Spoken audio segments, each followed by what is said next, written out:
Hey dreamers, welcome to this safe haven for restful sleep, where we create your sleep stories together. I'm Dan Jones, and I invite you to join me on this calming journey into Slumberland. And if you haven't already and you feel more comfortable doing so, as we begin to relax, you can close your eyes, settle down comfortably, put aside any worries from the day, and lazily exhale.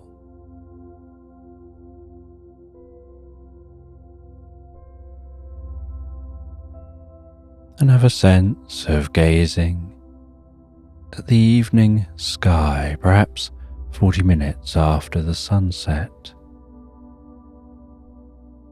Noticing the landscape around you bathed in shadows, the glint of golden light peeking from a point just over the horizon, the shades of blue darkening in the sky, and perhaps for a moment you can notice a rare sight. When the light from behind the horizon refracts in the atmosphere to create a moment of indigo.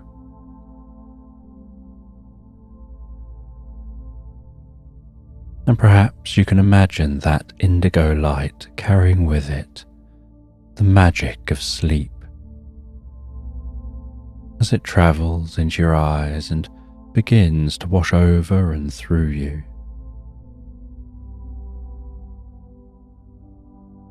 Bringing peace and calm to your body and mind with each breath that you take.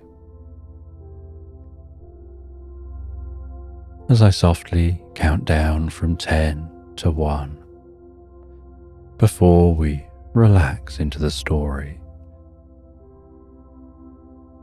And I'm sure that you have a good reason for wanting to have a good night's sleep. And you've probably had times in the past where having a good night's sleep would have helped. 10. And your mind can find its own way to relax in the magic of sleep. 9. And as your mind relaxes, so too can your body. Perhaps letting relaxation happen from the head down or the feet up, whatever feels more natural for you. 8.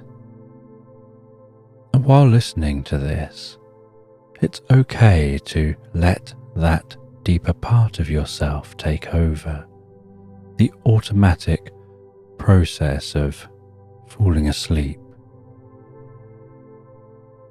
7. And while it does, you can say to yourself, when I settle down to sleep, I'll ignore distractions and I'll have a healthy night's sleep.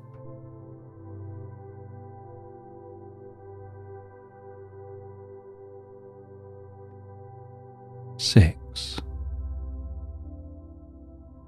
Saying again to yourself, when I settle down to sleep, I'll ignore distractions and I'll have a healthy night's sleep.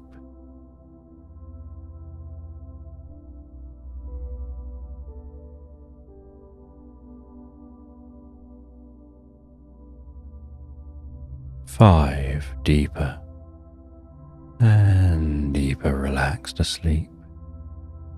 And when listening to this story, You don't have to do anything. You can listen along for a while or just drift straight to sleep. Whatever's most comfortable for you.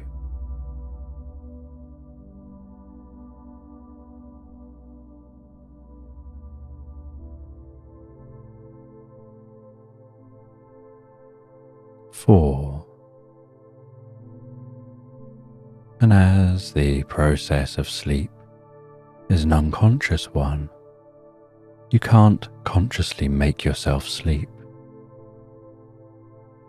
It's something you have to just let go of and allow to happen all by itself.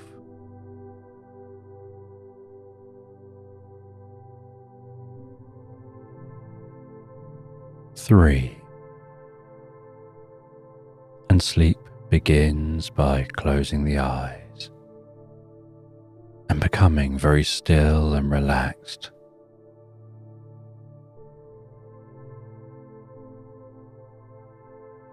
Two. And gradually you can experience a gentle shift in consciousness as your brain slows down and you start to instinctively and automatically fall deeper and deeper asleep, just like toppling the first domino, and the rest takes care of itself. One. Now, as this bedtime story begins, over the next few minutes you can listen to as much or as little of the story as you like, as you drift asleep whenever feels right for you.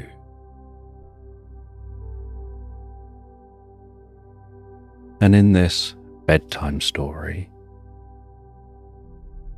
a bear is wandering through the woods. And as it wanders through the woods, so it's aware of the sounds of the leaves rustling overhead, the crunching of the leaves underfoot,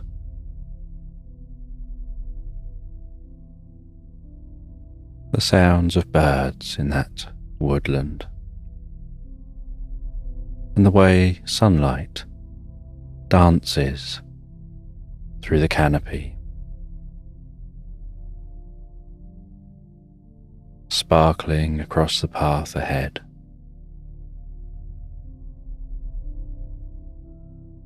Catching the occasional dust particles hanging in the air.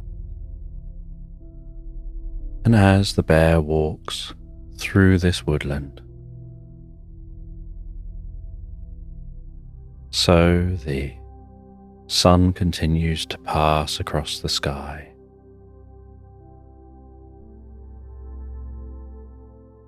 And the bear has been travelling a very long distance. It's travelled through snowy landscapes, over meadows, and into this woodland.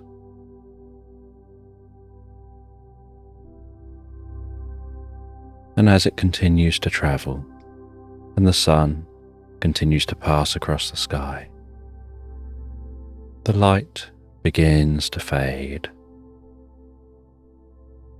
And as the light begins to fade, so the bear takes out a lantern, lights that lantern, continuing on in the dark, the light only illuminating a small area around the bear.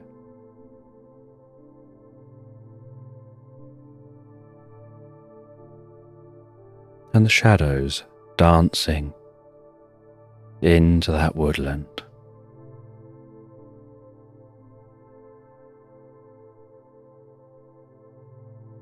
and after the sun has set, so the moon begins to rise. And while the moon passes across the sky, silver shards of light pierce the woodland, and the bear continues moving on. And while walking deeper and deeper into the woodland, they notice glowing orbs floating between the trees off in the distance. And they walk in the direction of those glowing orbs. And while walking in that direction,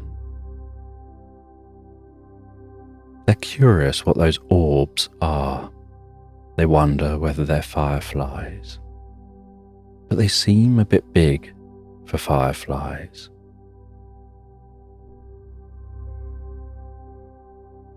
And as they get closer and closer, they make an unusual discovery. That those orbs are tiny, furry kittens with glowing bellies and delicate wings on their backs, almost like wings made of stained glass, and tiny mittens on their paws. And they're flying around in the dark, their feet keeping warm in the night, seemingly playing. And the bear is curious and approaches, and a mum cat is sat in a tree, just watching her kittens as they play. And the bear talks to that mum cat, who explains that they're not like typical cats. They're flying cats. You get flying squirrels. You get other flying animals. They just happen to be flying cats. And they live here in this woodland.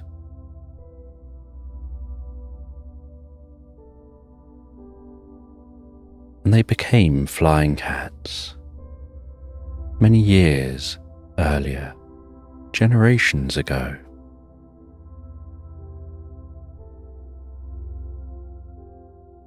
And they start off like normal kittens, but then grow up and reach an age where their wings begin to form. And the mum cat stood up, and her wings were much larger, and the moonlight sparkled through those delicate wings. And she leapt off the tree, her wings large enough that she almost hovered to the ground, landing delicately on the woodland floor.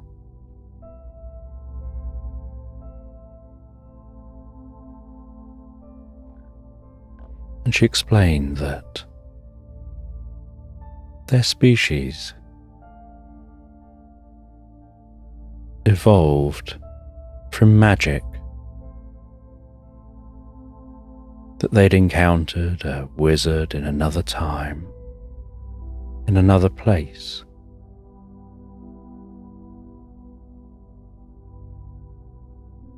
and generations earlier One of them was granted a wish, and their wish was to have wings. And when that wish was granted,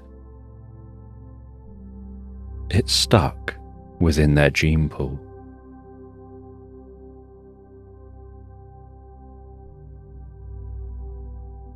And the bear found this fascinating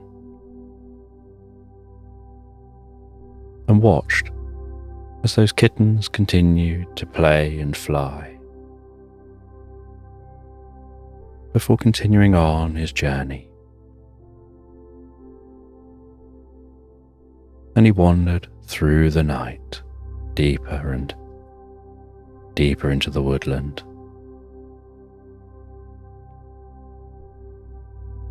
He was heading to see some old friends, and they were staying in a cave deep in this woodland. And he was determined to make it all the way to the cave before stopping, and so he carried on walking. And while walking through this woodland, occasionally getting hungry, picking some berries, and eating those berries on his journey,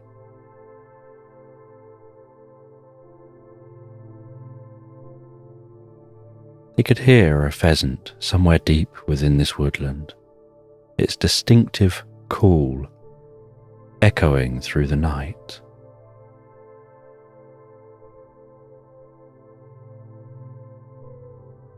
And eventually, he noticed a slight glow in the distance, the glow of firelight, likely a fire in the entrance to the cave. So he continued on towards that firelight.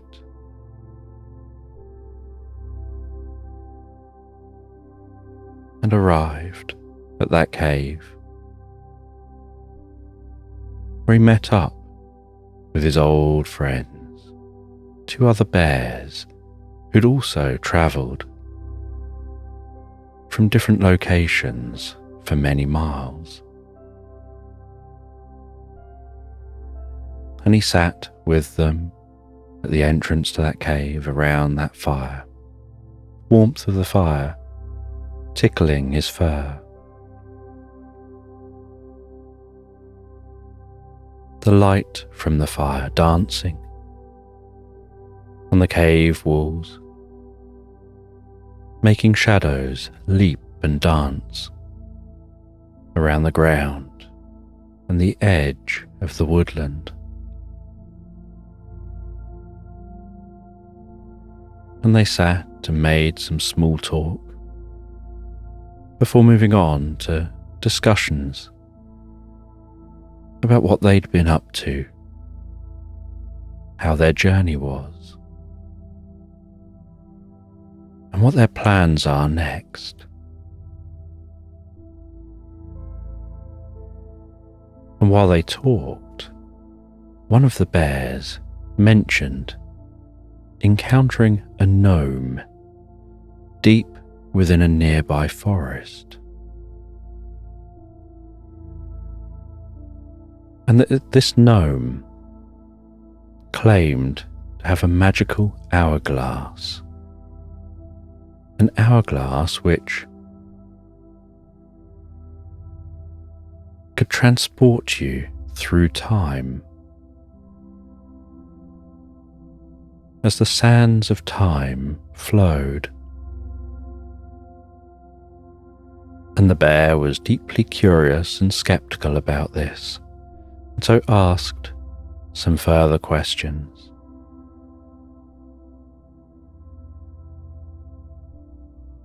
But the bear that had been on that adventure was adamant that what they said was true. And as the night continued on, so the bears all settled down, They'll had something to eat before settling down to bed, and the bear set up a tent near the entrance to the cave. Put that tent up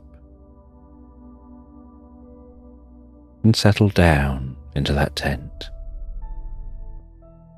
The gently moving canvas in the breeze, the slight cool air meandering its way into the tent,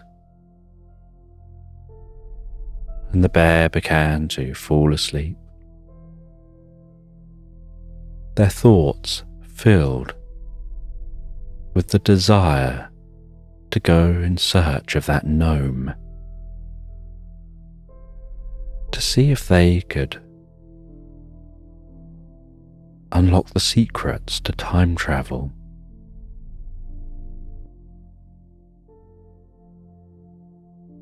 And they drifted and floated so peacefully and relaxed asleep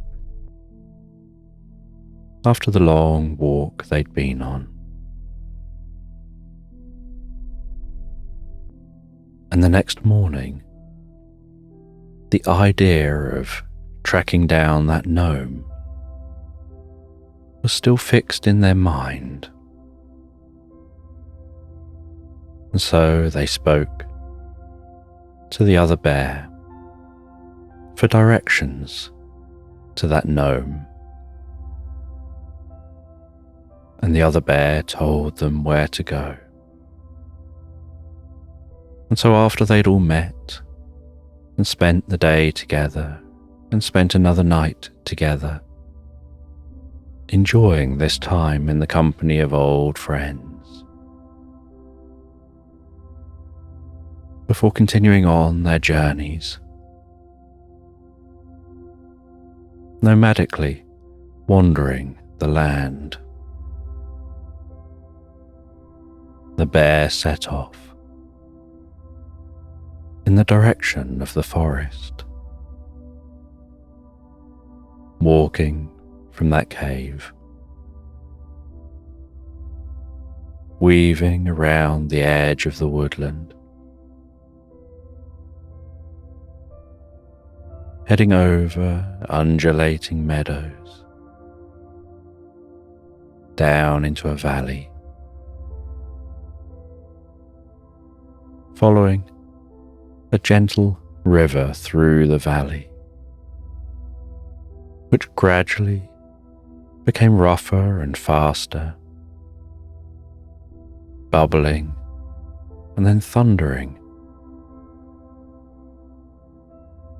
The fresh scent of water splashing up, tickling the nostrils of the bear.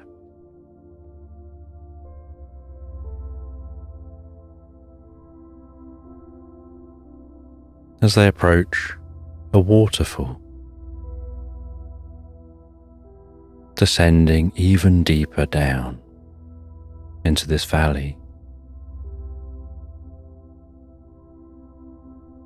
and they shimmy down the side of the waterfall, climbing down the rocks, leaping at times from one rock to another, finding handholds and footholds,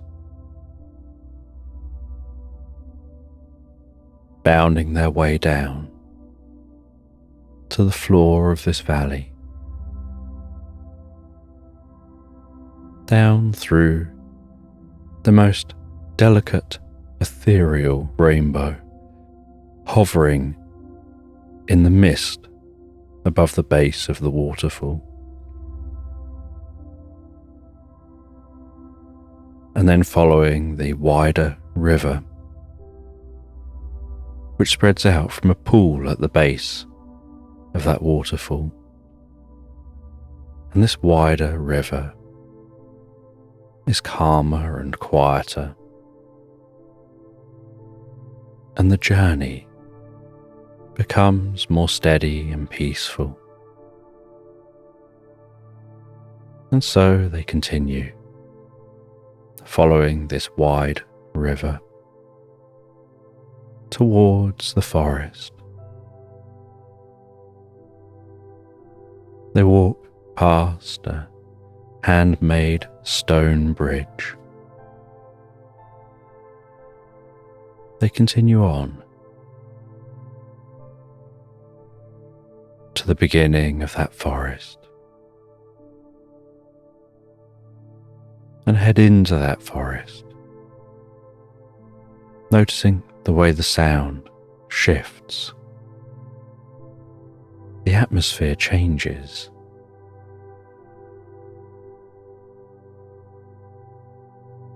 The wind calms down. There's a certain stillness in this forest.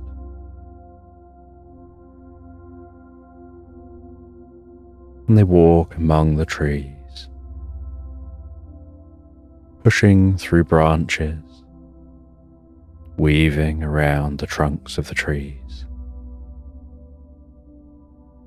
And as they walk deeper and deeper into the forest, scrambling over fallen trees, feeling the warmth of the journey, they think about the directions they were given.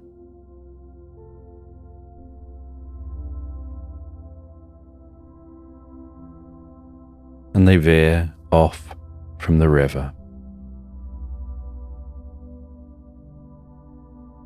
heading directly among the increasingly dense forest.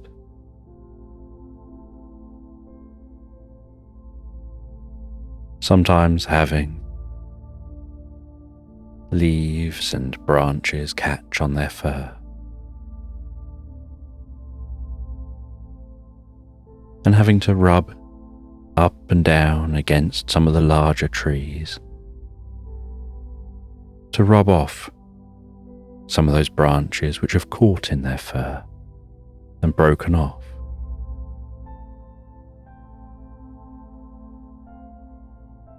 And they continue through this forest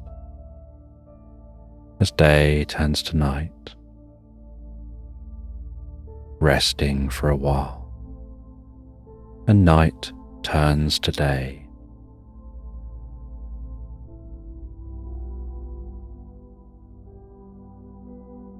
Until eventually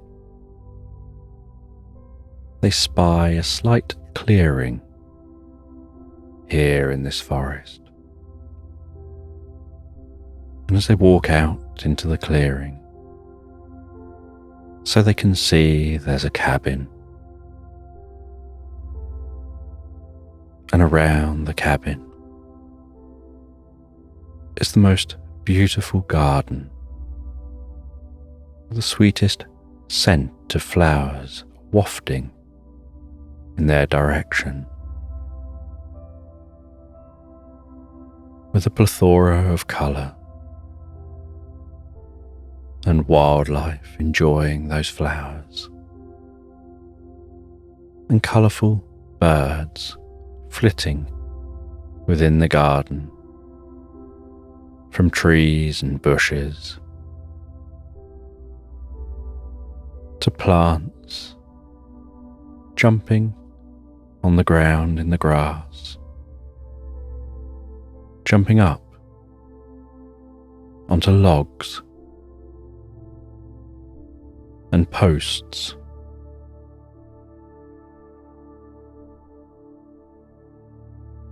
and they walk up to the front door.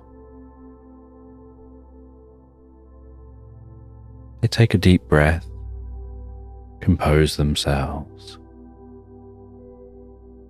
before knocking gently on that door. And after a few moments, a gnome opens the door and greets them with the friendliest smile and the pointiest of hats, and invites them in.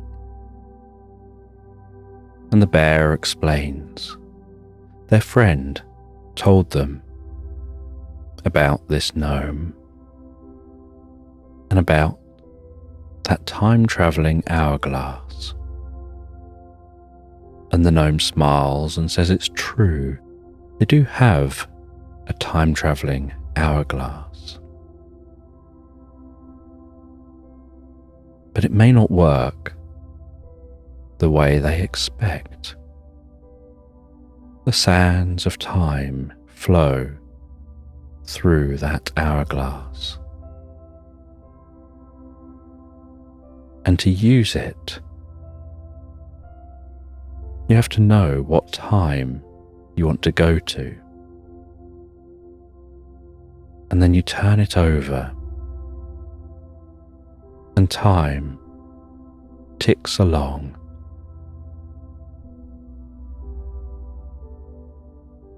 And as time ticks along, so you have to turn it sideways when you arrive at the time you want.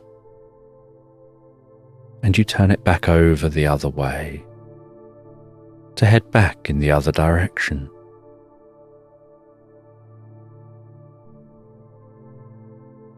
And so you have to be observant of the time.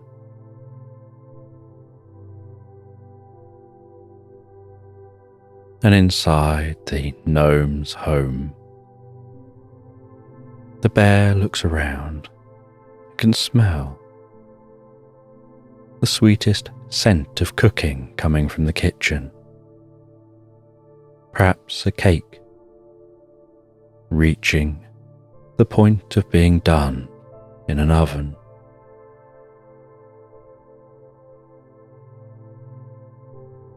And that gnome invites the bear to head through to the study. And in the study is a wall of books.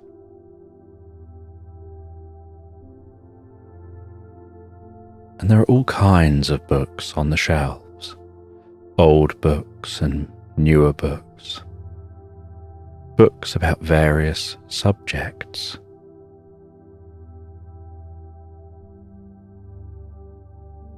And the study was propped open by a doorstop. And so the gnome was able to go away and finish up sorting out that cake while engaging in conversation with the bear. As the bear looked around that study, continued to explore, pulling different books off the shelf, taking a look, flicking through a few, smelling a few more, placing them back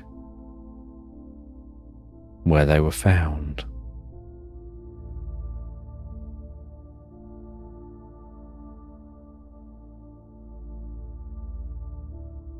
And on some bookshelves, books were propped up with bookends that were really creative ideas. Like the front of a sausage dog in front of some books and the rear of one behind others.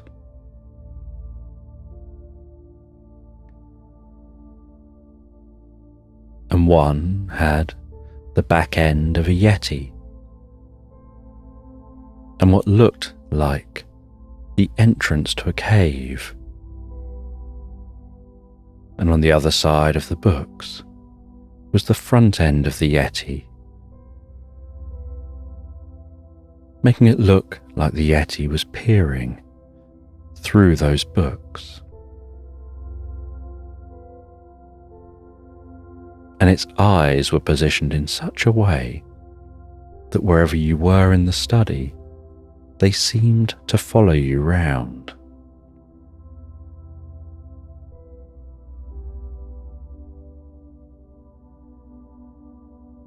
And the gnome came back to the study, and the bear could see that hourglass perched on a shelf, and was surprised at how small the hourglass was They were expecting something large for something that can travel through time. But it was small enough it could just fit into a pocket.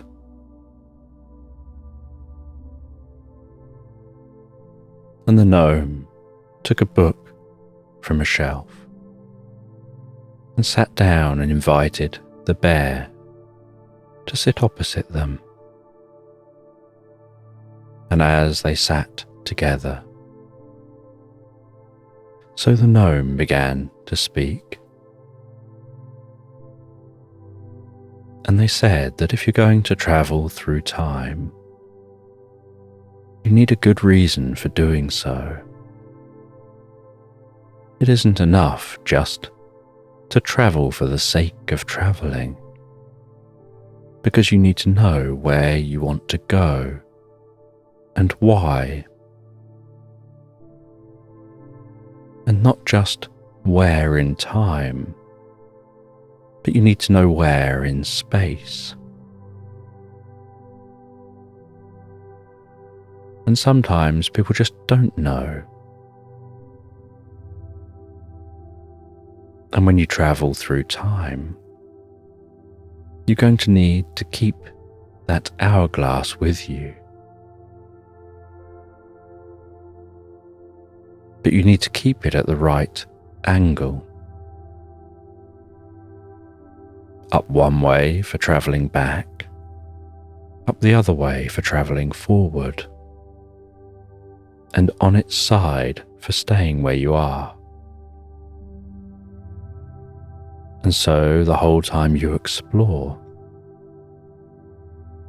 you have to still manage the hourglass. And that takes some practice to be wandering around and exploring, while making sure the hourglass stays as it's supposed to stay. And the gnome explains that they've developed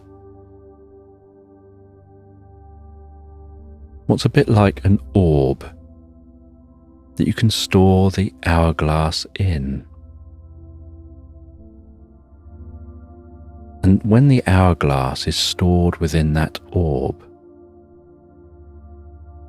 you place it in there up the way you want it. And then you seal it, and the orb can spin and roll and be thrown around. You can tip it upside down up the right way, tilt it left and right, but what's within it remains in the same orientation you've placed it, while the orb itself does the moving. But then it's too big to fit in a pocket. And the gnome said they have a bag that you can carry, you can have on your back, that can then store that orb, making sure you're carrying the hourglass, but keeping it just right. And they said sometimes travelling requires knowing when to travel. And the gnome starts telling a story from the book that they've got in front of them about two people, both who wanted to travel to the same place. And one of them was competitive, and they both had things for sale. And the competitive one was complaining, saying that they don't want the two of them to leave at the same time, because if they leave at the same time, they're not going to sell so much, because their competitor will be there with them.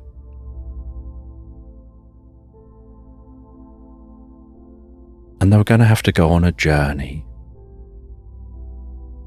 not just on their own, but with a whole crew, to be able to take all the goods they needed to take. And it was going to be a cross-country journey.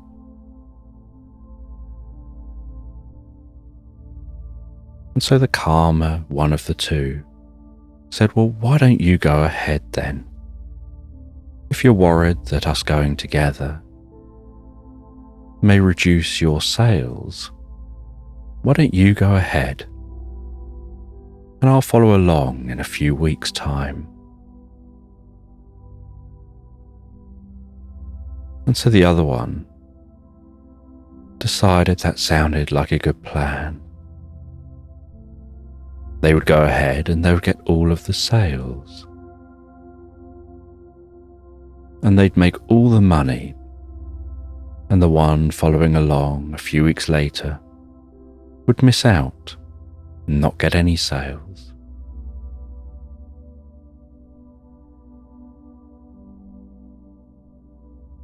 And so they set off, and the other one was asked,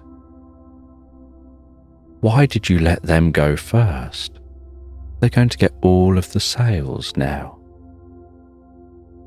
Isn't that bad for your business?" And they explain that the one that's gone first has to travel across country, has to push through difficult terrain, has to hack their way through forests. All their horses will graze on whatever old grass has been growing in the locations they stop. It'll be very hard going for them. Whereas by going second, the path through the forests will already be hacked down. New grass will be growing up fresh and easier for the horses to eat. And those who went first will have to haggle and try and negotiate on prices, and they'll obviously want to push to get as much as they can. But by going second, you'll arrive in locations where they've already done that haggling. They've already established what kind of price things can sell for. And so you can turn up and sell for a good price without having to do any pressuring or haggling. And people will be happier to buy. And so sometimes it's better to not be the first to tread a path, but to learn and take advantage of those who came before.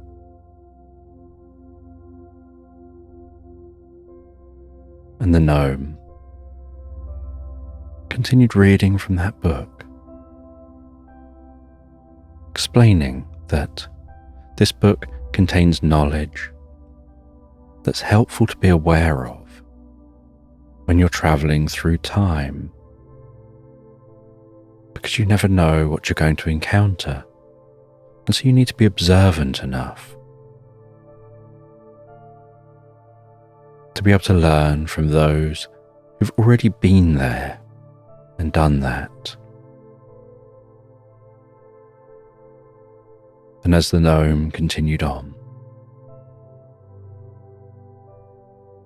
they started talking about how some things in time can change. And they said about how you could have events which are happy and pleasant. You could have events which are really difficult and challenging. Some of those events are perhaps things you'd rather forget. And so you have a whole mix of events, things you like, things you don't like, things you want to forget. And when you can travel through time, you can take a totally different look at time. And as they turn through the pages of the book, they show a page which seems almost like it's moving, like the images on it are alive. And they point out that what you can see on that page is a typical timeline for any individual. And they point out that on that timeline, which looks like a row of slides, there are those slides at the beginning that are white and happy, and mixed in with those slides are some red slides of events which have been a challenge. And at the end, there are more happy slides, but mixed in with those slides are those red, challenging slides. And while both looking at the page, the gnome talks about how time can change and heal. And while talking, on that page, the red slides lift out from that timeline, forming their own timeline slightly separate from the main timeline. And within that timeline, while the gnome speaks, a representation of the being appears before that row of slides. And the gnome talks about how that row of red slides can come together so there's no gap between any of them. So it looks like a rectangle on the page. And each slide is like a moment in time, a tiny, short movie. And while the gnome talks, so that character on the page flashes through those red slides. And the bear and the gnome watch as that tiny character whizzes rapidly through the slides, pops out the other side, looks back at the slides, whizzes back through them all, with them all going in reverse, and pops back out again. And a bit like Newton's cradle, just keeps popping through those slides, faster and faster and faster, until all those red slides begin to bleed together. And as they get faster and faster, passing through those red slides, so the red seems to begin to leak and bleed out of the slides, like an eraser rubbing something away through friction, where something's happening so much in the same location that the friction from that just erases what's there. And it's almost like a red vapor just gently being given off by all those slides, while that being seems to be flashing through them faster and faster and faster, until the red slides become clear and then begin to fill with white. As the gnome continues to talk and say that having this control over time, this ability to travel through time, to alter time, to pause time, can allow changes in time to occur like this, as that being slows back down.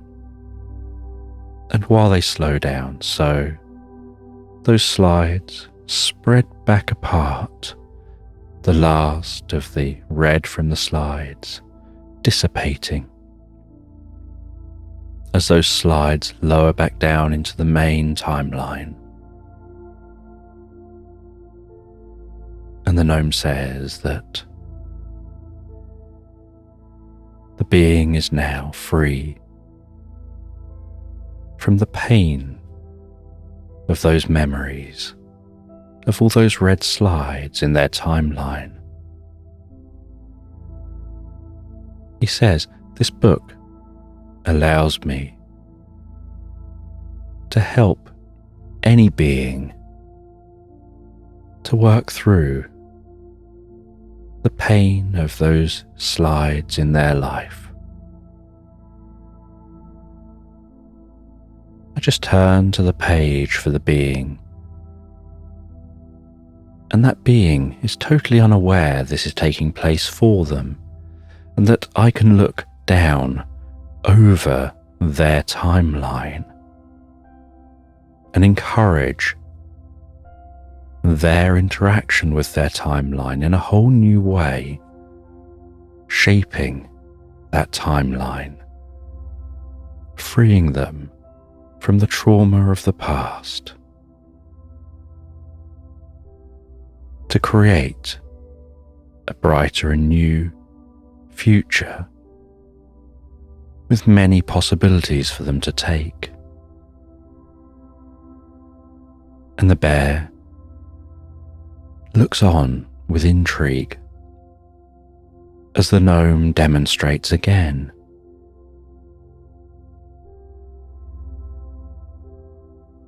On another being's timeline. And the gnome says that there are many beings out there that have timelines that they just wish they could somehow fix. And one responsibility of this gnome is to help to fix those timelines. But there are so many, and they only do it one timeline at a time.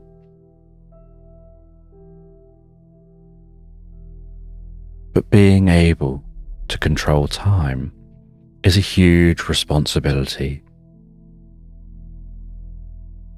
And with the book, they have this meta view of all timelines of all living creatures,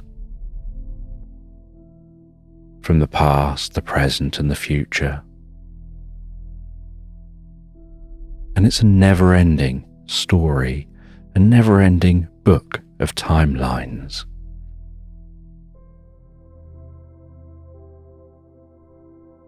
Whereas the hourglass allows you to drop into specific timelines, to work through specific timelines. And so the book helps to get that overview, while the hourglass helps to really dive down and explore one moment in time.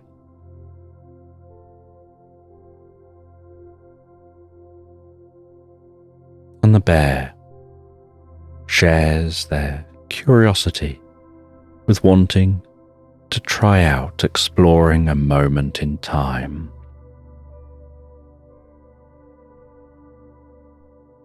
And so the gnome hands them the hourglass and hands them a different book and tells them to go through that book and find a timeline they would like to explore and pick a point in that timeline. And they flick through that book. And within the book, they find a curious character, someone that's about to experience something interesting that the bear would never experience. And they say they would like to explore that timeline. And they point to the moment in the timeline they want to go to.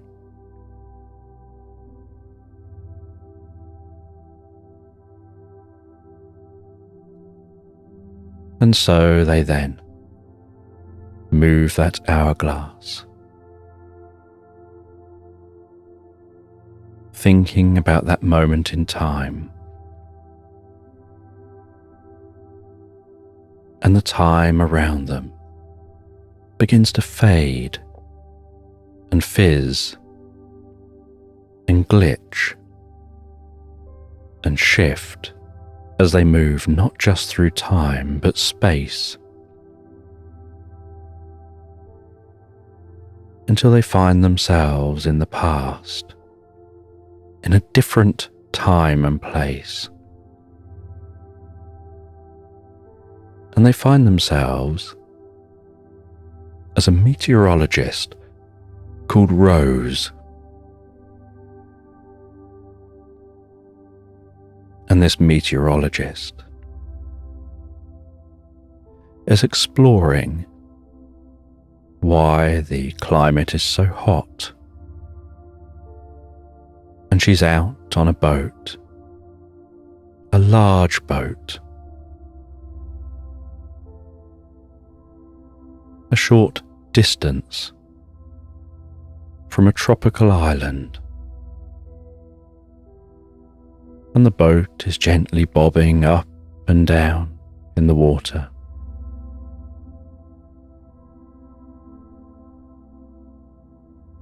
And she changes into some scuba diving gear.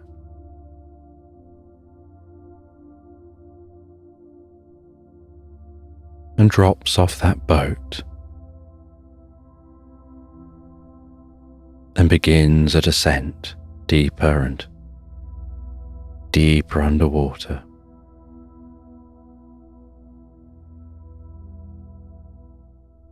And she slowly and carefully and weightlessly lowers herself down, bubbles rising up with each breath, distant sound of whale call,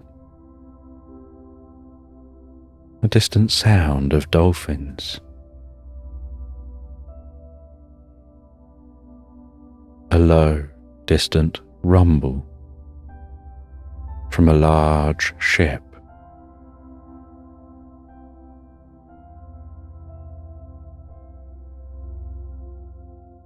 the light from overhead dancing through the water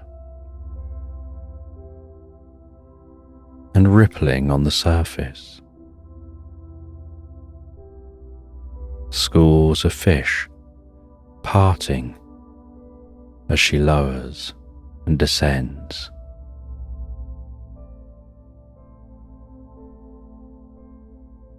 As she sees the pure white sand approaching,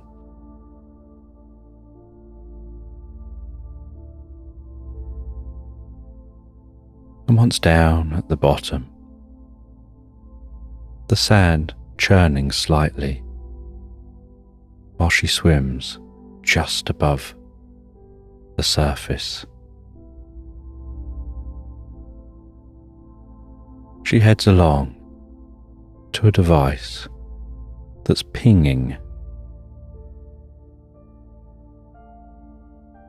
and she looks at that device and she makes some changes to it, makes sure that it's working correctly, takes some readings from the device.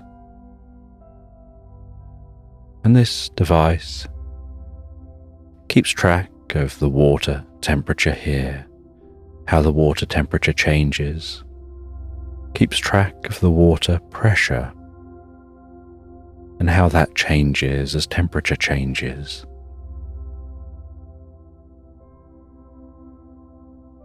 And time down here seems to slow right down so comfortably, like everything is becoming still. And she really enjoys her time, weightless underwater, feeling like she's flying. And after getting her readings and checking the equipment, making sure it still all works correctly,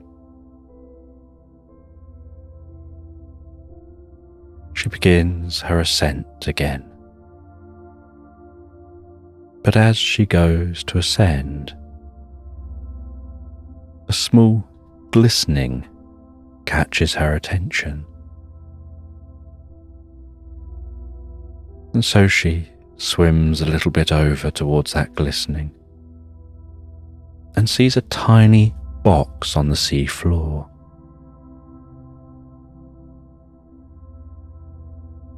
She swims carefully to that box, picks it up and sees that it's a small jewellery box.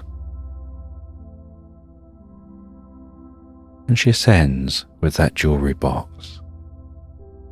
And once at the surface, bobbing up and down with the waves, she swims back over to the boat.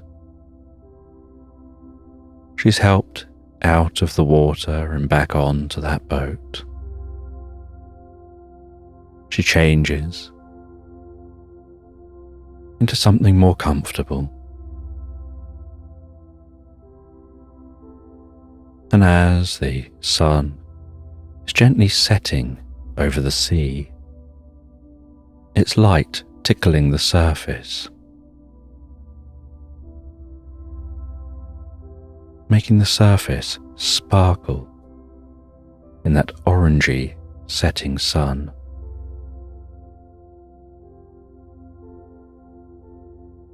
She opens that jewellery box and inside the jewellery box she finds a ring and a small note.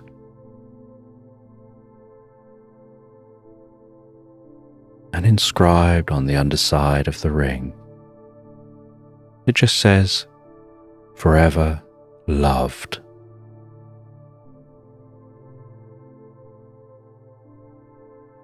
And the note just says, "Never forgotten."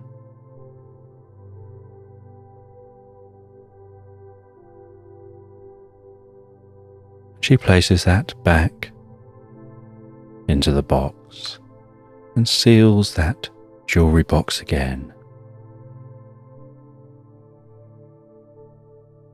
And knowing the deeper meaning,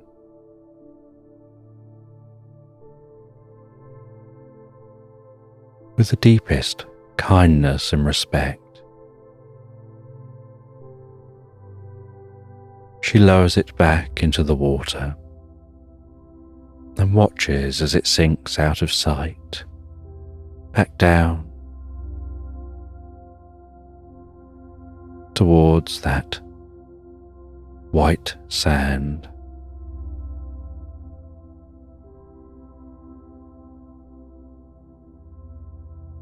And once the sun has set here, with the boat gently bobbing up and down and side to side on the water,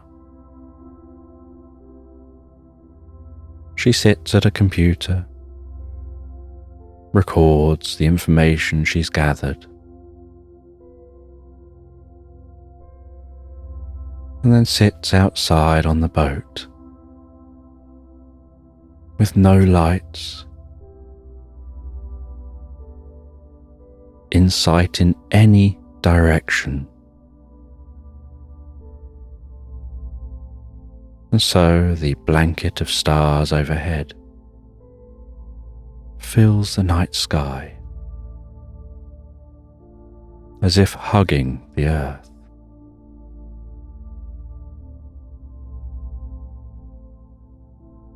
And she watches as the bright light of the International Space Station arcs carefully and smoothly across the night sky, so silently,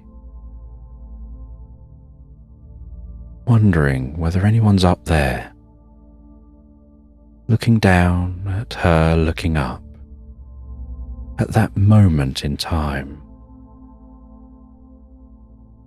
and curious what's beyond that space station, whether there could be someone somewhere on another planet,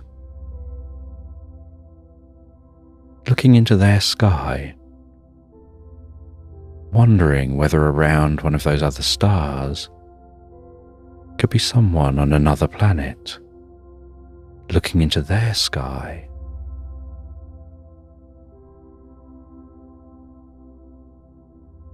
And as the moon begins to rise in the sky, so the light hides some of those stars and hides the cloudy view of the Milky Way.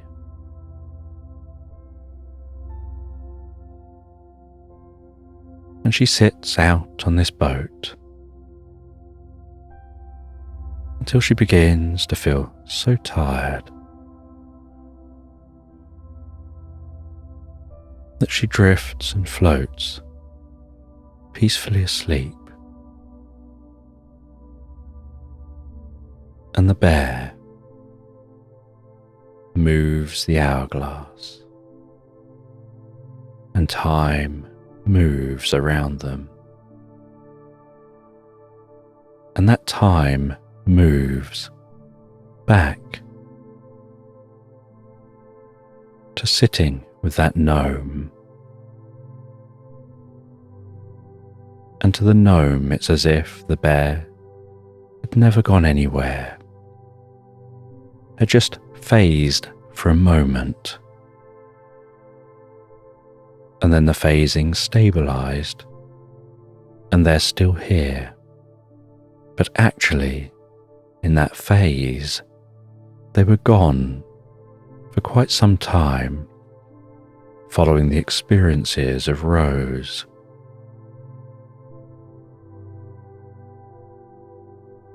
And Rose had dreamt about one day, perhaps flying their own ship in space, and whether that would ever happen.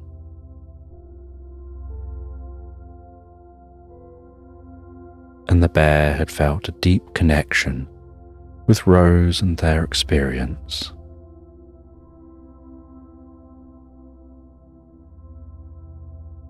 And the gnome, aware that they'd had that experience, and that actually, to them, had a very long day, asked if they wanted to have some of that cake that has been made in the oven. And they sat in the living room of the gnome's home, enjoying some cake by a fire, talking time and time again. And the gnome spoke about different times they visited. They'd visited an explorer who found a temple. They'd visited ancient Rome and ancient Greece. They visited a time when cats came from Mars and space rats flew through the solar system.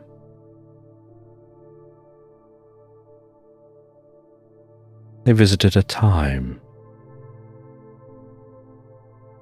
when a watchmaker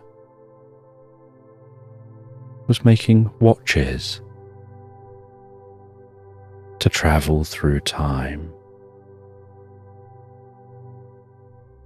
They visited times in other realities, in magical realms, and realized there's more to reality than just this one timeline.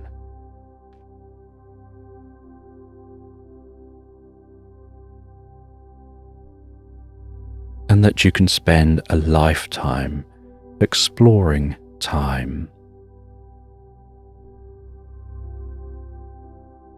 And after talking time for a long time, even talking about an encounter with Father Time, the controller of all time, who didn't require devices to access time, but was like time itself.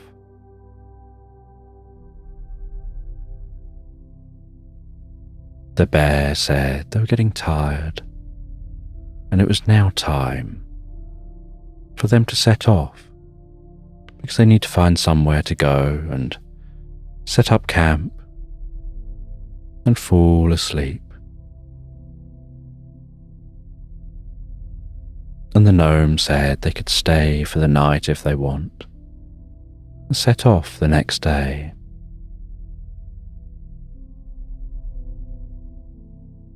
And so they stayed and fell asleep in the most comfortable of beds.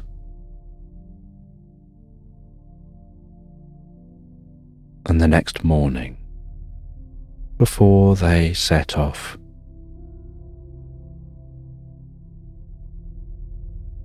the gnome gave them a small little prism and said that this prism, if you shine torchlight on it, will split time and show you a timeline spread out, a bit like a light spectrum across a wall.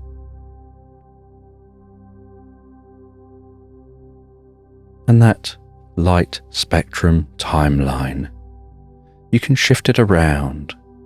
You can see different times, different timelines, and it won't allow you to go to them, but it will allow you to get that overview of them, to pick different timelines, to move the torch around, moving it one way for the past, the other way for the future,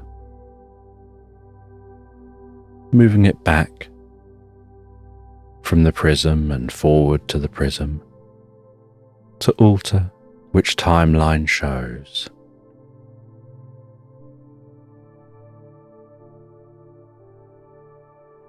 And as you look at that timeline and the way the light splits into that timeline,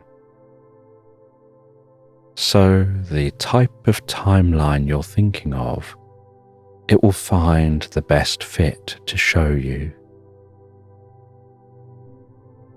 And hopefully you can use that to explore your curiosity for time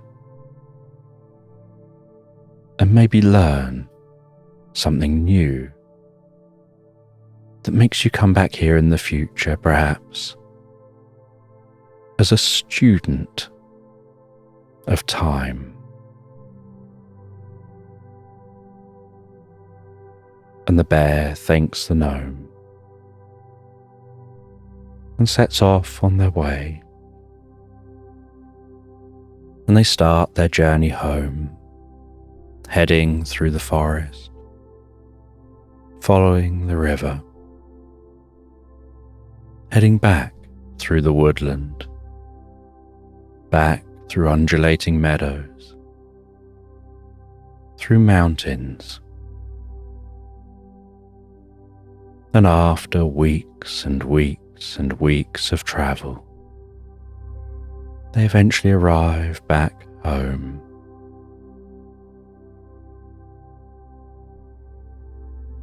And they settle down for the first time in a very long time in their own bed, enjoying the pleasant experience of their head resting on their pillow, their eyes getting heavier and heavier, and their body drifting and floating asleep as their mind drifts peacefully and deeply into Slumberland.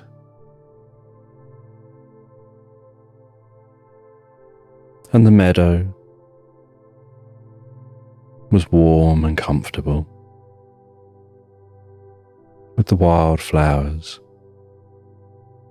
growing peacefully, waving gently in the breeze. The sun beating down from overhead, trees rustling in the distance. A bird circling in an updraft.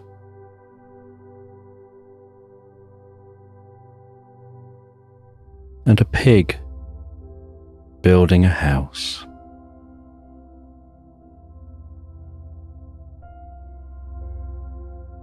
And they tried to build that house out of straw, but the house just blew down once there was a big gust of wind. They rebuilt their house with wood,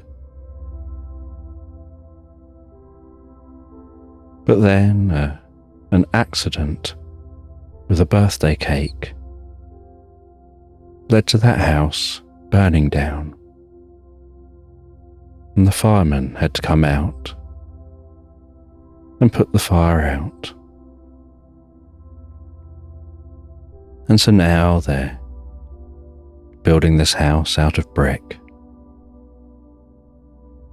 but they're actually making the brick themselves.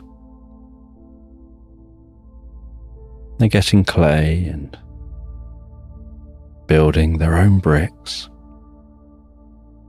and really taking time to map out the location for the house, to dig down and build the foundations, and then build up from those foundations a nice, solid, sturdy brick house.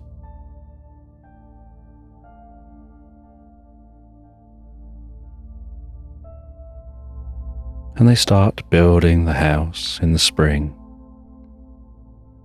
on the edge of this meadow. The butterflies flitting from plant to plant, bees buzzing around, birds flying high. They know how it feels to relax while building, feeling so comfortable with the nature around them.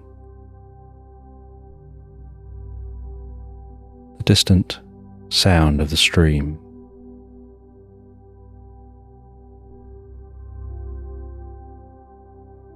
and the satisfaction of every row of bricks laid, of the order of those bricks, and seeing that house gradually rise up higher and higher day after day.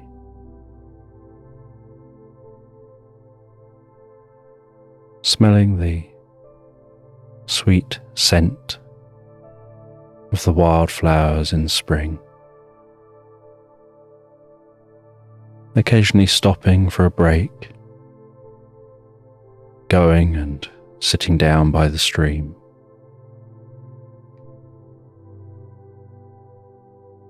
Enjoying a piece of cake while resting their feet in the water, feeling the coolness of that water, hearing it trickle by so gently. Looking back up at their house, finishing their break, heading back up and continuing to build that house. And while they're building, so they're staying in a tent. And it's a tent that's made to look really nice and comfortable,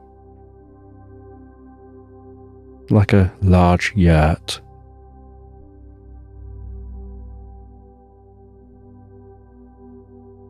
And they rest in that tent every night. The sound of the canvas weaving in the wind.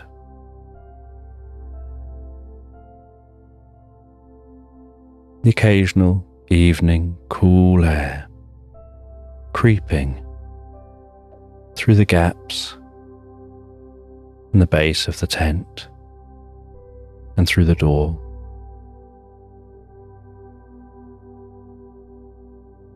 But being in the coziest bed in that tent, in the thickest, warmest blankets,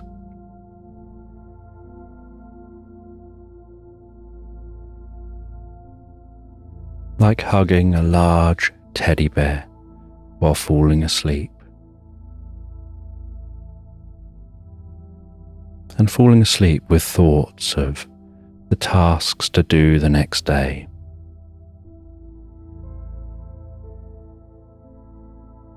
And a sense of satisfaction from the tasks they've done that day.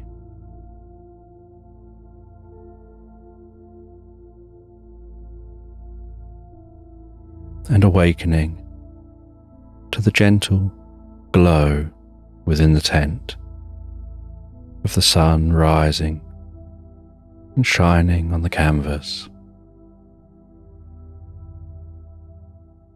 and that diffuse glow within the tent makes the whole tent almost radiate with light.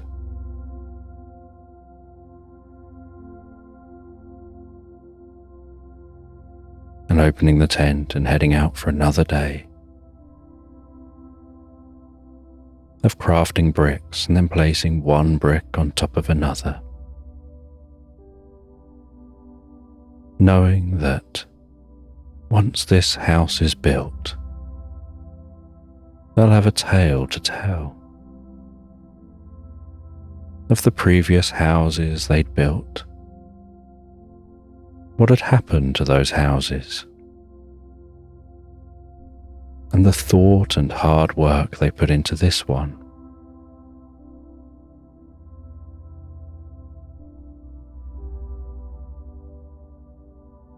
And as spring moved on gently into summer, so they continued with their building.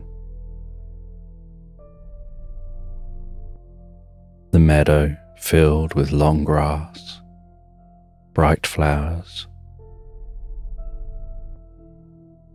Deer would visit the meadow and graze in the meadow, and rabbits leaping through the tall grass as if trying not to tickle their bellies with that grass,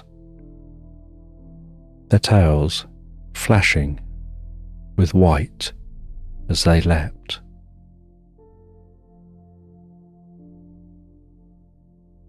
And robins would come and perch in trees, singing a beautiful solo song, keeping the pig company as they continued building.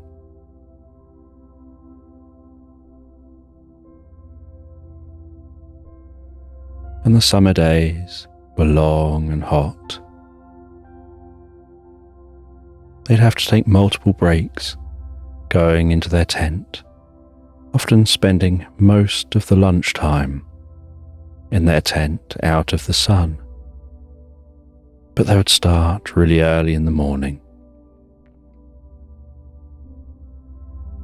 And sunset wouldn't be until really late at night. And even after the sun sets, so the sky is still light.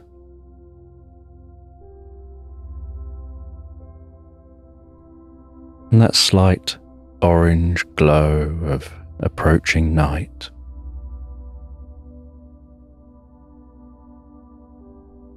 the pig would work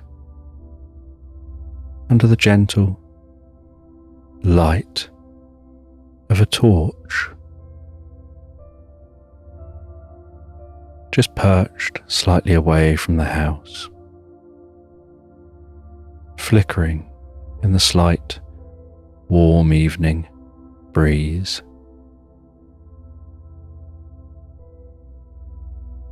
Working until the stars were arching overhead.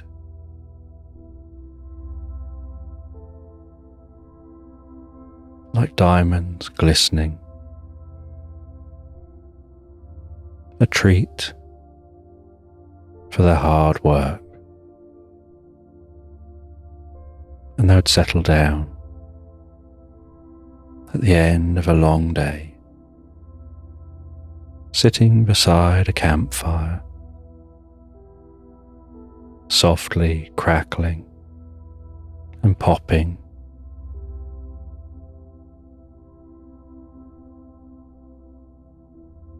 Shadows dancing, the occasional sight and sound of bats flying overhead, the sound of a distant owl hooting in the woodland.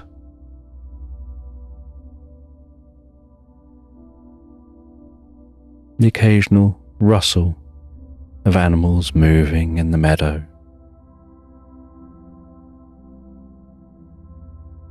And prancing around in the wood.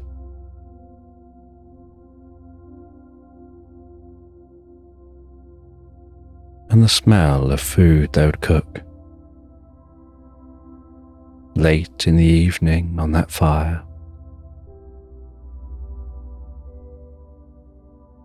And settling down with a warm, thick drink that brings a deep sense of peace and comfort as that warm liquid flows in their mouth, down their throat, and gently to their stomach. And something about that warm liquid makes their cheeks go slightly rosy, and their ears tingle slightly.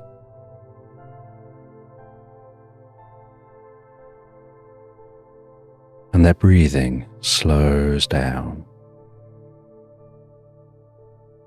as they feel a sense of drifting deeper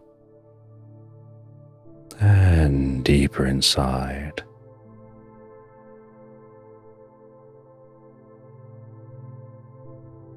Into thoughts of the day, the work they've carried out, and the work they've still got to do.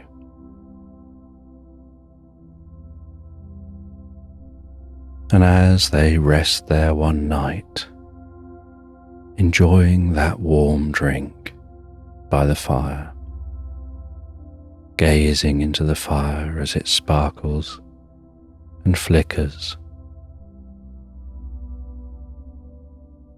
The flames seeming almost hypnotic. They find their eyes gently defocusing, and as their eyes gently defocus,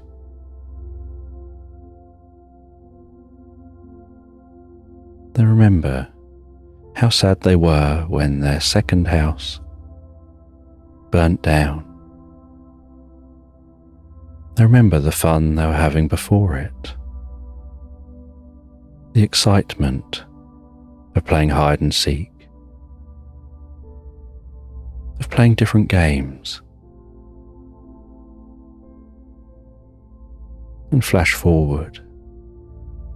They remember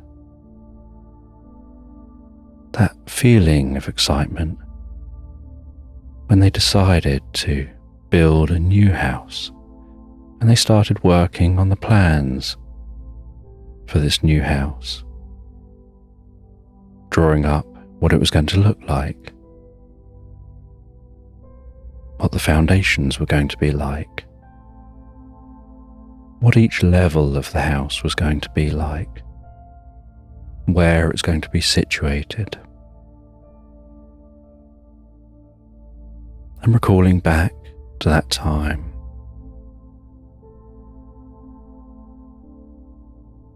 finding that perfect hiding place,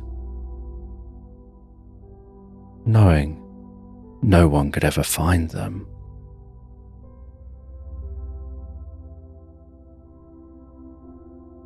Recalling playing a game where they had to make their way secretly and very stealthily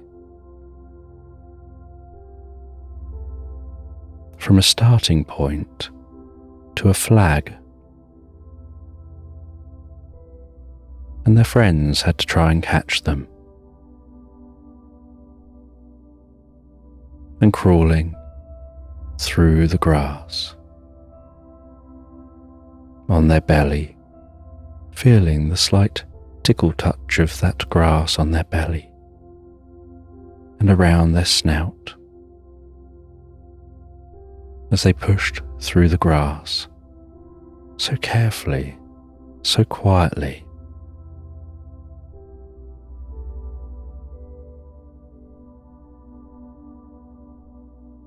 And remembering when they first learned that they could make their own bricks in the new house they were building. And they were being taught how to make those bricks and how to make the bricks out of just what they can find around where they live, in the meadow, by the stream,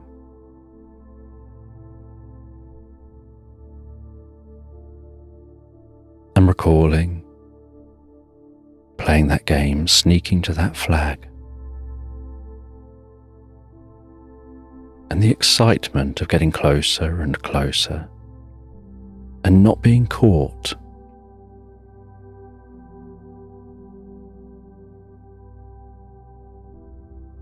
And in a back pocket, having a braided rope they'd made,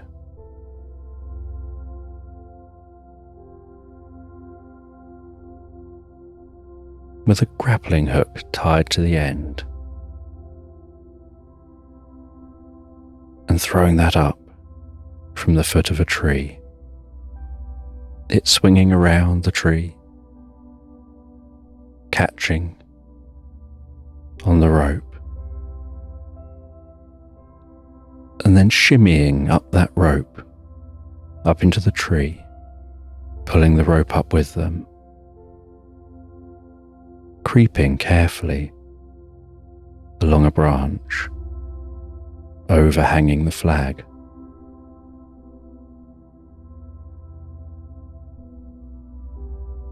reaching down with the grappling hook,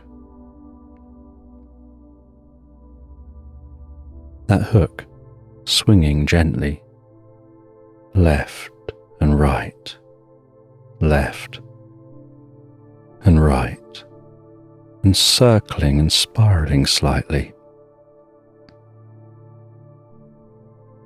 and managing to catch it just underneath the flag and against the flagpole, and lifting that flag up. And some of the guards of that flag were near to the flag, but looking the other way, not hearing the pig as they sneakily captured that flag, got it up into the tree with them, and then snuck away and won the game. And it was a happy memory for that pig.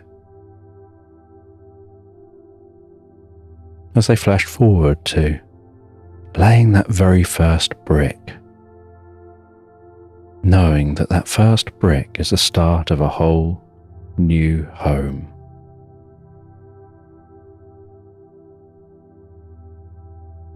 Almost like everything that had happened in the middle just fizzed and flickered in the flames of the fire, sizzling, fading, almost like it was glitching in the mind's eye, back and forth, fizzing and glitching, and fizzling out into that fire as it burnt down gently to embers.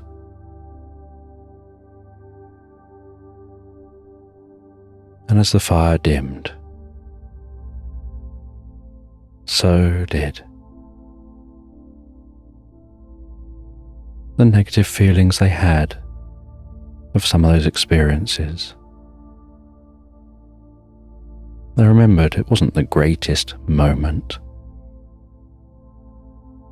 but they'll always have that game and laying that first brick. And with a gentle smile,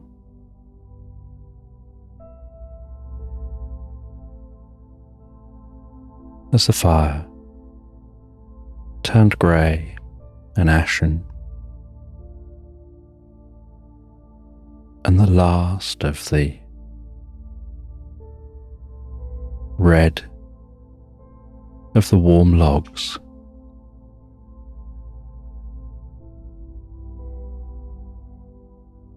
disappeared, faded away,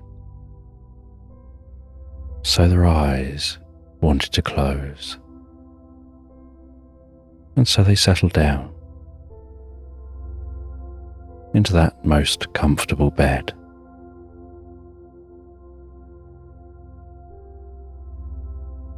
And it was perhaps 1, 2, or 4 breaths before they fall asleep comfortably and deeply, dreaming of the future, what it holds and what it will be.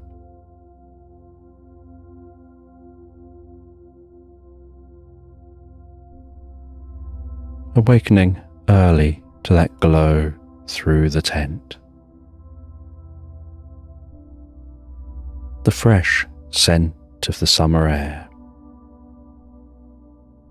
continuing to build that house higher and higher, feeling like as they build the house, so they're building up a part of themselves, those strong foundations, the structure,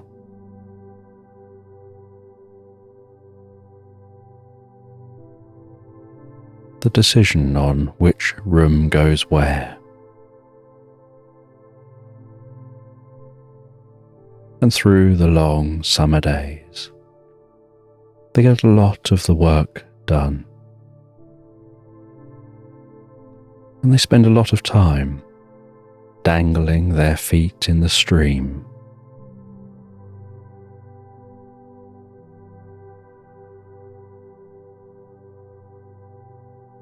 And as summer turns to autumn, so the house now looks a lot like a house,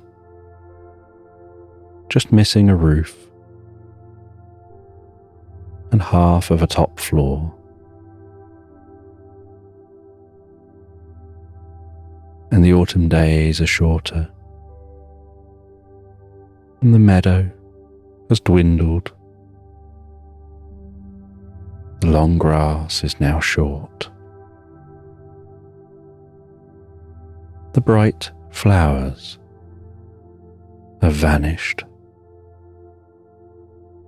And just some soft, silky red roses dotted along the edge of the meadow, among bushes with waxy leaves.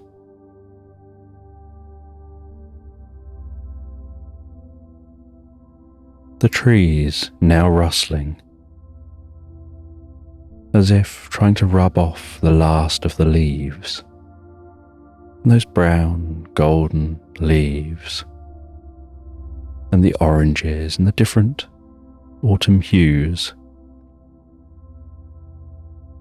crunching, crumbling, falling to the ground, blowing around as the wind blows a breeze.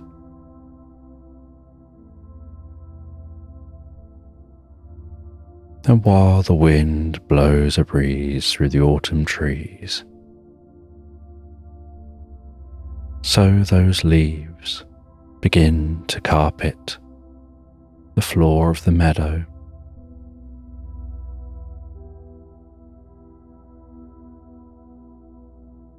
And as the pig takes their break and walks down to the stream, so they crunch over those autumn leaves. And the water sounds thicker and heavier as it trickles by, and feels cooler to the touch. And the low morning and low evening light dances on the surface of the water, like tiny diamonds jumping from peak to peak as that water flows past.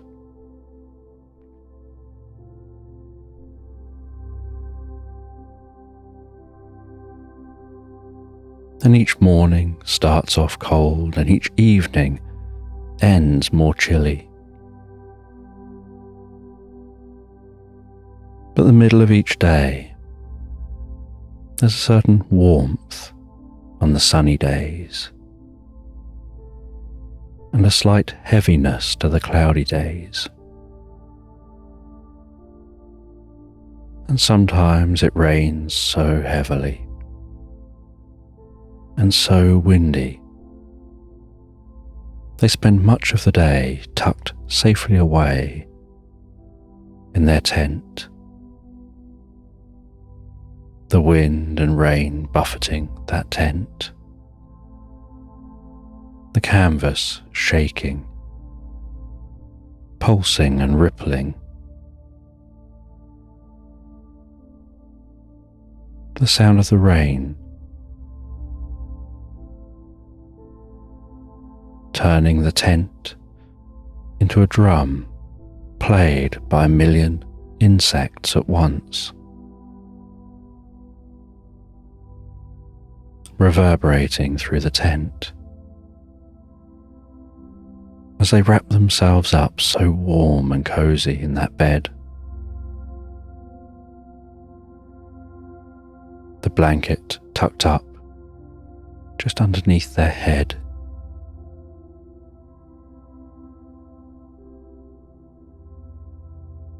and spending those hours reading a book. Sometimes just thinking about what they can cook,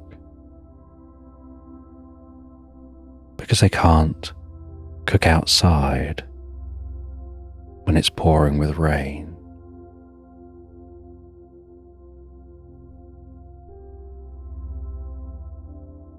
And so instead, they have to make do with eating fruit and other food that doesn't require cooking.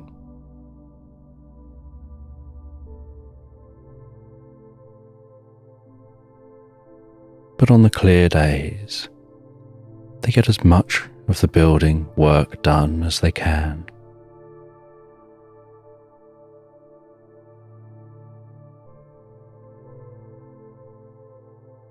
And they can see they're coming to the end of their building.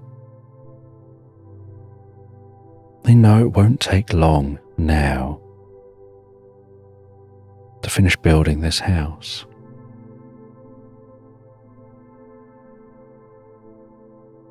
And as autumn slowly transitions to winter, so sometimes rain falls with snow, and the meadow turns to mud, and they slip and slide their way down to the stream, and occasionally have to crack the ice along the side of the stream.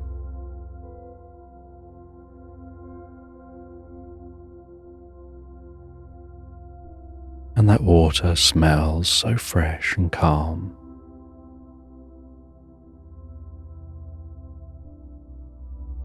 And other times, they wake to it snowing, and the environment becomes still. The colour drains from the environment. The sound becomes soft and muted, and they can see in the snow the most delicate, tiny footprints of small animals which have explored the meadow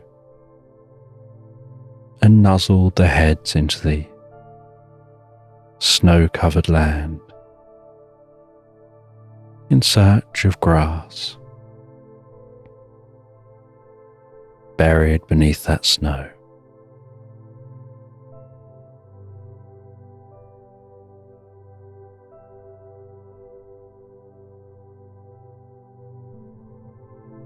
And they watch as tiny rabbits leap through that snow.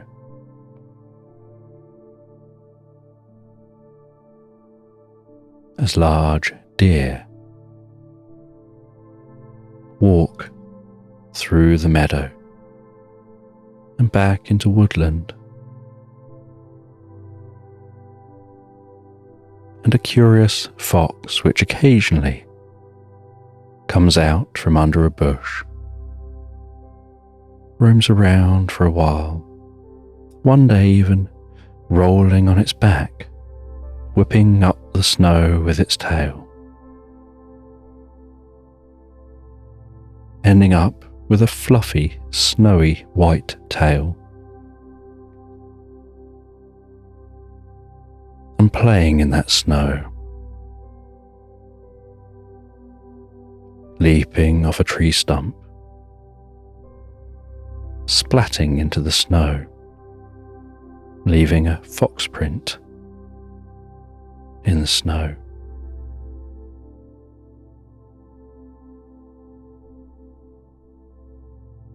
As that pig builds the final part of its house, adding the final touches to the roof, just as winter's coming to an end,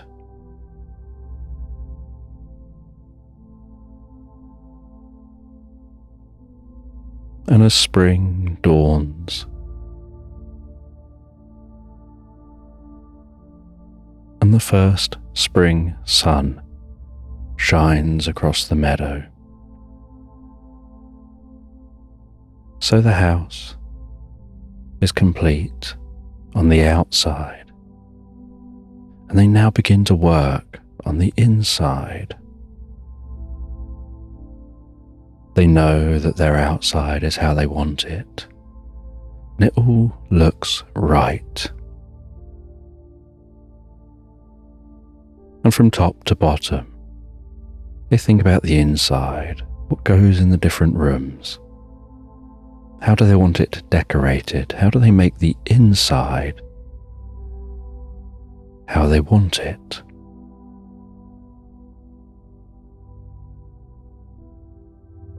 And so, for a few weeks, they spend a lot of time in the beginning of spring writing down their ideas, drawing images of what they think it should look like, drawing out the different rooms,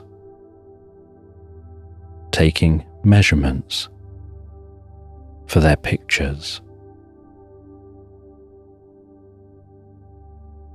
And as they do, they can see the front of their house, and they feel inspired by what their house looks like, knowing across a year they built that themselves. The strong foundations, and that sturdy built house that fits well in this environment. And they sit in their tent, looking out across the meadow, while drawing their ideas. Before then, seeking the items they need, furnishing that house, placing smaller items, personal items in the house, giving some character to the inside of their house, making their house a home.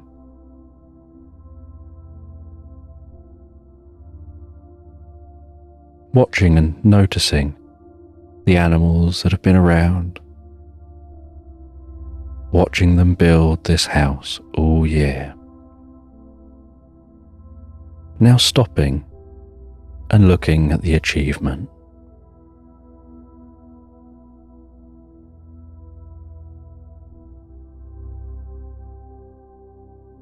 And by the end of spring,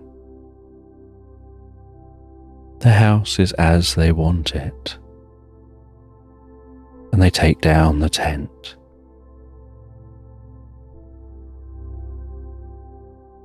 And they throw down some grass seed where the tent has been all year long. And they water that grass seed and leave it to do its thing.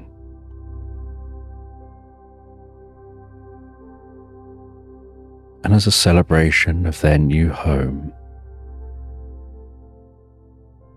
they plant a seed of a sunflower by their front door, just to the side of the front door. They give it some water. They gently pat the earth, and then they leave that sunflower to grow up in its own way before heading in to their home.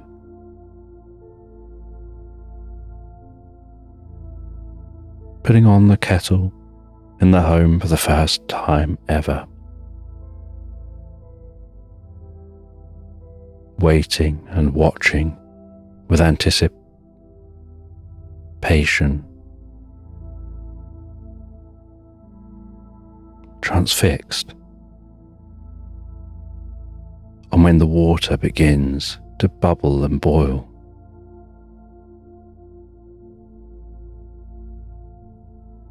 pouring themselves a warm, comfortable drink.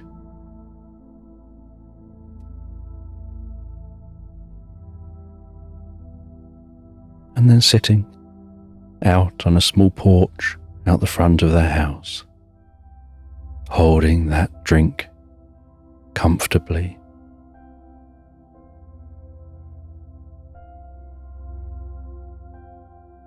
The steam gently rising from the cup.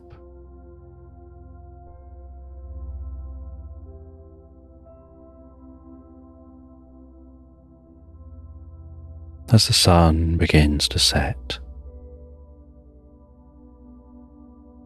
And while the sun begins to set,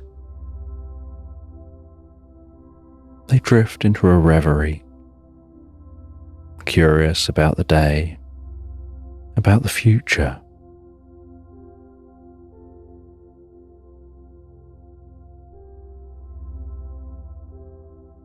About this new home they now have. This is their first day in their new home. And after drinking their drink, and going and sitting in a comfortable chair in the living room, beginning to read a book,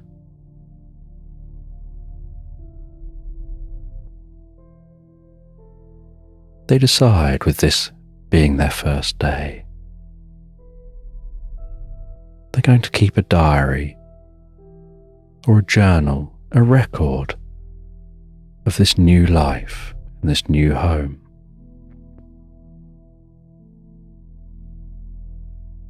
And they head up to bed and they sit in bed, propped up by a plethora of pillows. And while sinking comfortably into those pillows, with a purple fountain pen, they begin to write a prologue in their journal, telling the story up to their first day in their home.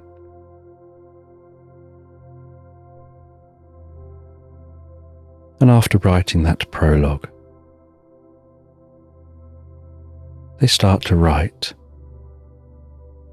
their first day, their first experiences. And then on the front of this journal,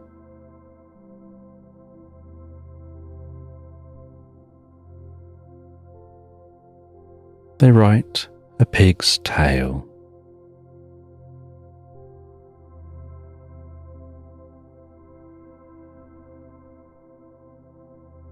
They close that journal. They settle down in bed and drift and float, so peacefully and comfortably asleep, having the most profound sleep, the deepest, most comfortable sleep for their first night in this new home.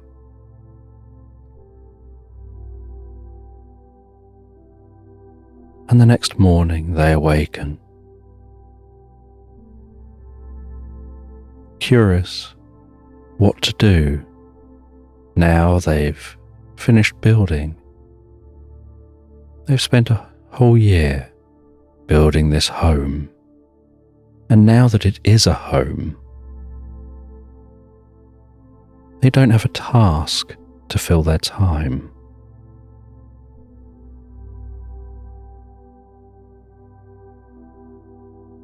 And so, after breakfast, they head outside. They potter around in the meadow. They enjoy the sights and sounds in the meadow, the gentle wispy clouds overhead.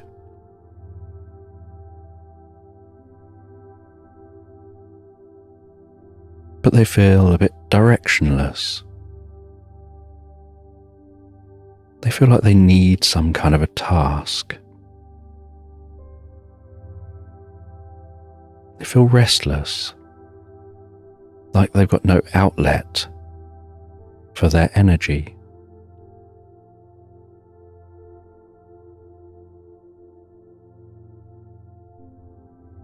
And as they go and sit down by the stream,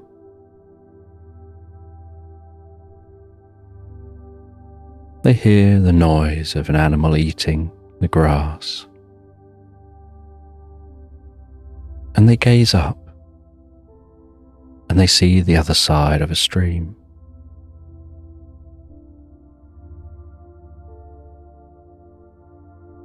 Is a llama wearing a polka dot jersey and cherry earrings, with a Mohican of purple hair.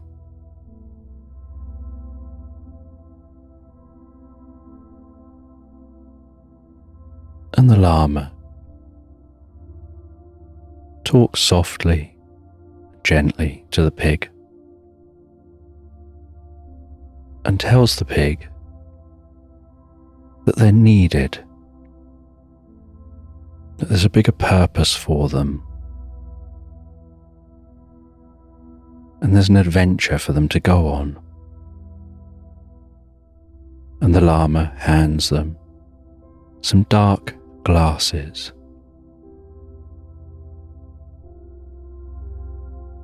And when the pig puts those dark glasses on, suddenly it's as if the world is overlaid with a hologram.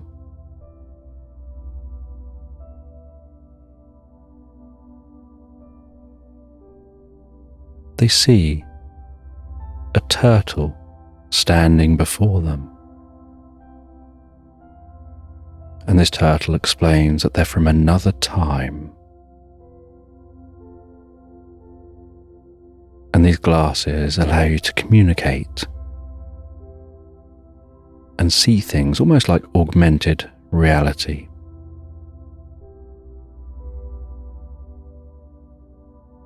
And the turtle asks the pig to follow them. And so the pig follows that turtle as they very slowly walk along the far side of that stream. Only it doesn't look like they're actually walking along the stream for the turtle. The pig can't work out where they're walking. But the pig follows them along and heads over past the small, gentle waterfall on the stream, all the way over to a stone footbridge, where a small footpath reaches the bridge, crosses the stream, walks past that stone footbridge,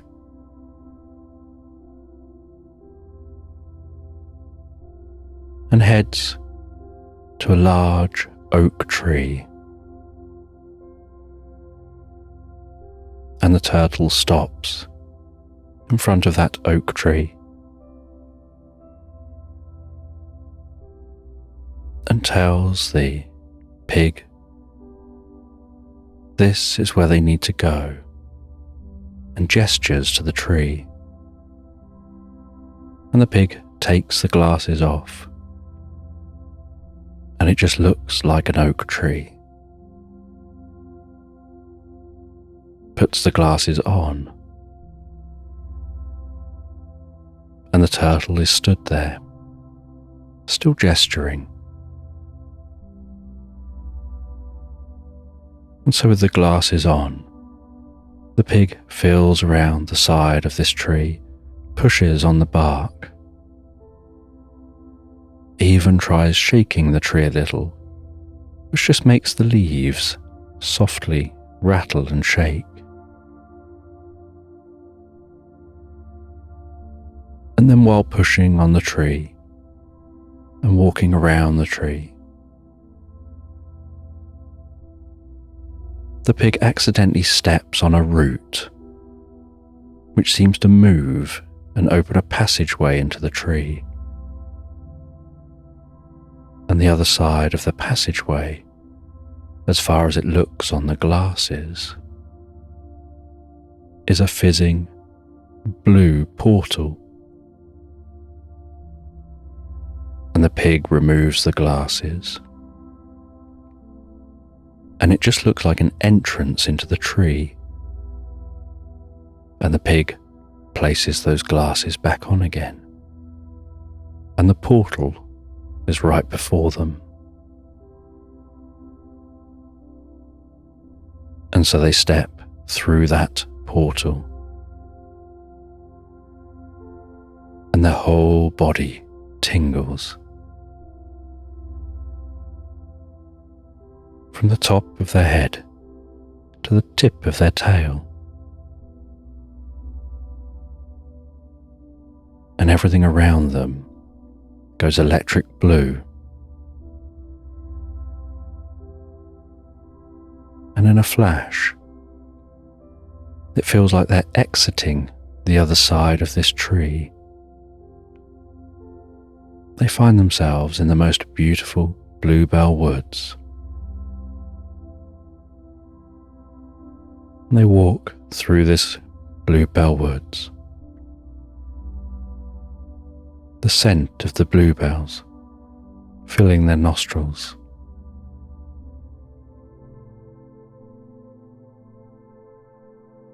And they do a mix of looking through the glasses and taking the glasses off as they walk,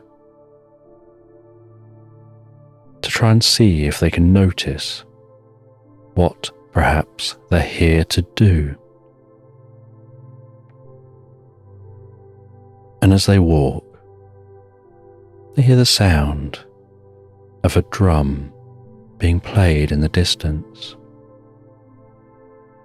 an ethereal sound of a tongue drum.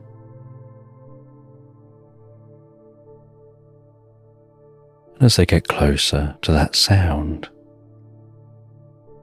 they wonder whether there's multiple drums being played. But notice when they're near to it,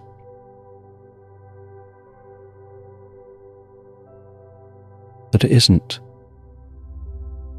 multiple drums being played.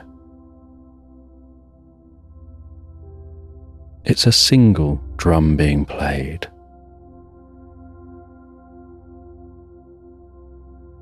By an 8-legged, furry creature that looks a little bit like a cow mixed with a very fluffy animal, where its fur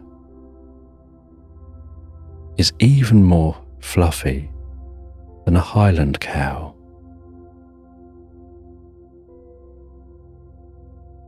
That a Highland cow's hair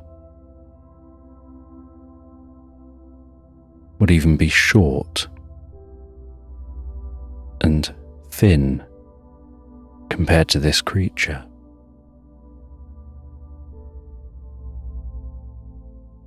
And it had multiple legs playing that drum,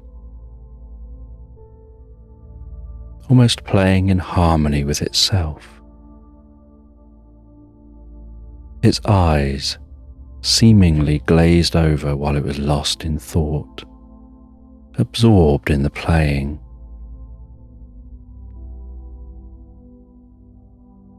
And the pig, carefully, slowly, walked over to them.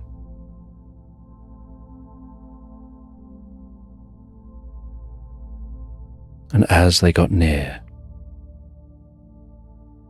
so the creature stopped playing and looked up at them.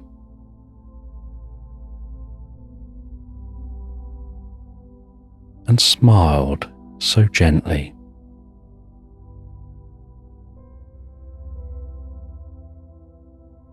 And they called themselves Noodle because they like noodling on musical instruments.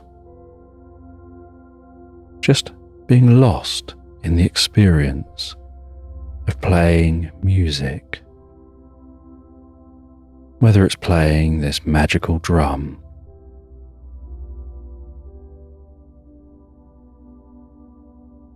or playing a tree, or even playing the grass, and creating music out of thin air. They can even use their fur and turn that into an instrument, which when played sounds a bit like a violin.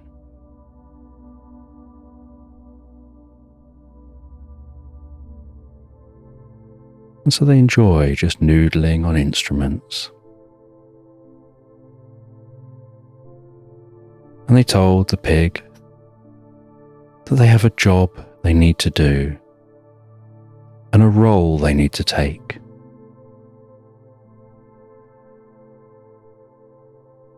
They need this pig to be something of a secret agent.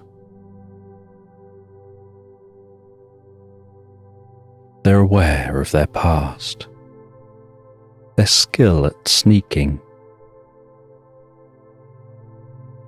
They were watching because they have a connection with all things. They saw the way that pig captured that flag all those years ago. They've seen the tenacity of that pig building a home from the ground up.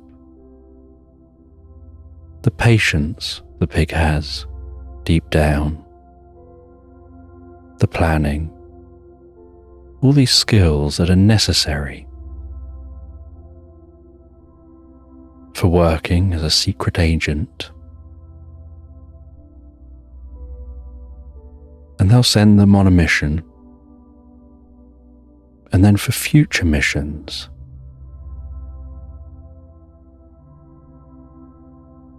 the crow will deliver a message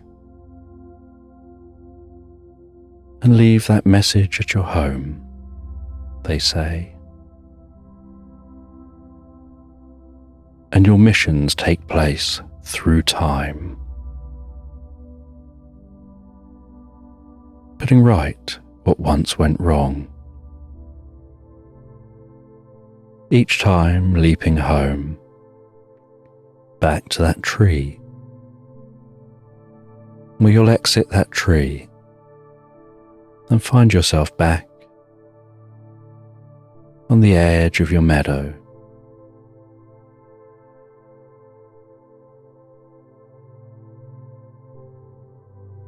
And they said that this first task, this first mission, you just have to go and retrieve a book.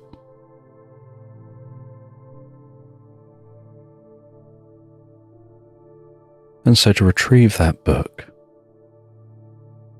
you'll be given some space and time coordinates. They'll be programmed into the glasses. You walk through the tree.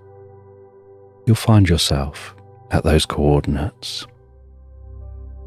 And every mission will be programmed into the glasses.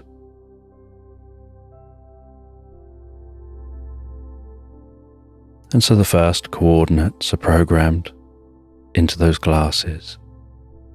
They head back to the tree. Now excited, they have something to do. Something to keep them busy, to fill their thoughts. as they head through the tree with those coordinates programmed in. They exit the other side of the tree, and they see before them a vast, snowy, freezing cold landscape with a single igloo in the middle of that landscape. They head through the strong wind that's nipping at the side of their face, at their ears. They knock on the door of the igloo. An Eskimo invites them in, and it's so much warmer inside the igloo than outside.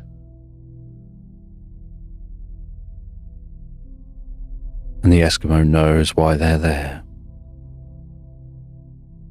and opens a hatch in the base of the igloo and tells them to head down that hatch. And they lie on their belly on a trolley. They pull a lever and the trolley shoots off down that hatch,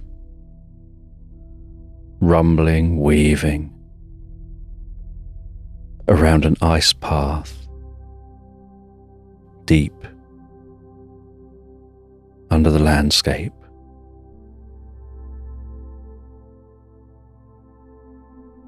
Before coming to a halt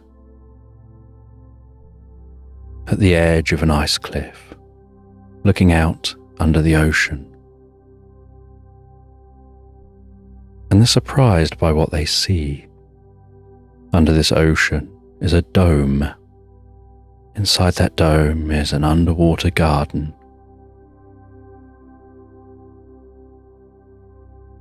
And a small little cabin.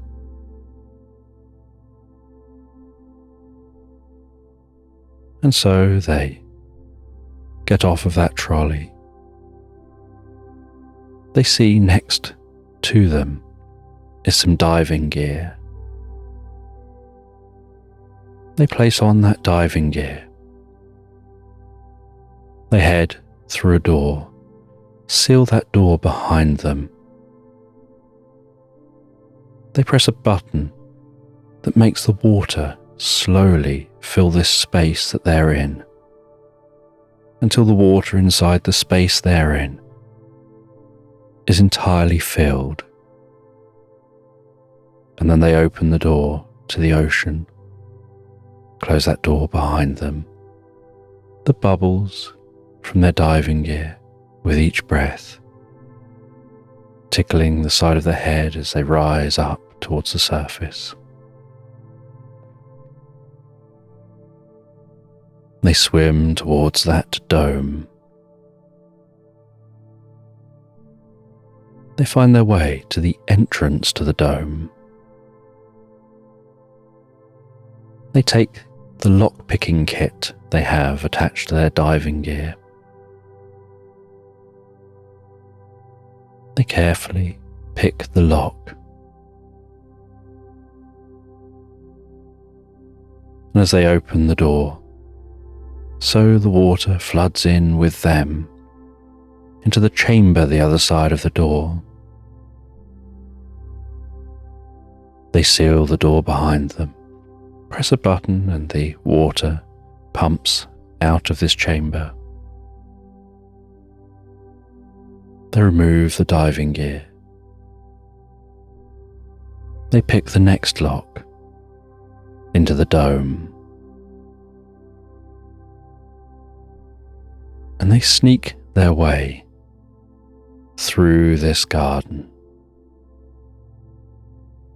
getting closer and closer to that cabin.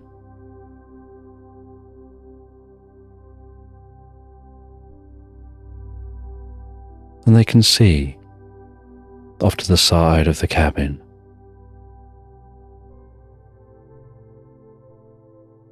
is a creature playing chess against themselves. and the pig wonders who's winning. And that creature looks like a small gnome with a blue floppy hat, pointy ears, a red nose, and a bright green outfit with bright red, slightly curly shoes.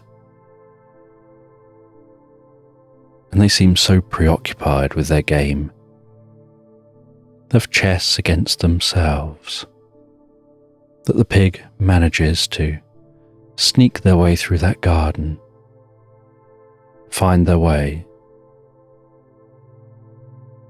to the side of the cabin.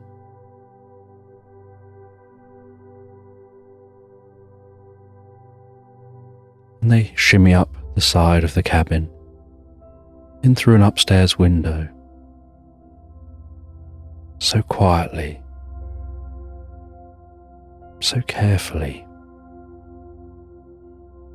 They tiptoe delicately through the cabin, searching for a bookshelf. And on the ground floor, against a wall, they find a bookshelf.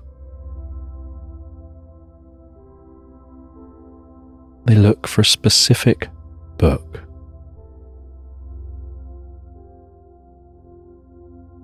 And they're scanning the names of the different books.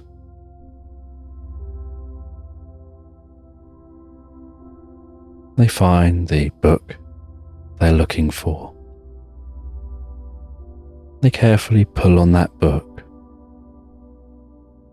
and the bookshelf and the bit of floor they're stood on rotates, and they find themselves in a secret area behind the bookcase.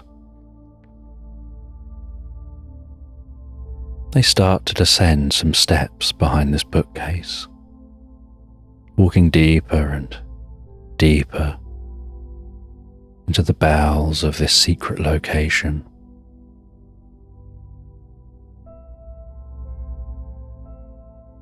And they find a door deep down under the cabin. They pick the lock of that door.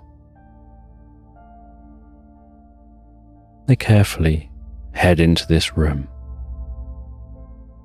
And in the middle of this room, they can see an ancient, ornate book floating in a glass case, surrounded by lasers and different protection systems.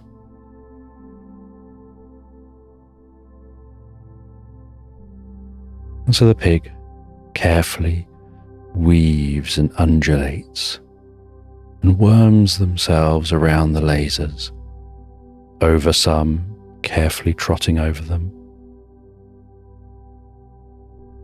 sliding delicately under others,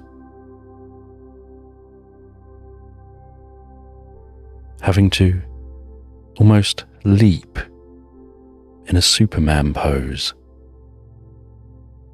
between other lasers, tucking their tail in as they go, all so delicately and quietly,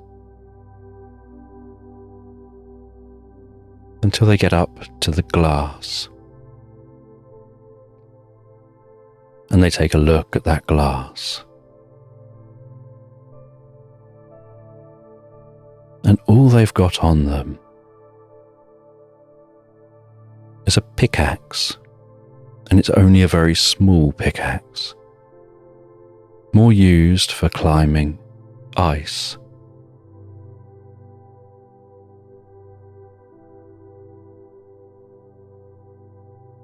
But they realize they need to get through this glass,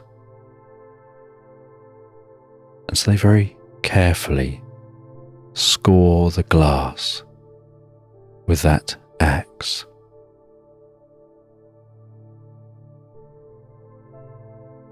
And it makes a slight scratchy sound as they do.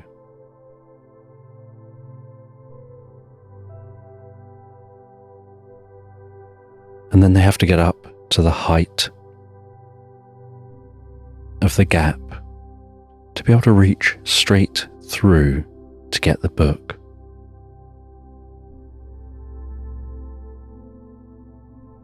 And so they jump up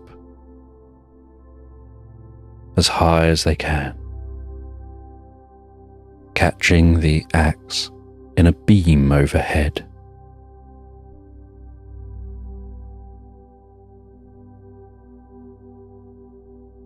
And they throw up their suspenders, catching them on that axe, and hang from their suspenders. They reach in carefully. They grab that floating magical book, carefully remove the book, drop back down to the floor,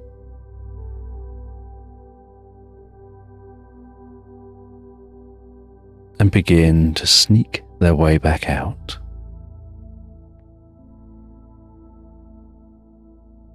Heading back out the way they came.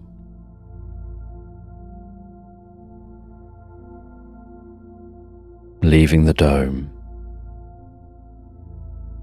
Getting back to that entrance into the ice shelf.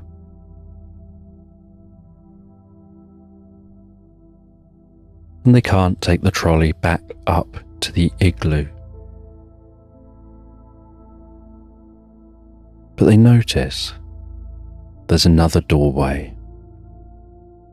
They walk through that doorway, and before them is what looks like a drop. And as they look down, they notice there's a trampoline down that drop. As they jump as high as they can, and as they strike the trampoline and then spring back up, so they add in some additional strength from their legs. And they spring up high enough to knock a hatch at the surface and manage to grab on to the edge and pull themselves up out onto the snow. And they find their way back to that portal. Passing back through the portal, back out to the edge of their meadow. And they're carrying that book.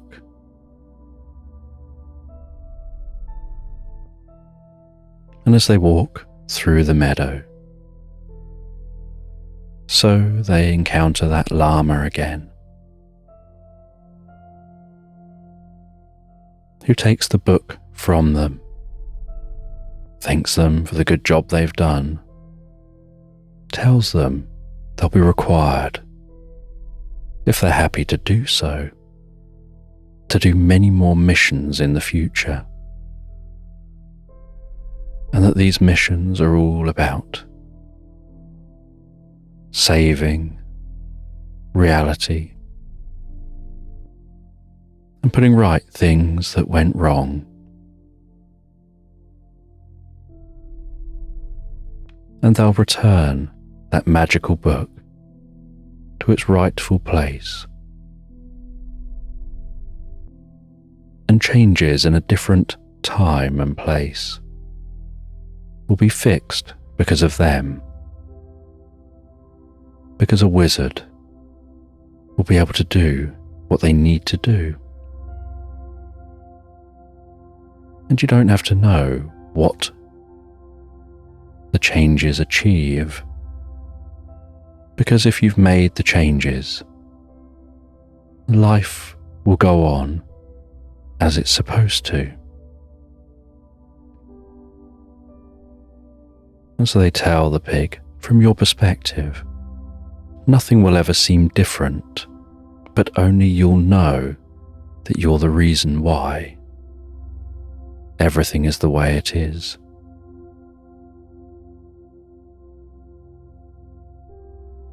And that you have more importance than you realize. And with that, the llama walks away, seems to almost disappear in a delicate purple cloud. And the pig crosses back over that stream, heads back to their cabin, the sun gently setting. And once back at their cabin, they write in their journal about this first adventure.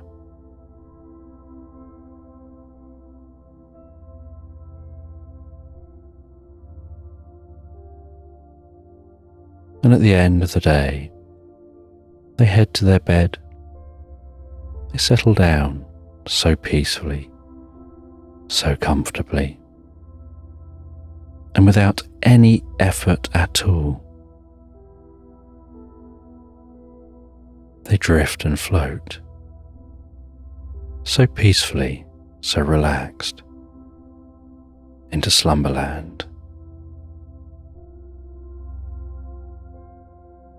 And there's a boat bobbing gently on a lagoon. And on that boat is a small koala wearing dark sunglasses, a wide hat pulled down low over their head. And the boat is bobbing gently up and down on the water of that lagoon. And the lagoon is so calm and quiet. The sounds of the forest off in the distance. And they're on this boat, elbows resting gently on the side of their boat, looking through binoculars.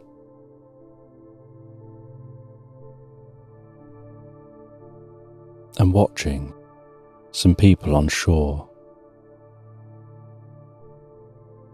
And they have a little pad beside them that they're writing down notes on. And they see those people on shore. Bring out a large container. Place that container down before them. Opening the container and taking out clear bottles containing a gold gloopy liquid.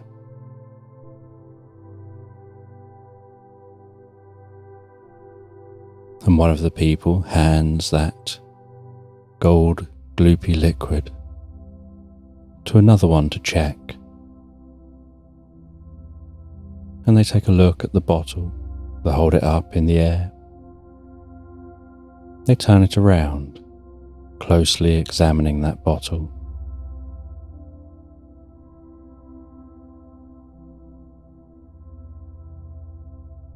And the koala can see on the label for the bottle that it's the legendary golden coconut bubble bath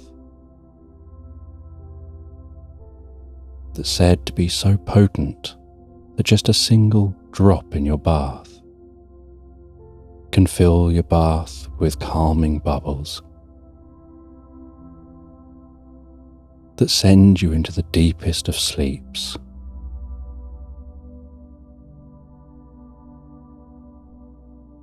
And after they examine the product, they put it back into the container. And they shake hands, and that container is loaded onto a different vehicle, And then that vehicle drives off from the edge of the lagoon and follows a road round and off deeper into the forest. And the first group go back to their vehicles and head off in the opposite direction. And once the coast is clear, so the koala starts the boat and pilots the boat to the shore and lets that boat run aground, skidding up across that purple soil on the edge of this lagoon. As it scrapes up to a halt, then the koala leaps off the boat, its feet sinking and crunching as it runs into the forest.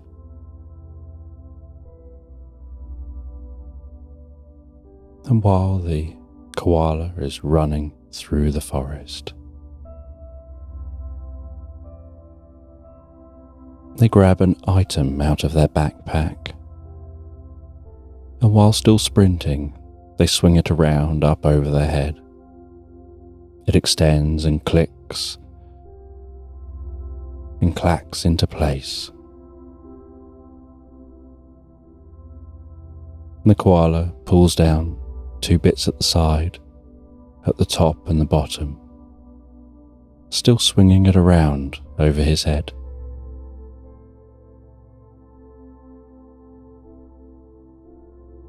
And it lands on the ground. As the koala puts their weight onto the top and lands on top of it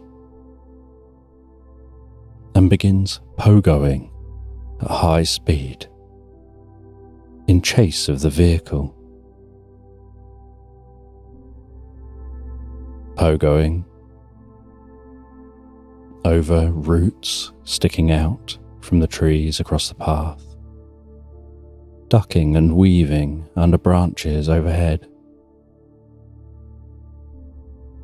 sometimes having to put extra strength into the bounce to leap low branches, other times having to skid under branches, carefully holding that pogo stick balanced in the hands and on one leg to slide under the branch, and then nudging the ground to spring back up to continue giving chase.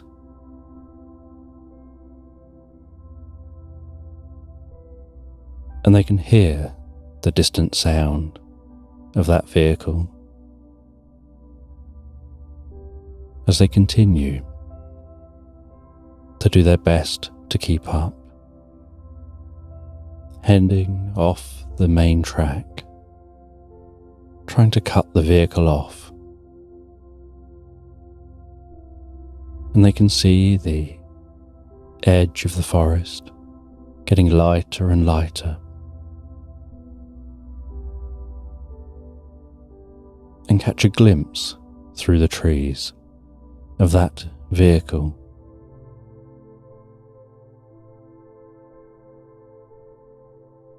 And they exit the forest. You can see the dust rising from the back of the vehicle. They watch as it heads off, following a track along the side of the forest.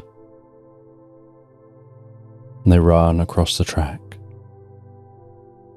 pogo off the end of the track, somersaulting in the air, landing on the back of a giraffe, nudging the side of the giraffe, causing the giraffe to begin to run, its head moving back and forth while it does, the koala bouncing up and down, giving chase to that dust cloud in the distance, And the koala manages to keep an eye on that vehicle all the way to the vehicle reaching the crossroads and seeing that vehicle turn left. And so he lets the giraffe slow down and relax. He gently pats its neck, thanks it for its help, and leaps off, flipping in the air, twisting in the air and landing on a foot and a knee on the ground, pogo stick in hand, pressing a button on the pogo stick, collapsing it down and placing it back into his backpack. As he then walks to the edge of that road, and he knows this is a very long road, but there's only one of that road. The road doesn't split. It goes straight on until it reaches a town. And so he knows that he can just follow this road, and the vehicle may travel beyond the town, but the chances are it'll stop at that town. And even if it does go beyond the town, he's resourceful, and he can find ways of working out where it went after it left. Because in this location, there are long distances between turnings, normally splitting at a town or a village. And so he just walks calmly along the road, heading in the direction of that town, and he can see the marks on the road from the vehicle, and there's still some dust in the air. And so as he walks, he takes this chance to radio through and update his unit on what's happening, to let those who hired him know what it is that they're after. And he explains about the bubble bath, and he explains where he is and where he's headed. And as the day wears on and the sun dips lower and lower in the sky, so the koala just feels deeply rested, enjoying the walk, but knows it's time to stop for the night, to set up a camp and continue this journey in the morning. And so he heads a little bit away from the road. He sets up his camp in a small campfire, the flame of the fire gently flickering and crackling before him.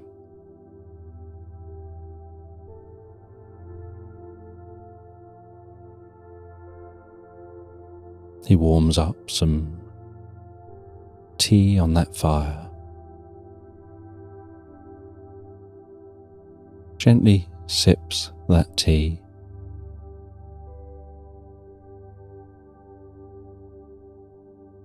and notices how he's feeling sleepier and sleepier with each sip he takes.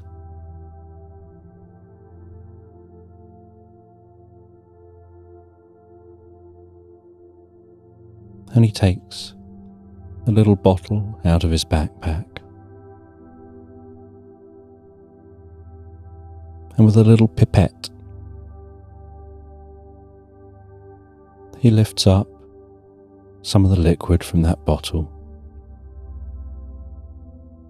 and just applies 1 or 2 drops of that octopus ink from a magical deep-sea octopus to his tea. And as that touches the surface of the tea, so it dissolves in a slight puff of steam. And the tea gently changes colour slightly, turning a little more blue.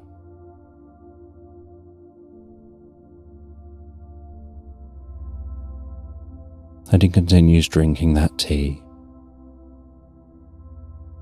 as he feels his mind getting lighter, and the lighter his mind becomes, the heavier and heavier he finds his body.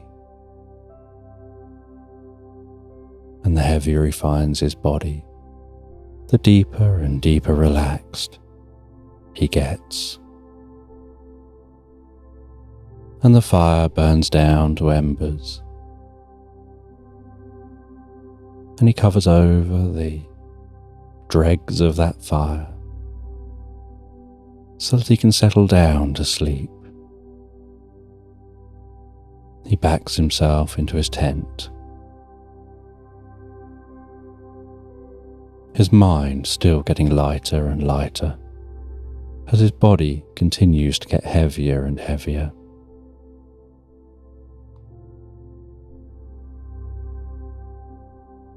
And he feels his consciousness expanding,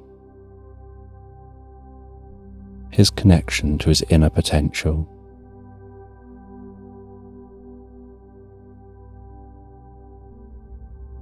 As his eyes close, and a cool, blue, deep relaxation works its way through his head, down his neck, down his arms to the tips of his fingers, gently down his back, his chest, all the way down to the tips of his toes, while his mind drifts even deeper. And as his mind drifts, so he has this sense of floating through the most perfectly blue sky and gently white, fluffy clouds, as if drifting through the sky in a hot air balloon, floating so calmly, so peacefully, towards an emerald castle perched high up on a mountain, overlooking vast waterfalls, an enormous lake, and a wide river, snaking its way through dense forest, with giant birds flying overhead, and butterflies that are the size of dogs, flapping their iridescent wings, the sun shining through those wings like suns through stained glass windows.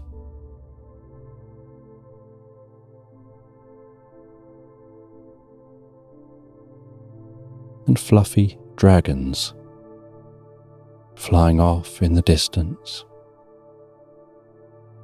circling the mountains, some almost a fluorescent green, others bright pink, others an electric blue.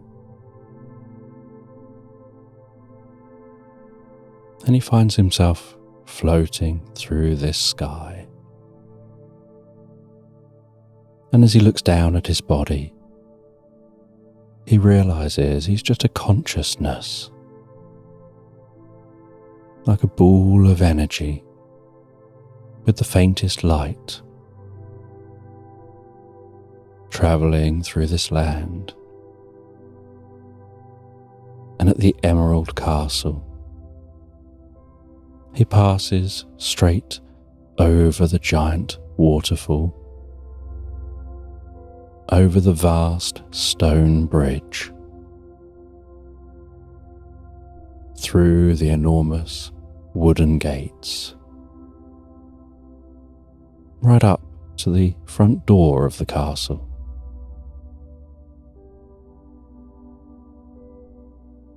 And as he has a sense of resting down at the front door of the castle, he notices he seems to be in a body.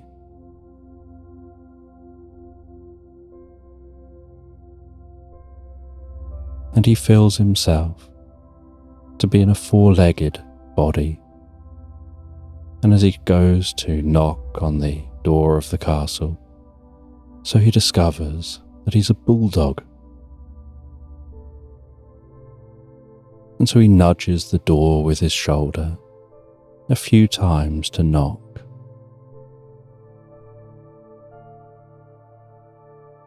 And then he waits and can hear the most delicate walking the other side of the door.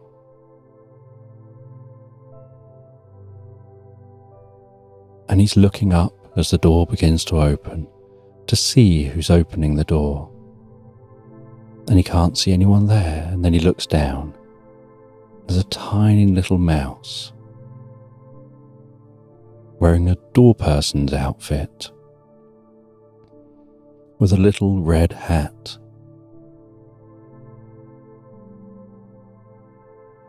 Red trousers, well-polished red shoes, and a red blazer. And the mouse invites him in and gestures for him to come in. And so he walks in along a thick red carpet in this emerald green castle, and can see up some steps at the far end of this hall is a really ornate chair. And he walks towards that chair. And as he gets closer and closer, he can see a comfortable cushion resting on the chair. And resting on that comfortable cushion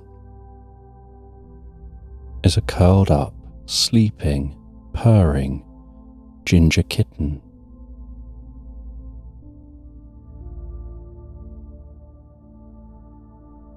And he walks over towards that chair, towards that kitten, stands at the foot of the steps,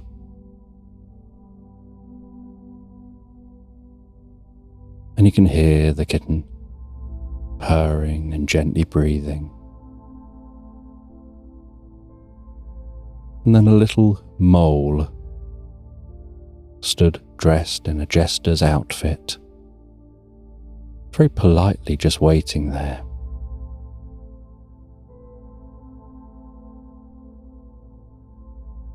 Leans over and whispers to the kitten, waking that kitten up. And the kitten stretches, arches its back and up, stretches its front paws forward, opens its mouth, sticks its tongue out, does an enormous yawn, blinks a few times,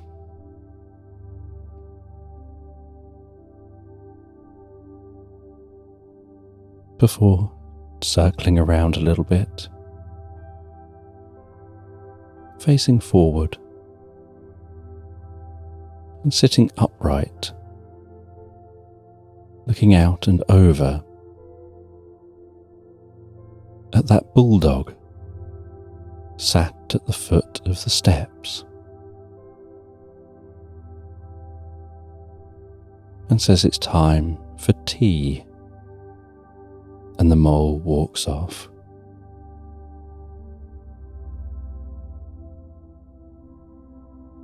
And then asks why this bulldog is here.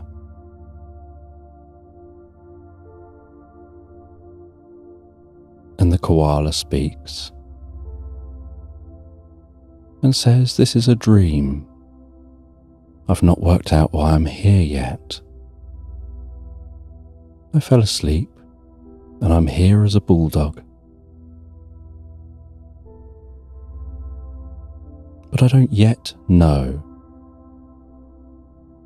until it's happened, my purpose for this visit.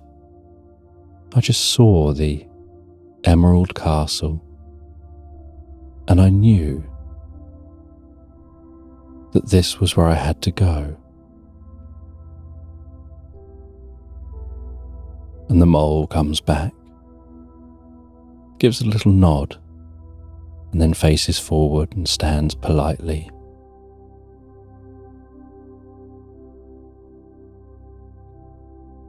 And the kitten asks for more information about what perhaps this koala, who looks like a bulldog, could possibly want. And they explained how they'd laced their sleepy tea with the magical octopus ink, so that they could have this experience, so that they could heighten their awareness, to be able to track down some people that they're seeking, and to be better able to fulfill their mission. And so they don't fully know yet how that's going to happen, and what they're going to gain from the experience. And while talking, the sound of a trolley with a wonky wheel and some china on that trolley rumbles and bumps and clatters across the stone floor of the castle, and then up onto the rugs in the castle, and pushing that trolley is a platypus whose tail keeps slapping the ground with every step. And they're wearing a pinny, and they're wearing some rabbit ears, and a blonde wig. And the koala finds themselves just staring and watching, and finding this curious. And the platypus winks, as if somehow revealing something that this koala is supposed to pick up on. And serves up that tea gives some tea to the cat and offers some tea to the bulldog. And the bulldog politely sits down and starts drinking that tea, and can feel that tea, the warmth of that tea, go down their throat with every sip. And while drinking the tea, the koala feels their experience deepening and a connection forming. And the platypus offers a round cake, and the cat takes some cake, and the bulldog takes some cake, and they begin to eat that cake.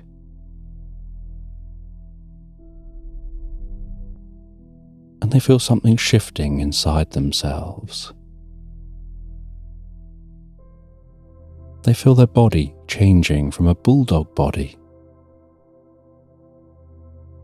to something warmer. And their body begins to fizz and tingle, and they feel the warmest, most pleasant sensation through their mind and body, like a full-bodied hug that passes deep into their psyche.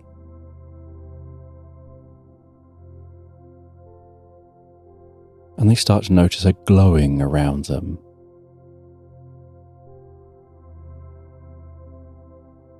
And the cat just watches and smiles.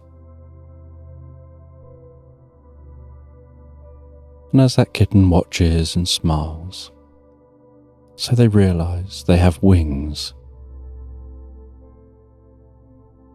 and they leap slightly in the air and can see their reflection in a mirror beyond that chair, and notice they've turned into a phoenix, and they land back down. And the kitten says that you've now risen from the ashes. You've accessed that deeper part of yourself.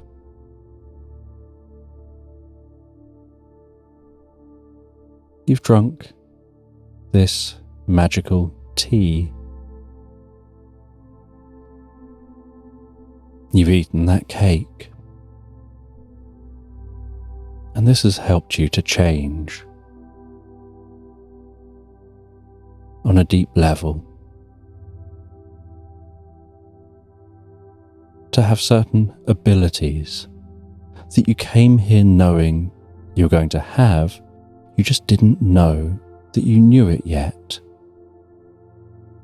You weren't consciously aware those changes were going to be had, but all the clues have been there since the start.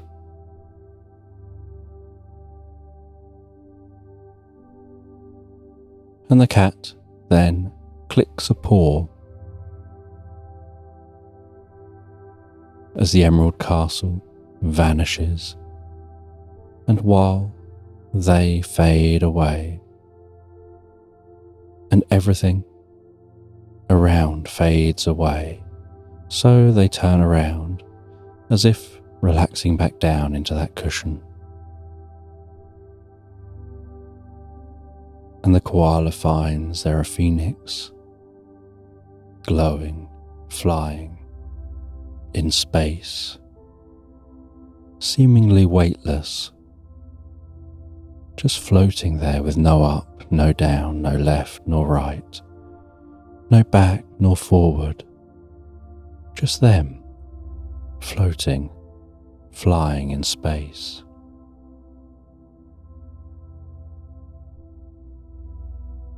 And as they look around, they see the way the stars twinkle and shine around them.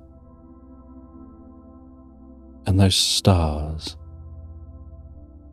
begin to interconnect like silver spider's web, weaving the stars together around them in a cocoon of comfort with silver threads surrounding them in all directions.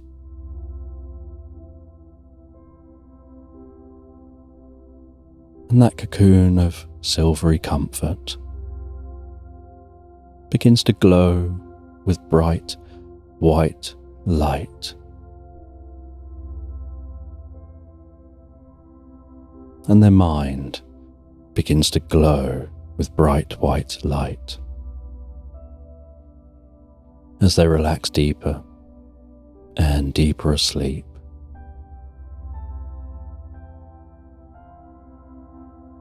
And they awaken the next morning to the gentle sounds of birds in the forest. And they leave their tent, and they pack up their tent,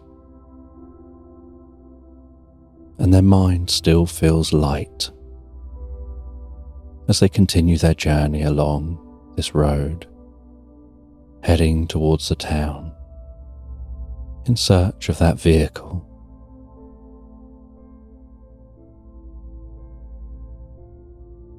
And they get their pogo stick out again to speed up their journey, bounding along that road.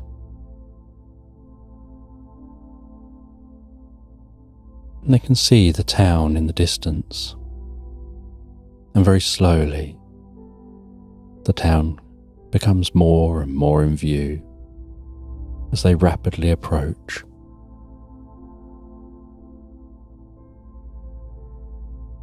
And eventually they arrive at the town, and they don't know if those people will still be here or if they will have already moved on.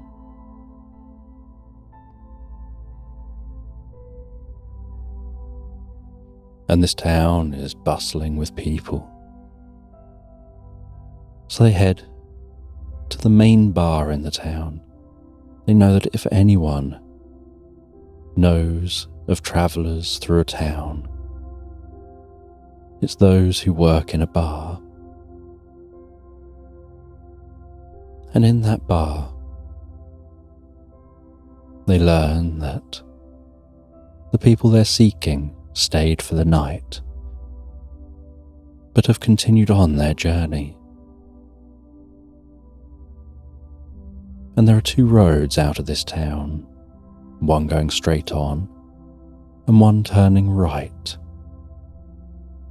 And they took the road going straight on. And so the koala knows that they're not that far ahead, but as the day goes on they should be able to catch up. But it'd be very hard to catch up if they continue trying to do this on foot.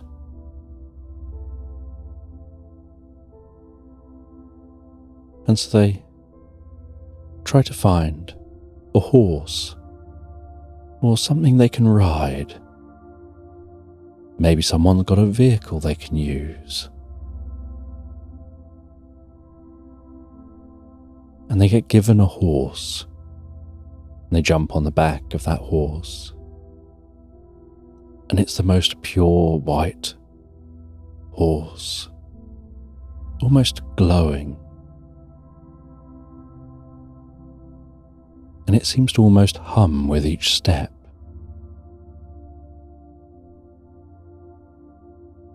And that horse gallops out of the town, following along in the direction of the vehicle.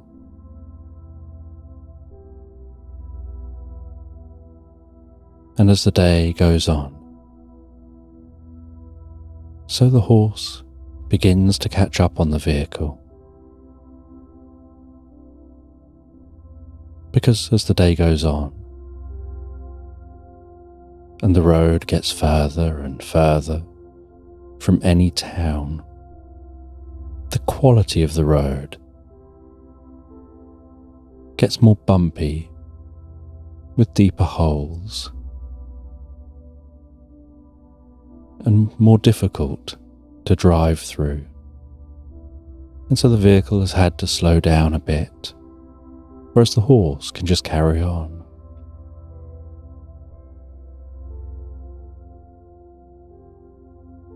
And the koala can see the cloud of dust rising from the vehicle,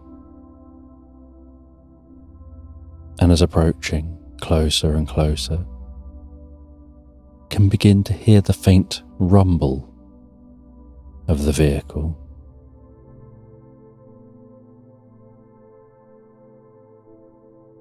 And then sees that vehicle pull over at the side of the road, and so stops on the horse.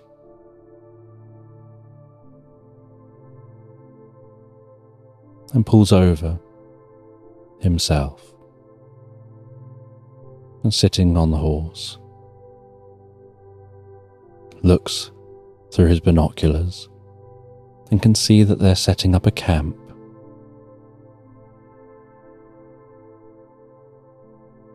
And he watches while they set the camp up. They set up a perimeter. They seem to have some people that'll stay awake and keep watch, while others will get a chance to sleep, and he assumes that during the night they'll take turns. And so he decides to get a few hours sleep himself, and he'll wake up in just a few hours before they change over, so that he can take action just after they've changed over, using the changeover and the noise of the changeover as a chance to get closer. And so he rests and sleeps for a little while as the sun sets and the sound of crickets rise around him. And he awakens just a few hours later, feeling refreshed, and sneaks his way down to where they're camped.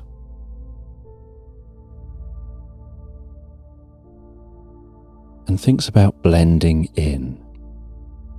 And as he thinks about blending in, so while walking past the trees, he finds himself changing, not just colour to match the trees, but his skin makes subtle changes to soften his outline.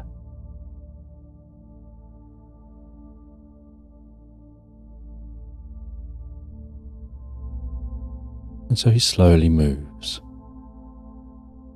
while his skin shifts to match his environment. He walks around near the camp, sneaking around, watching the changeover happen, getting closer and closer as those changing over stomp around, not realizing how much noise they're making. He finds his way to the vehicle with that container in it, stands against the vehicle, his body blending in with the vehicle. Carefully worms his way around the side of the vehicle and tries to very quietly open the back of that vehicle.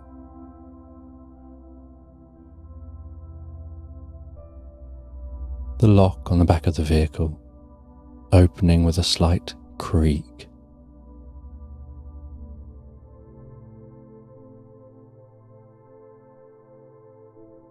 And so as to not make too much noticeable noise, he picks up a stick, throws it as far and as hard as he can in the opposite direction into the woods, and watches as it's flying through the air and holds that lock. And just as it strikes a tree and lands in the woods, he pulls the latch across, making less noise than the stick clattering against the tree, as he sees those keeping watch turn towards the noise and one go and investigate, assuming it's just an animal in the forest. As the koala carefully pulls the door shut behind him, flicks on a light, finds the container, opens the container and sees that it contains all those glowing bottles of bubble bath. And so he has to figure out how to get these bottles out of here. And each bottle isn't too wide. And so he gets into his backpack and he pulls an umbrella out of his backpack. And the umbrella has a laser that comes out the top of it. And it's also a bulletproof umbrella. And he doesn't need it being bulletproof right now. He doesn't need to expand the umbrella, but he points that umbrella at the ground and carves a small hole into the base of this vehicle.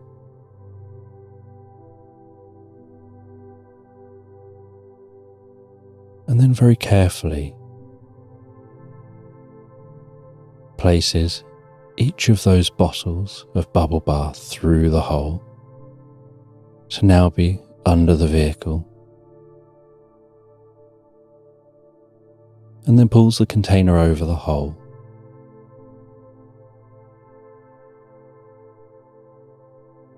And then sneaks out of this vehicle, sneaks around the side of the vehicle,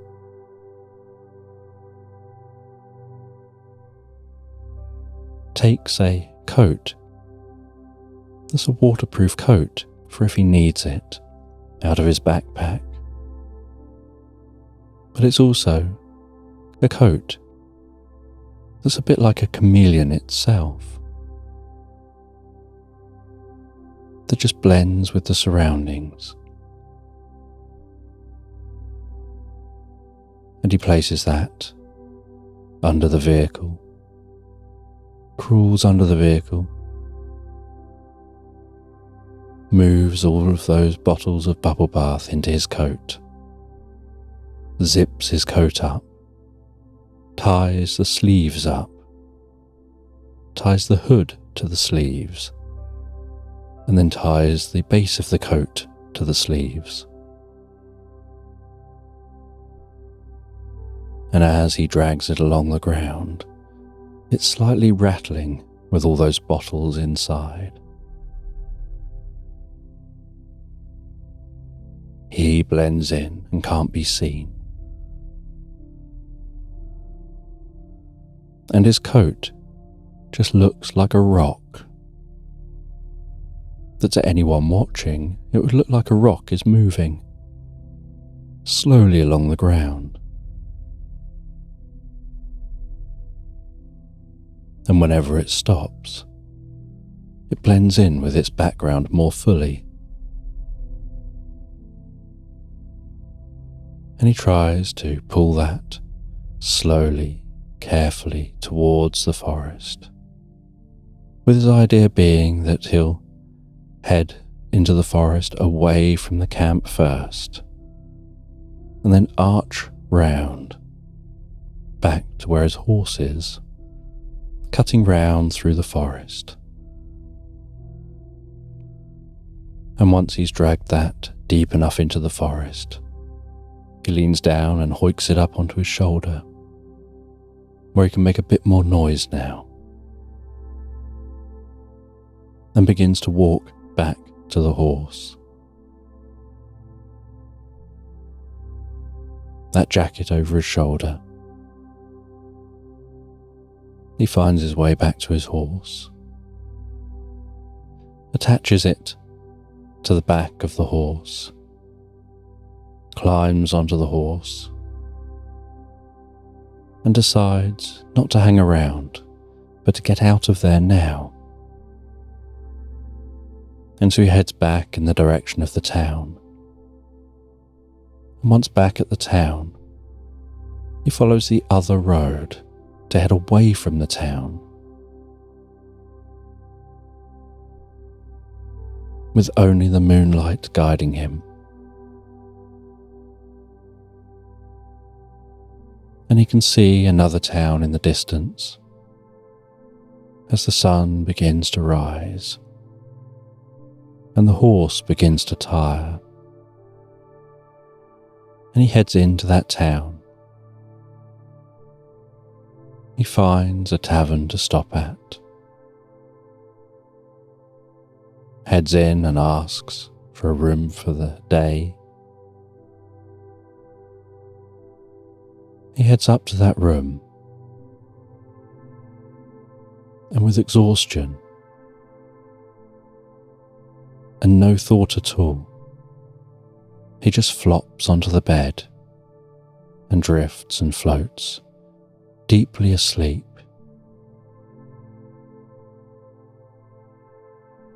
While his horse outside the tavern enjoys some food and water before itself just settling down onto the ground, curling up and relaxing asleep. And after many hours of sleep, the koala awakens and goes over to one of the tables, takes a gramophone out of its bag, puts that gramophone together, takes a record out of its bag, places that onto the gramophone, carefully begins to turn that record and then lower the needle onto the record. With a hiss and a scratch, voices begin to come from that gramophone. And after turning that record for a while, so it continues on its own. And the voices coming from the gramophone start asking if he's completed his mission, and he explains that he has. That he's got hold of that bubble bath, and so there's no need to worry anymore. And he gives the location of that group that he just got the bubble bath from, and says where they're heading, and that they probably won't notice the bubble bath is gone until they reach their destination. And the voice says that they'll send people to go and pick them up.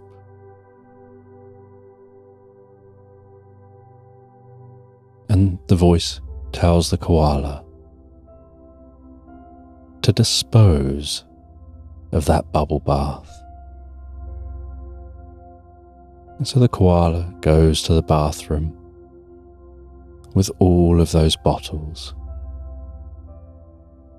and with a tap running, begins to pour those bottles of bubble bath into the bath, just watching the bubble bath flow down the plug hole, leaving behind a trail of dense, white, sleepy bubbles, and the air filled with the most intoxicating, incredible, sleepy scent, with the koala feeling deeply tired and sleepy just from that smell, let alone being in a hot bubble bath.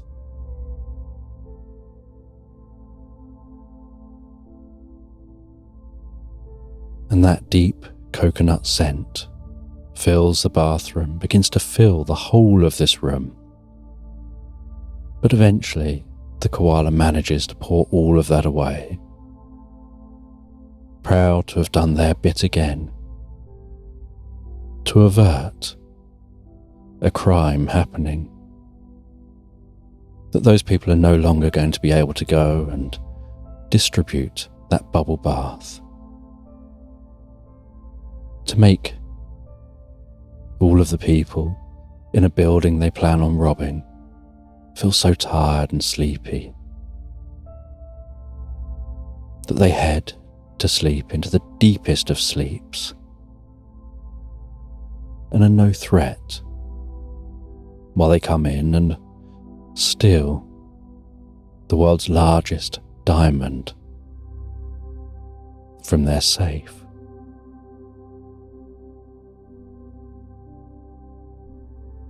And after the koala has done their job, they set back off again, just on foot, awaiting their next mission, walking from this town, walking off into the sunset. And long after the sun set, and they've walked for many miles, they've turned off track and walked for many miles in open countryside. They set up camp. They reflect on their experience, on the dream that gave them their chameleon-like abilities.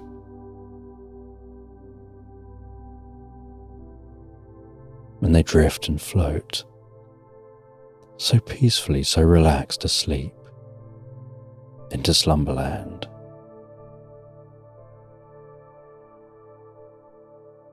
And a boat is rocking gently on the ocean, wobbling up and down with the waves, almost hypnotically moving side to side as those waves flow past, rolling peacefully to the shore. The sound of water lapping against the underside of the boat, the slight sloshing sound of that water, the gentle creaks and sound of movement as the boat peacefully undulates on the waves.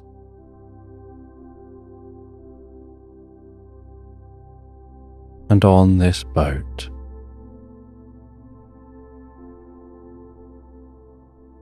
is a panther on a quest in search of a treasure chest. And this panther is sat at the back of the boat with a map of the ocean and the land around, and a bright red cross marked on that map.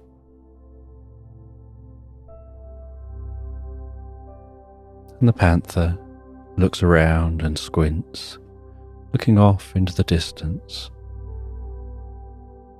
looking for any signs of landmass on the horizon.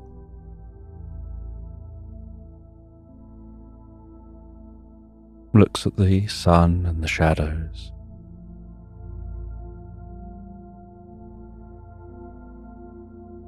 And tries to work out exactly where they are and how close to that X they are. And while resting on this boat, looking at this map,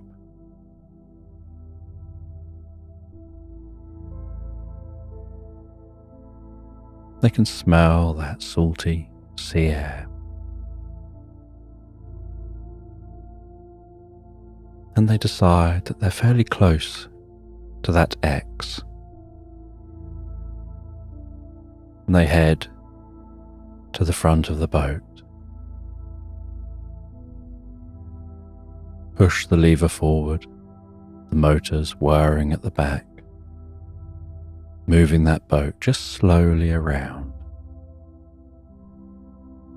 with their eyes firmly fixed on the sonar screen, hearing that ping as it scans the ocean floor.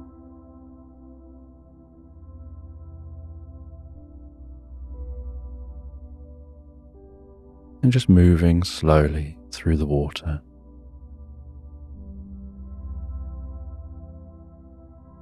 And circling around, moving slowly back in the other direction, scanning an area where they expect to find that treasure.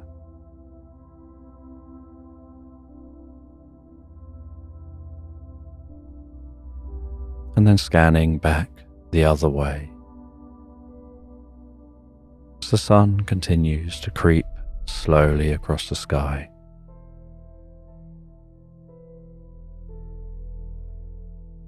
Just plodding across that sky.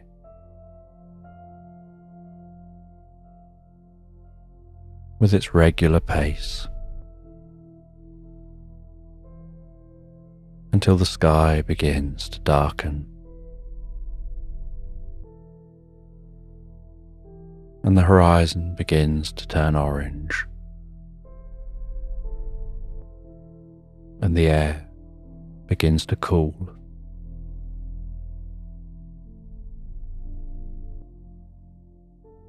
And then the stars begin to appear in the sky, and the glint of the silvery moon starts to rise over the ocean.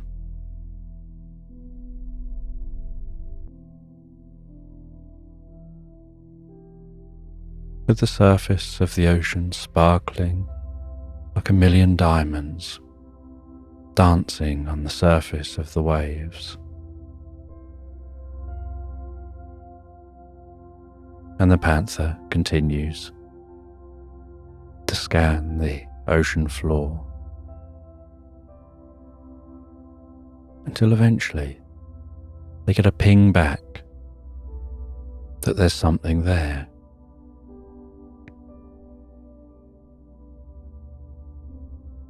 And with that ping back, they head to the back of the boat. They lower an anchor, its chain unfurling as the weight of the anchor drags it down to the ocean floor.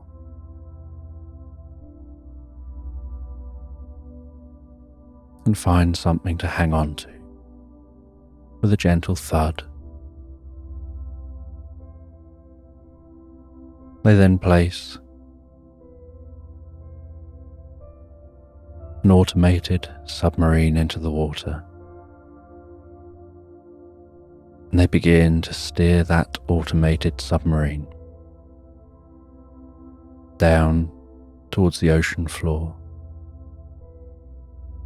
And as it lowers, so they turn on the lights, and they can see on a screen as they navigate it, almost like navigating on a computer game. They can see the murky water, seaweed drifting past the screen as they lower that all the way down until it reaches the ocean floor.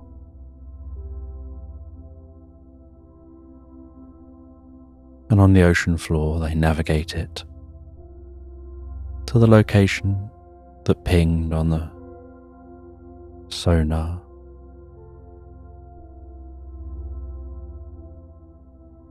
And they can see in that location what looks like the ruins of an old ship. And they carefully navigate into those ruins, watching small fish darting in and out of the ruined ship. An eel weaving its way out of the way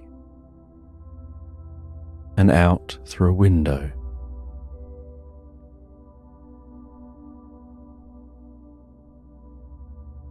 And they navigate it down a corridor in that ship.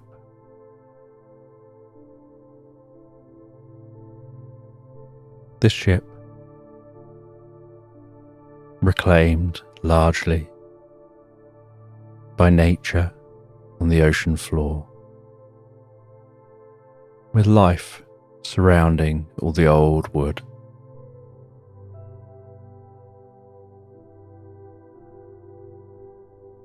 And then finding a damaged trapdoor and very carefully manoeuvring that automated sub down through that trapdoor, looking around, the lights glinting off metal plates and other bits and pieces left lying around down here as propellers of the submarine churn up gentle waves of silt and sand, and they have to wait for a moment with the propellers off for all that to settle before making the next move. And it's a very slow and delicate job.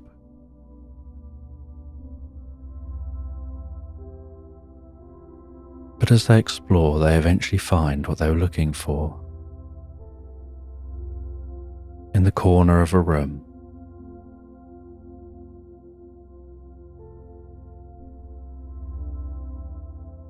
all weathered by the time of the water and reclaimed by nature, is a wooden chest that glistens and sparkles with golden straps around the outside. And it looks like perhaps it's diamond encrusted, as if it's very important.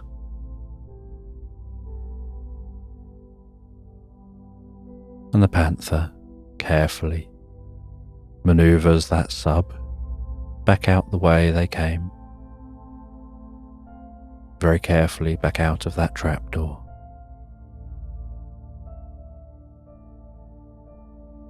Weaving it back through that boat, and carefully and slowly back up to the surface, and then lifts it back onto the boat,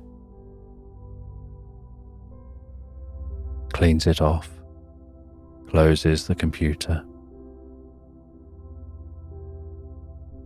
feels a sense of excitement that they found what they're looking for, and that tomorrow they'll be able to go down and try and reclaim that treasure and bring that treasure up to their boat.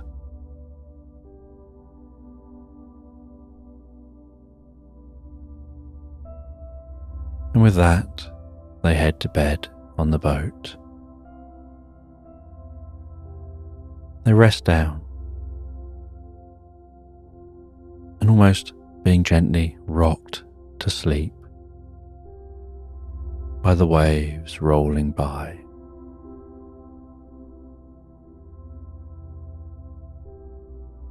And the silence being almost deafening, of no bird sounds, no other nature sounds, just the occasional creak and sound from within the boat, and the sounds of the water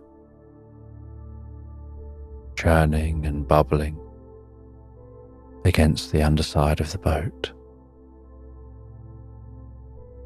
and that gentle rocking feeling. They drift and float, peacefully and comfortably asleep. And as they drift and float asleep, so they dream of being an explorer, of finding treasure, of changing lives with their discovery.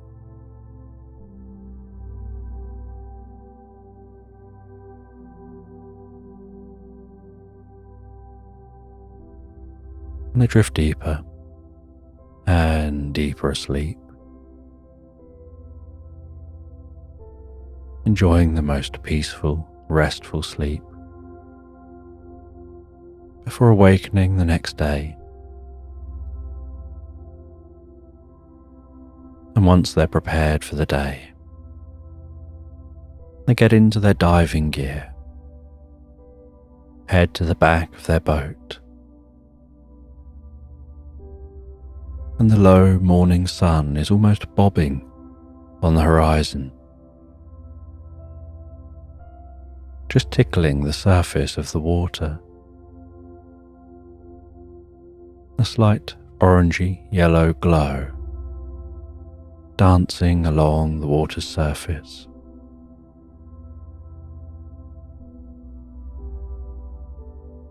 They drop off the back of the boat, begin to lower themselves under the water, taking with them a hook on the end of a chain that's gradually unfurling as they dive.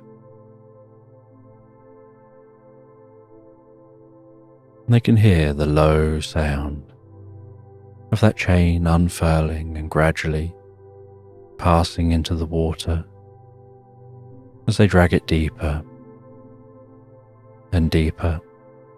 And as they go deeper and deeper, so they turn on lights on their diving suit.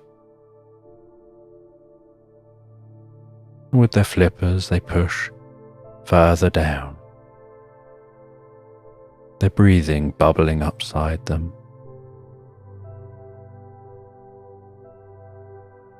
The bubbles tickling within their fur.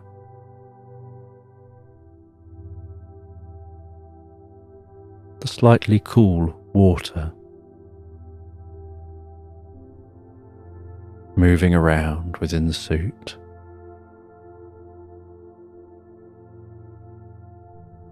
With every movement they make.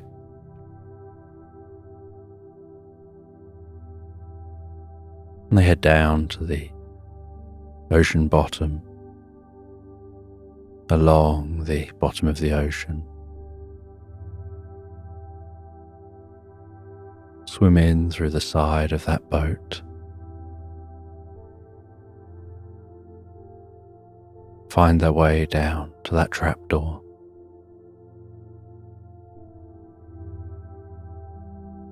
And then they swim down into the trapdoor, over to that chest.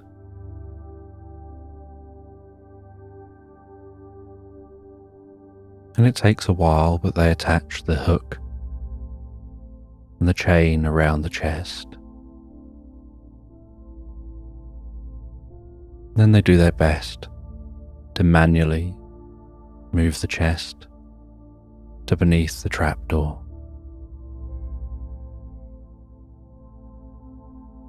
Then get beneath the chest and lift and push it up through the trapdoor. As it thuds down with a creak onto the wooden surface within the boat.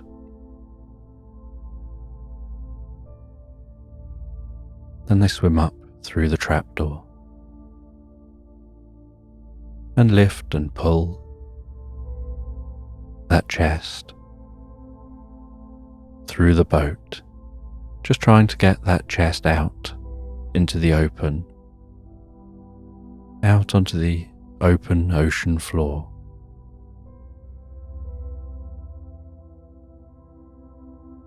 And once they get that chest out into the open ocean, so they follow the chain, swimming all the way back to the boat.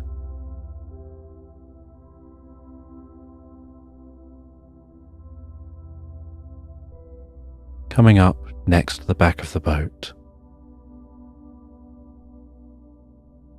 the sun catching their face with its warmth,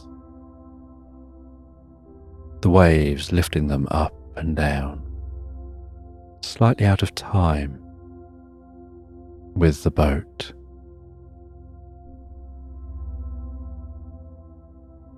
And they go right over to the back of the boat and climb themselves out.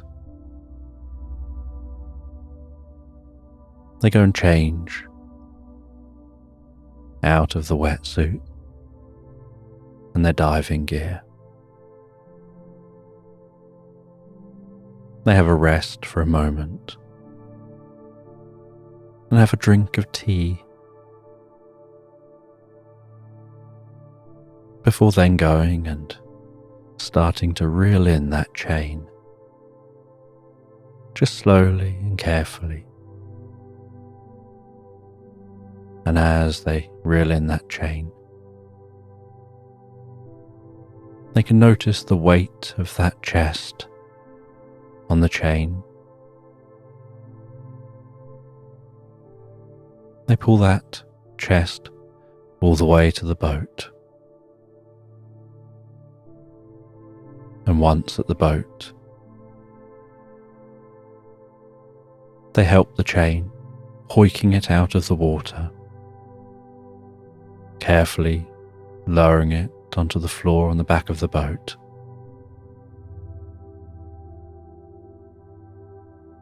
And then they undo the chain.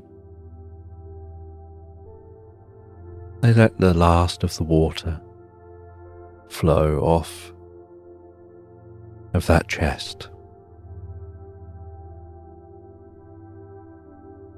You take some photographs of the chest. They have a look at how they might be able to get into it.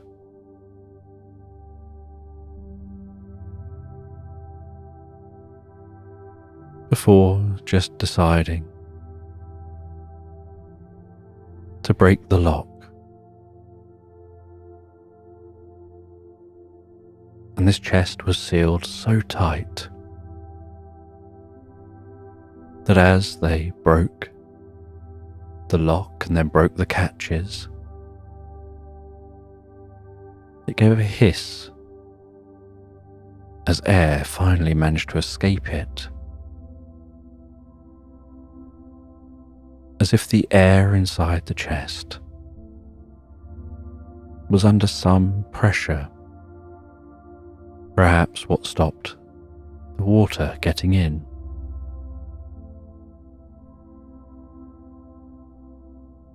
And as they opened the chest,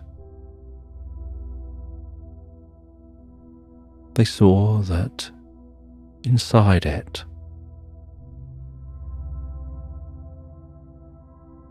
was the softest, silkiest purple material and resting on that purple material was a single silver feather pen. And next to that pen was a tiny pot. And at the back of this chest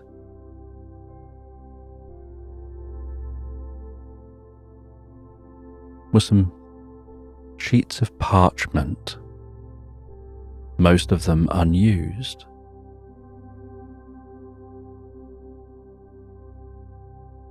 And they took that silver feather pen, the little container and the parchment,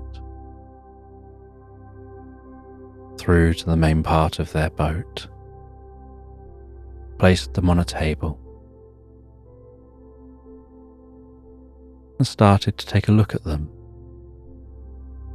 before going back, just re-examining the chest, see if there was anything else there. They checked under the material and found this was all that was in the chest. And they were led to believe that this was a treasure chest that people have sought for hundreds of years.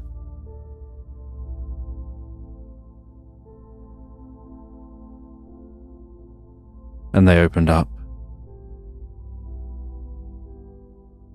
the ink and found that it was a purple pot of ink.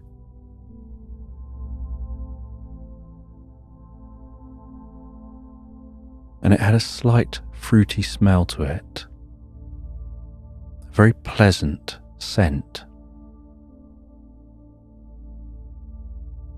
And they took the parchment, and they could feel that parchment in their fingers,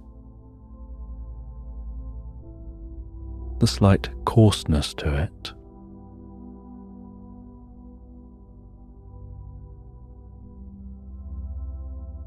And they spread that parchment out,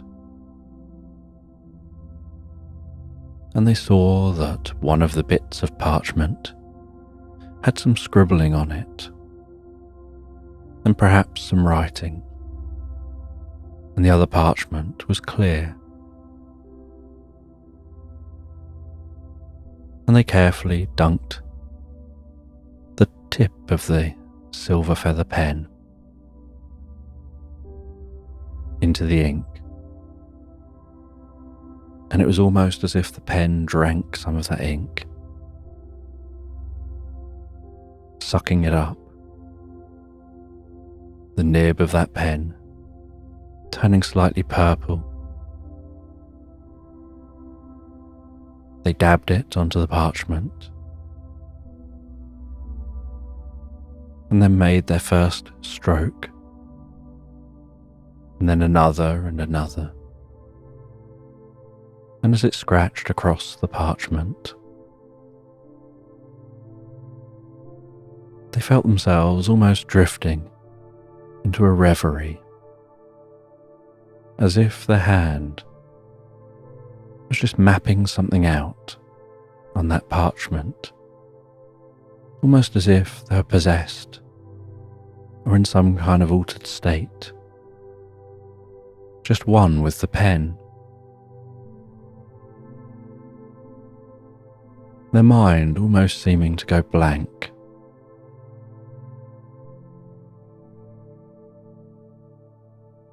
And then as the pen stopped moving,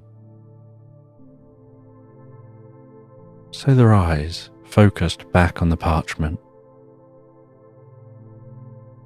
and they saw what looked like a circle drawn on the parchment, with some shading around the outside of the circle, as if to make it more 3D and appear a little deeper.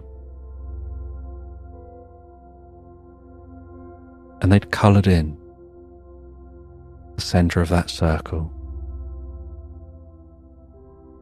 with some lines to make it look like it's got some depth and they picked it up to take a good look at that.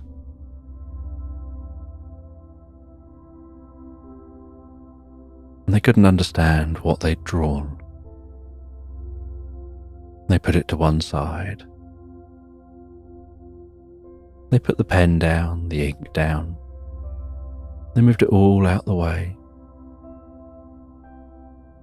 and sat just drinking a glass of water and feeling dejected. They'd put many years into tracking down this treasure. And all they found is an old silver feather pen and some paper. And they wondered whether there was anything else down there on that boat. But this was well stored in a very secure treasure chest. And it seems unlikely that there would be another treasure chest down there. And they never saw any evidence for one. And as the day continued on and the sun plodded across the sky, so they continued to try and think through what their next course of action should be.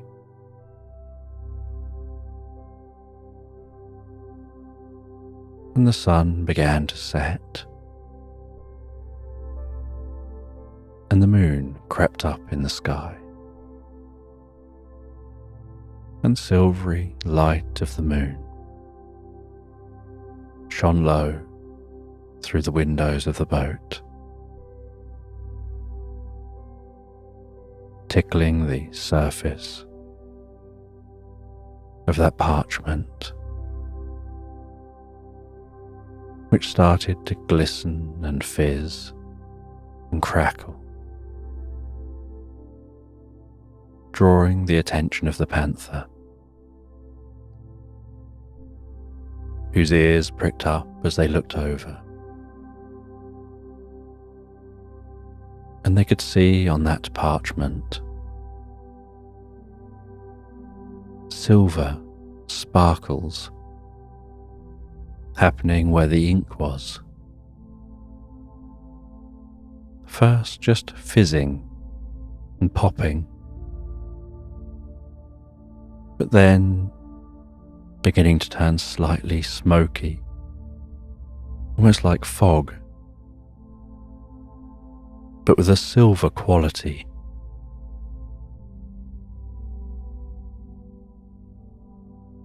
And then the center of the circle began to darken. And as it darkened, so it looked like it was beginning to spin. And as it began to spin, so it started to appear deeper and deeper, as if it was extending somehow out, back, beyond the parchment.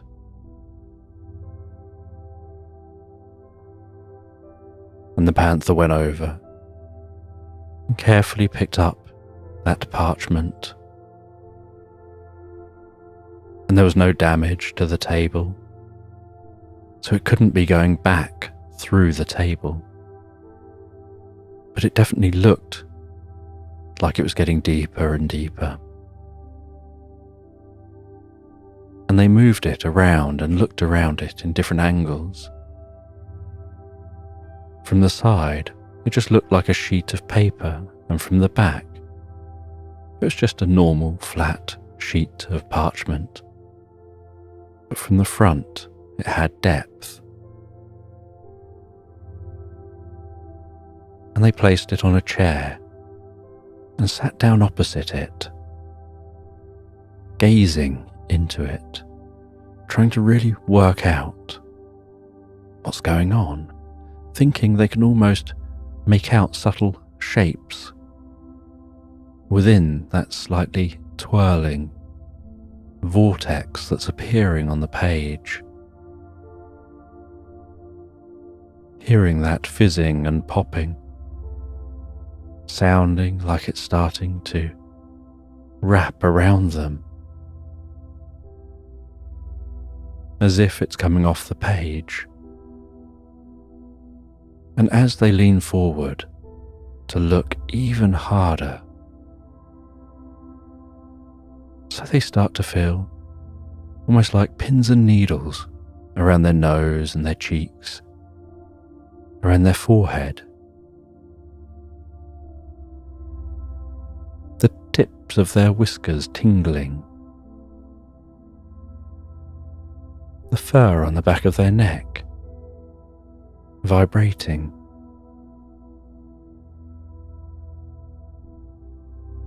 Their ears fizzing.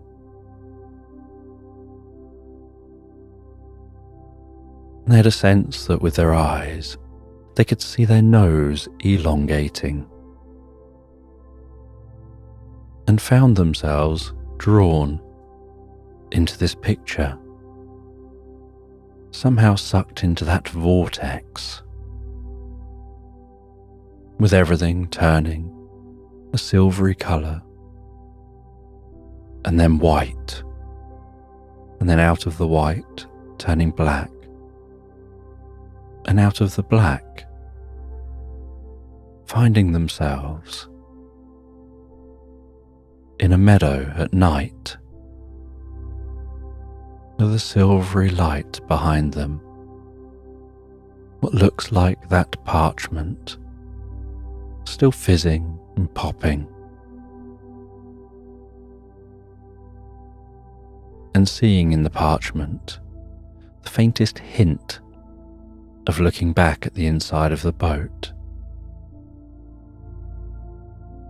And they turn and they look around them,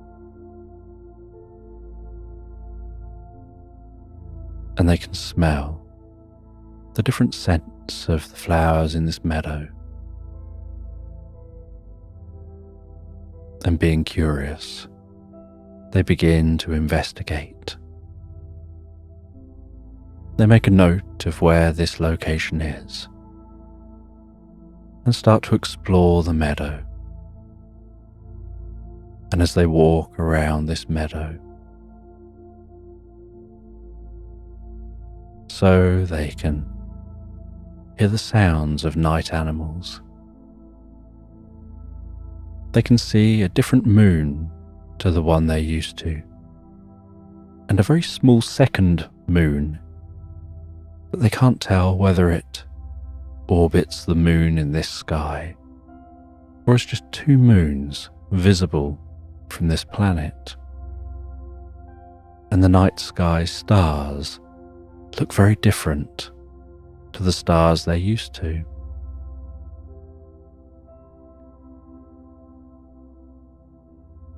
And the scent of the flowers throughout this meadow smell familiar, and yet some are slightly different.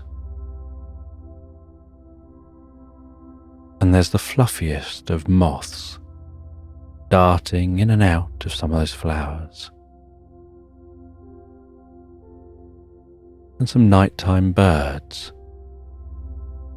exploring some of those flowers, buzzing before the flowers, extending a long tongue into the flowers, backing themselves out, and then flying to another flower.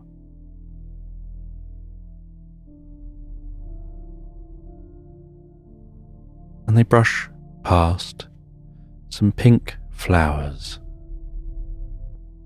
that are tall and almost bell-like,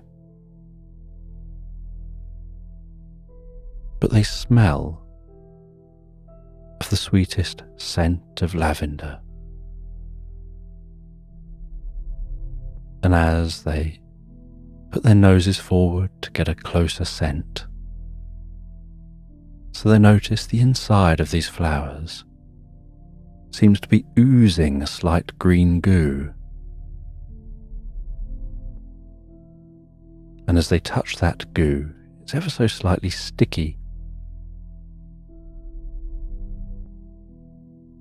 They touch it with a paw, and as they dab on their paw, so they find that stickiness seems to make it stretch, almost like it's turning to candy floss between the fingertips.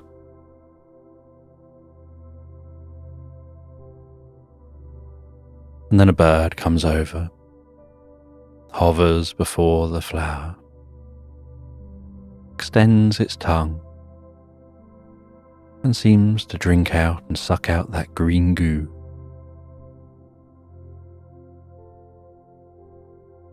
Just carrying on its night's work from plant to plant. And something about this place just feels so calm. There's a deep sense of peace and serenity. As if there's a harmony here between all things.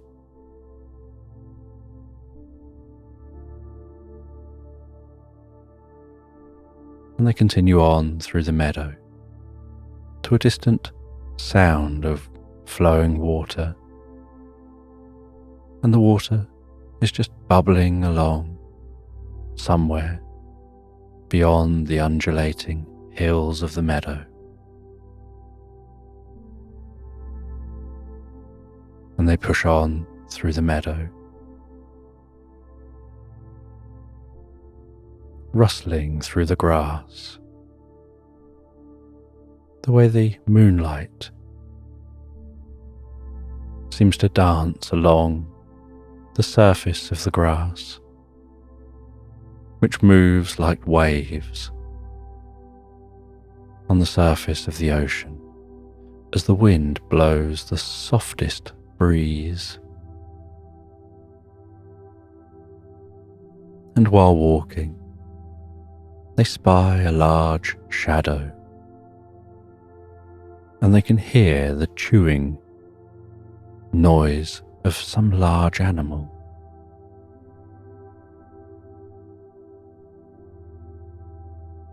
And as they get nearer and nearer,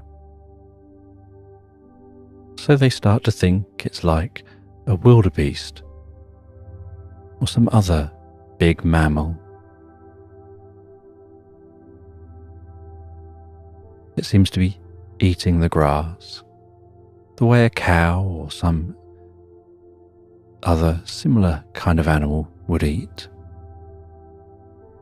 But when they get nearer and they can start to see it,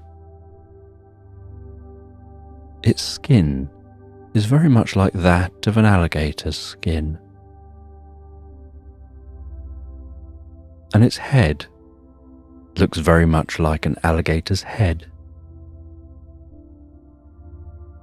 except that where there would ordinarily be rows of teeth are just floppy lips slapping together. And behind those floppy lips are very flat teeth, with the front teeth being almost like little spades. And those lips that are smacking together seem to have the dexterity of a model maker, being able to carefully pick exactly which blades of grass they want, being able to put their mouths down, scoop through the grass, grabbing the grass, but only taking the bits of grass that are ready to be eaten right now, while leaving the rest there to continue growing.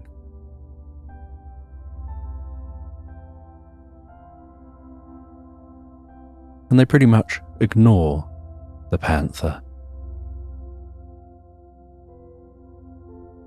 just very slowly working their way through that grass. And they seem to have a long tail and broad legs and feet.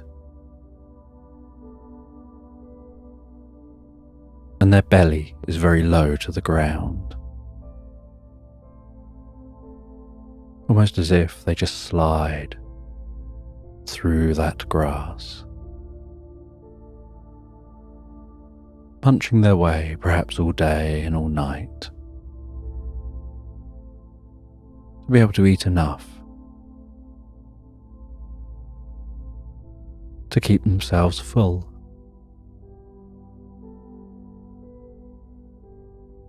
And the panther continues on, heading towards that sound of water.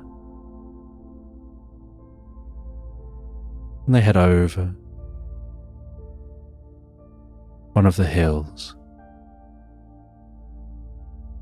and they see a tiny brook weaving its way through this meadow, glistening with the moonlight. And standing in the water is a bird that looks a bit like a flamingo, standing tall, and occasionally tilting itself over, scooping its head through the water, and then tilting itself back again, with some of that water dripping from its mouth. Those drips sparkling like diamonds as they fall back to the water.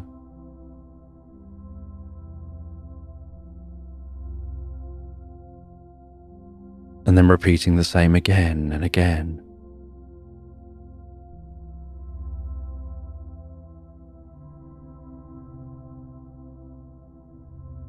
And they pass all the way down to that brook, wade through the brook, and head into the woodland on the far side of the brook.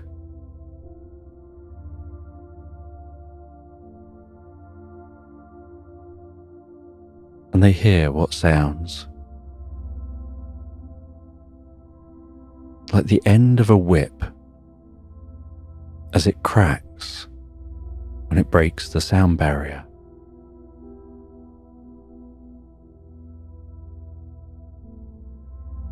And wonder where the sound has come from.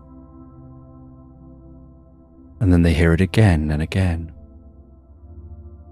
all coming from behind them, from the direction they've just been. But they continue on, walking into this woodland.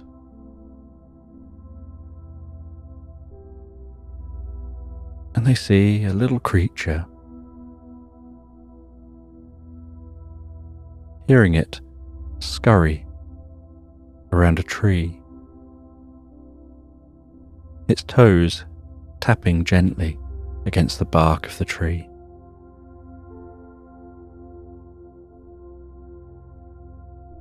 And they watch as it climbs up to a branch and stops and turns and looks at them. And it kind of resembles a chipmunk. And they head over in the direction of that little creature.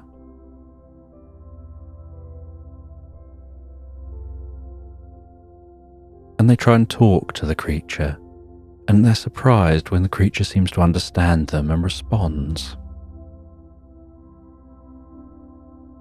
They explain that it may sound absurd, but they stepped through a bit of paper and found themselves here, and they don't know where here is.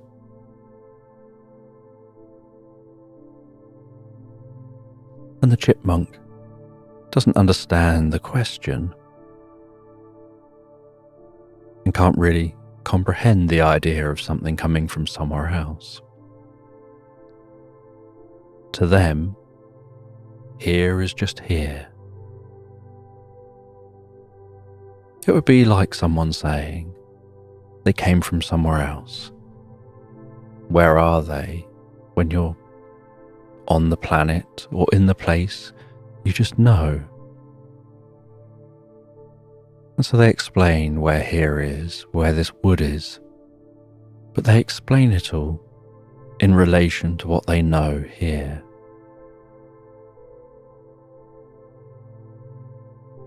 And they say that their name is Gonk.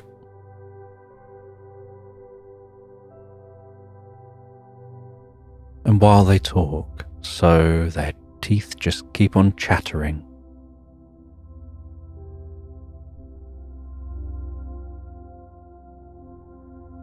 And their teeth chatter between every single word that they say.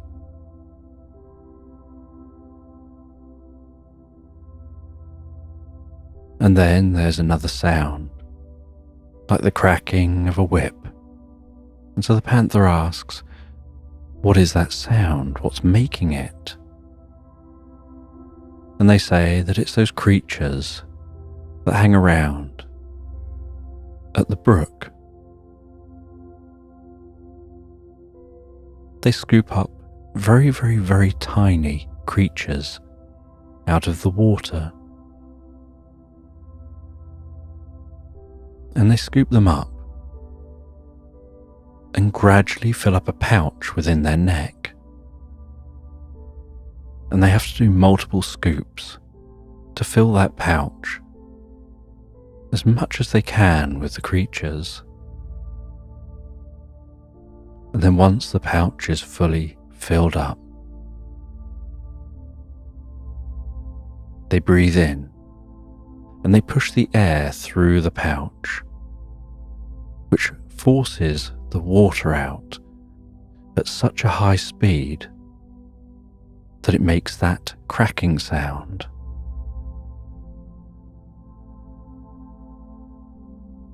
And all they have left within the pouch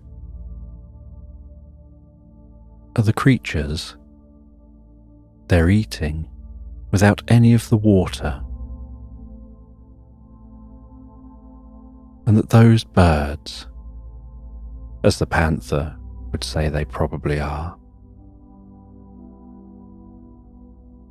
called boomwhackers.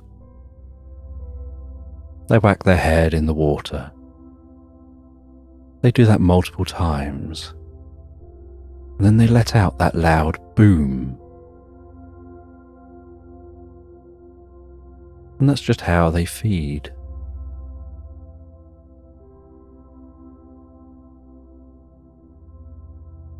And the chipmunk explains that if you'd like to know where here is, and perhaps why you're here, you should go and talk to the wise one who lives in a hut deep in the woods. They largely keep themselves to themselves.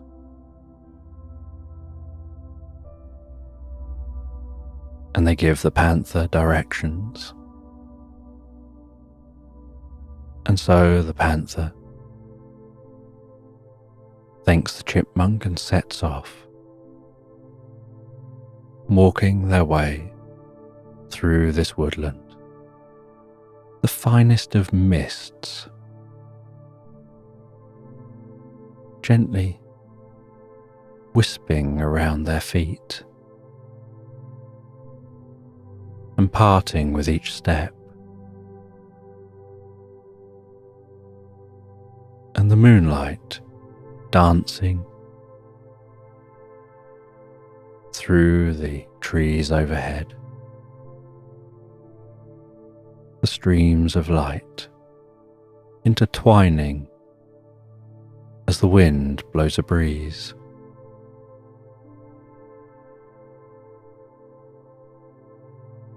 the leaves rustling, and this woodland being so peaceful and so calm. And they work their way through this woodland, following the directions from the chipmunk, until they can smell the distant smell of cooking. Almost like someone's having a barbecue. And they see a distant glow. And they continue on through this woodland until, framed by the trees, they exit that woodland towards a small cabin, its windows glowing gently. A wispy tuft of smoke rising from the chimney.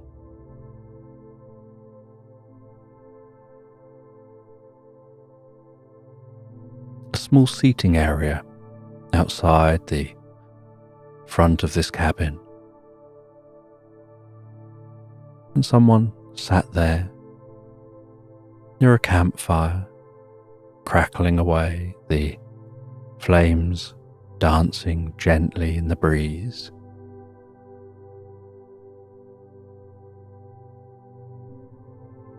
And as they get closer,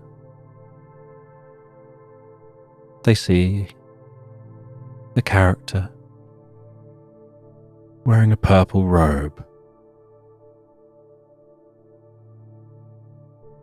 And the closer they get, the more distinctive that character is. They look so much like a beagle, just with ever so slightly droopy eyes that just make them look extra friendly, and a sloppy smile.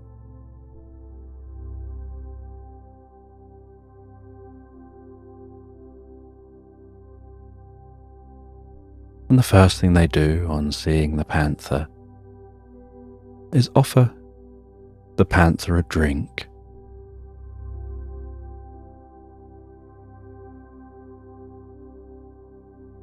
And they say, "Hi, I'm Gizzy, I'm the Wizzy. Let's get fizzy and drink some drink. Drinking this drink will make you fizzy, and the fizzy will make you dizzy. And as you get dizzy, so your world will spin. And as your world spins while you get a little dizzy, sitting here drinking this fizzy with Gizzy, the Wizzy from a land you don't know, you'll find that spinning world becomes clear, and as the spinning stops,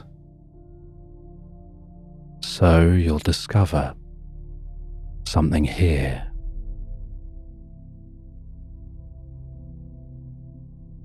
And the panther sits down on a log. The side of their face and their fur gently massaged by the warmth from the fire. The light dancing almost hypnotically before them. The drink fizzing and popping in a glass. And they take a swig of that drink, and their mind starts to spin, and their consciousness begins to fizz, and they feel that tingling sensation like they did when they passed through the portal. Only this time, the tingling is all over and seems to be connected with this reality. And they fizz, and they can feel that tingling from the top of their head to the tips of their toes, down their spine, like getting the finest massage. And they feel a deep wave of relaxation pass through them.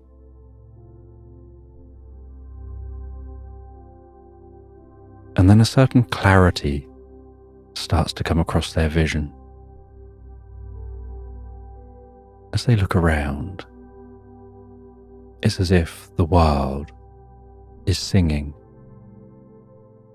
as if they can hear the hum of every atom in this world, as if they can see the vibration of every particle, and the way that every single atom, when they look closely, is just a fuzzy blob, and that each fuzzy blob is just gently tickling every other fuzzy blob, and the edges of all the fuzzy blobs merge and weave and interact, and that there's no distinction between any of the fuzzy blobs. There's no space between them and a tree. There's just a path of endless fuzzy blobs in all directions.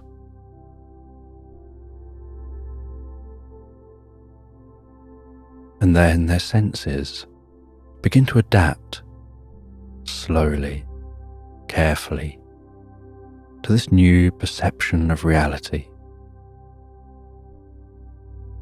Just like your eyes adapting to the light when you move from the darkness.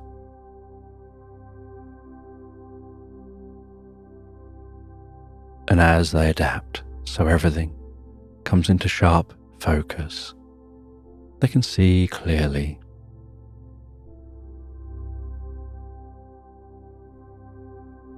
And they can see that beagle just sat opposite them in their purple cape with their hood up.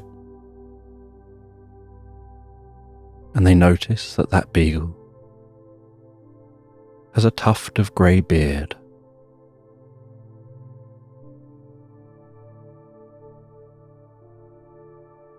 And the friendliest brown eyes.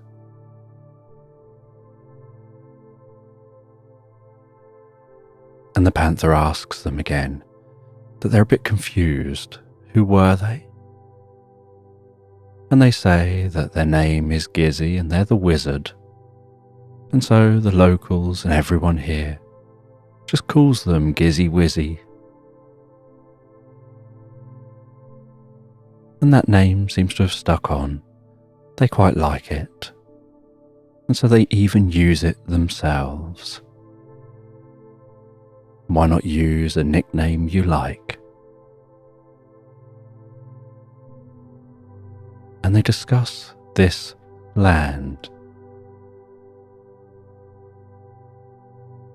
And then they share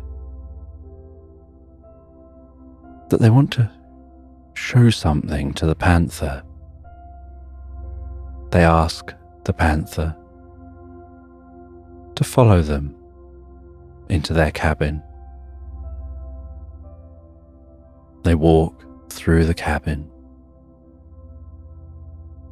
They walk to a bookshelf at the back of the cabin, and the books on this bookshelf are incredibly dusty, and they blow off some of that dust and then wave it from in front of their face before reaching for one of the books, pulling on that book, and with a click, the bookshelf swings open gently and silently, and they move the bookshelf aside, gesture for the panther to follow.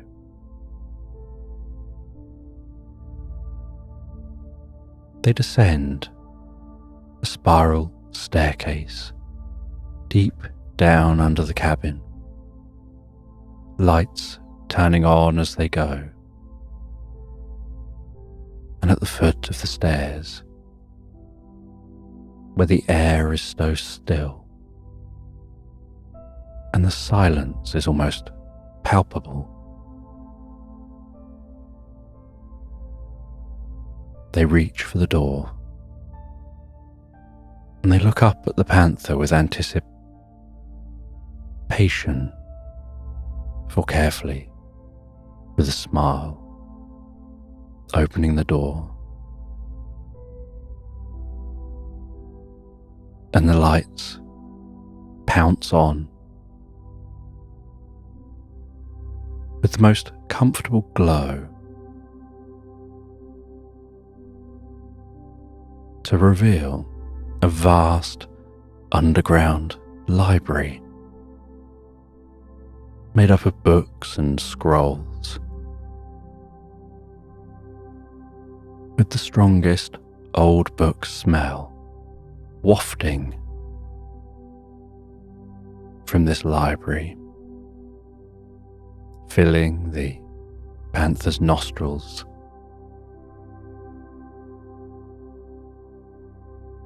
As they pad across the floor, gazing up at all the shelves, and Gizzy guides them through this library to the back of the library. And at the back of this library, they show them a small table, and on that table is a writing set and some parchment, just like the writing set and parchment that they'd found on the ship, with a silver feather pen and that purple ink. And they realized the material of the purple cloak that Gizzy's wearing is the same as the material that was in that treasure chest.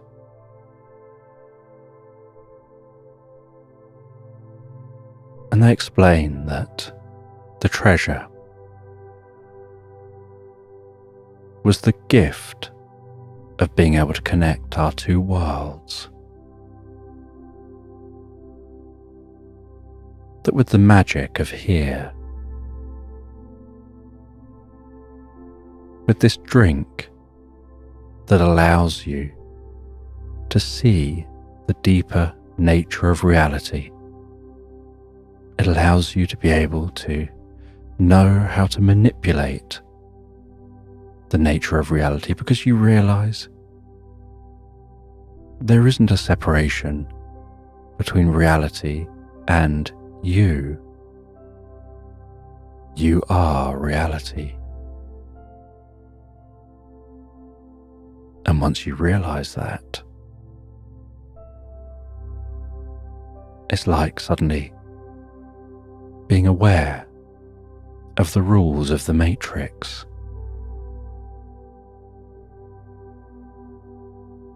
And so they had travelled to the panther's reality centuries earlier, because they had explored this reality, had understood this reality, and wanted to get to understand other realities, and wanted to find someone to partner with in the other reality, who they could share their wisdom with, and then they can learn about the other reality, and those in the other reality can learn about their reality.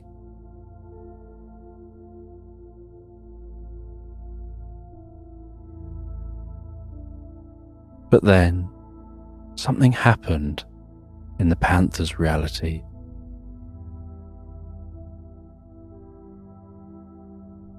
and people stopped, travelling from one place to another, until now. And Gizzy explained how you create a portal, how you can erase the writing and the images on a parchment,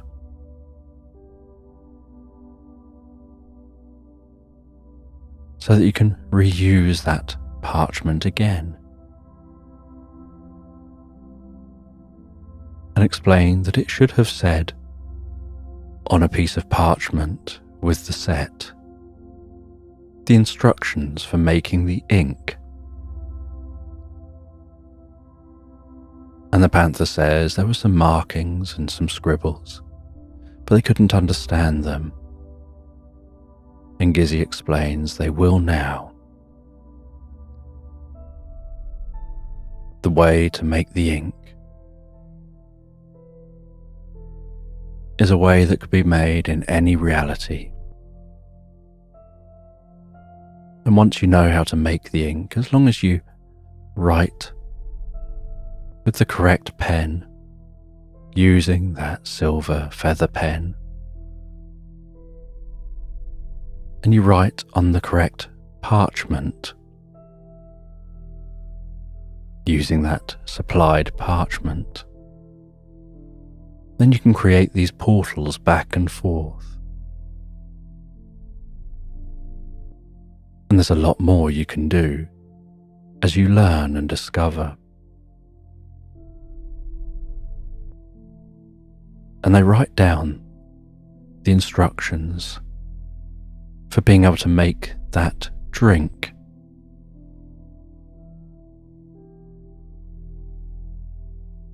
And they hand them some of the ingredients that can't be found in their own reality. And Gizzy asks if the panther would like to spend the night, as it's getting late. And they can talk and they can discuss this reality. They can even explore the library for a while and then get some sleep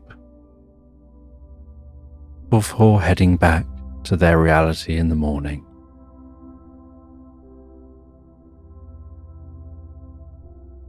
And after relaxing by the fire in this cabin, both sat down in the comfiest of seats, the fire hypnotically glowing in the fireplace, moonlight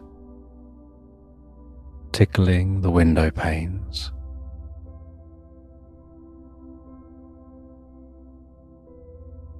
With light gradually creeping through those windows, and dust dancing in the beams, and the gentle smell of the fire as it burns down to embers. While they both sit and drink a warm cup of tea before they head to bed, and the next day the panther awakens clear-headed, feeling like they've had the best night's sleep. They say goodbye to Gizzy. They find their way back through the woods, past Gonk,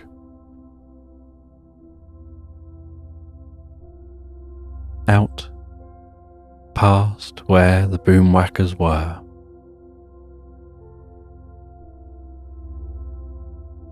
They can still see those creatures munching their way through the grass.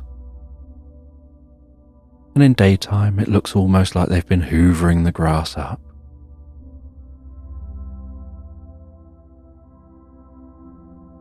And they head back to that parchment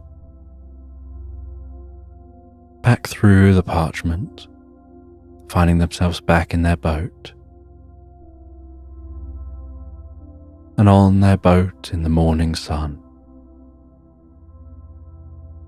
they sit on a chair at the top of their boat, gently rocking side to side, looking out over the calmest ocean, pondering their experience. And they see a little way from the boat some dolphins just swimming past and diving and splashing and having fun. And they head down to the back of the boat and they jump off and go and swim over with those dolphins, feeling a deeper connection with the life around here now. Following those dolphins as they dive down deep through a school of sardines, like thousands of tiny mirrors flitting under the sea, resting on their back on the surface of the water, gently being lifted up and down as each wave rolled so gently past, spreading their body out to feel that deep connection with the surface of the ocean, the tension of the water, a connection with what was below and what's above and everything around them.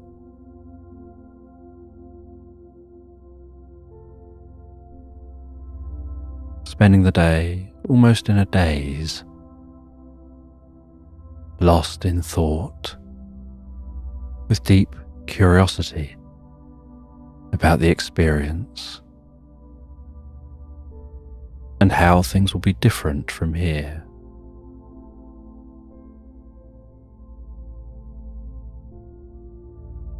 And at the end of the day,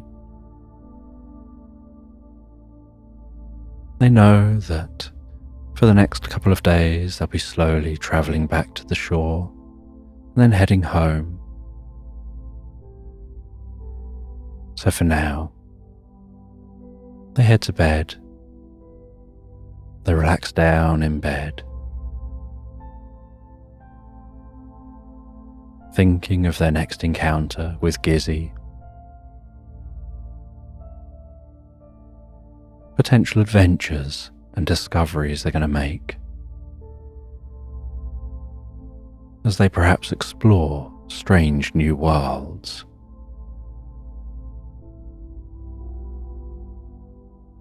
Finding themselves drifting and floating so peacefully, so comfortably relaxed asleep into Slumberland. An elderly lady is sat at home with her red slippers on in the most comfortable chair in front of the fireplace. And beside her she has a warm cup of tea. And she picks up a postcard which has arrived that morning. And she dunks a biscuit in the tea. Has a bite of that biscuit, picks up that postcard, dunks the second half of the biscuit in the tea, finishes off that biscuit, and then gently sits back into the chair, listening to the crackling fire in the fireplace, the gentle, distant hum of the wind outside,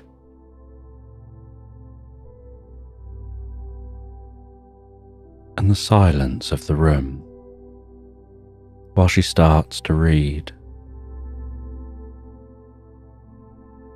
And as she reads the back of this postcard, she learns that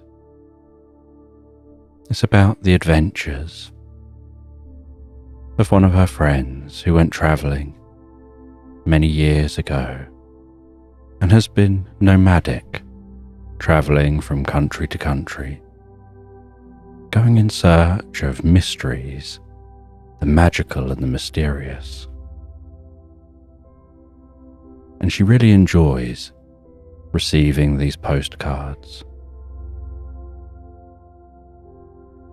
and sitting down and taking time to read the latest adventures since the last card arrived.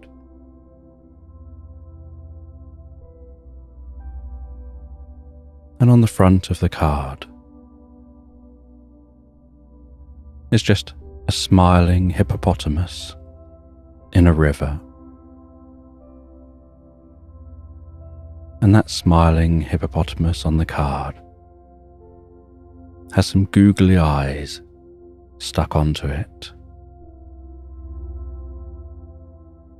and some balloons, as if the balloons are trying to lift the hippopotamus from the water.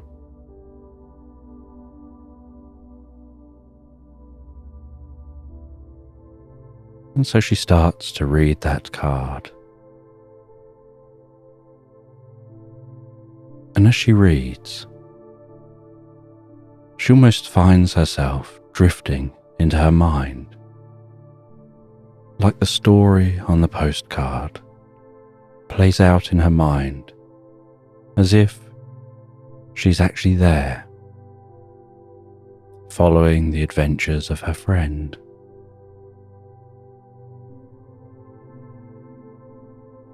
And the card describes how the friend was travelling on a train across an unknown country, and she was unsure of this environment. She knew where the train started.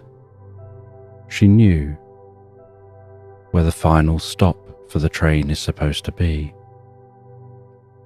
But the train had passed through a tunnel in a vast mountain. And as it passed through that tunnel, everything went dark. And all the passengers were aware of was the clickety-clack of the train on the track, the sound of the wind thundering past the windows,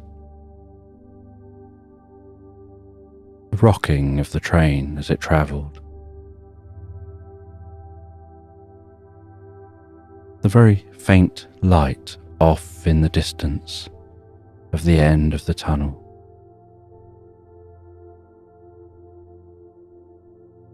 But when it came out the other side, the landscape was very different to what was expected. The train driver even announced that something strange seems to have happened. But the track is still there, so they continue travelling, with the idea that they'll stop at the next station. And at the next station, they pull in, and it was a quaint station. The platform was just wooden beams on the ground. The sun was shining overhead, so comfortably and warm.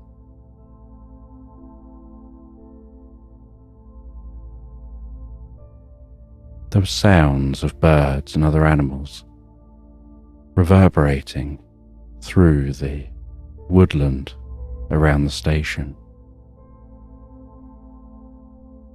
But none of it sounded familiar. And the passengers disembarked, trundling up and down the boards of the train station. and there was no one here on this train station. It was completely closed. There was no staff, no other passengers, no one looking to board the train. And heading away from this train station was just a dirt track.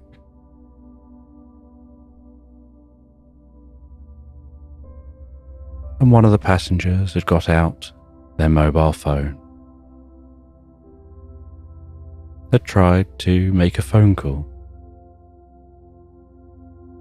Then they tried to hold the phone up in the air, even standing on tiptoes and stretching their arm up as high as they could, as if that would make a difference. And then there was the murmur of conversations, of people asking each other whether anyone could get phone signal, and everyone saying their phones weren't working.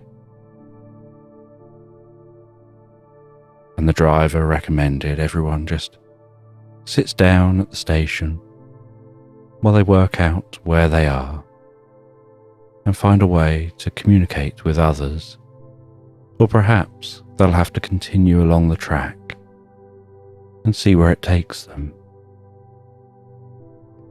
And at worst, travel back the way they came. It would be much slower because unless there's a siding, they'd have to reverse the train back along the track. But they are the only train expected on the track until the next day.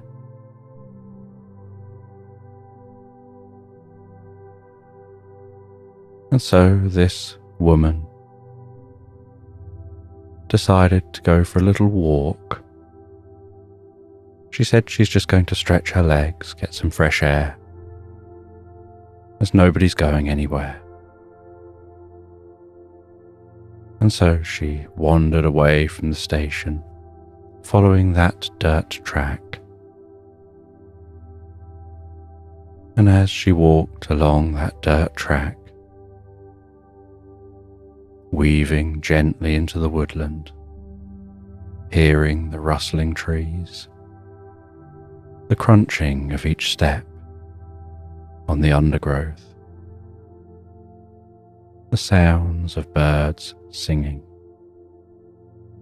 she felt a deep sense of peace and calm. And she found herself just gazing around.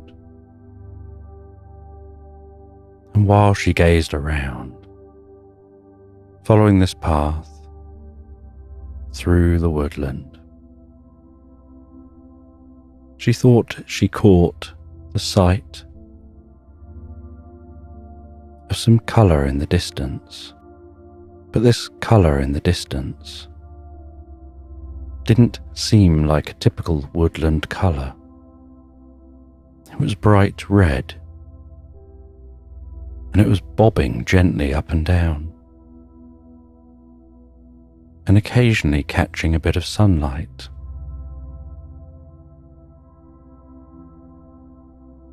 And as she continued towards that bobbing up and down colour, she recognised that it was a balloon, and then getting closer, saw that it was a massive collection of balloons being held with red string.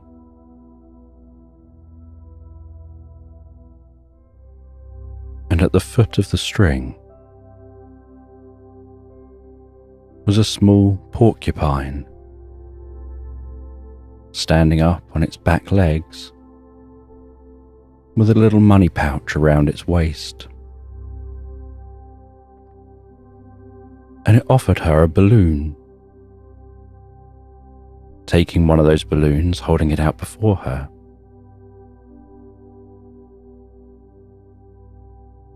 and it was talking in an unusual, posh British accent, which took her by surprise. But it had the friendliest of smiles,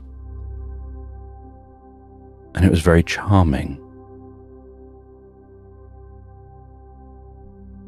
And the string between the balloon and the porcupine was very long, giving plenty of distance to make sure none of the balloons came too close.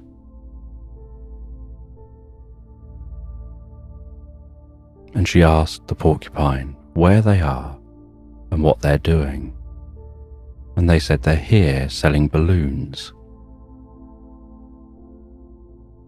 And she asked where here is, and they explained that this is nowhere in particular, just somewhere to be. It's somewhere that occasionally people go for a change of perspective, and you'll find your way back when the time is right. But now the right time is to explore. But it'd be great if you took a balloon with you. And so the woman handed over a coin for a balloon, was given a red balloon, and continued walking that path deeper into the woodland.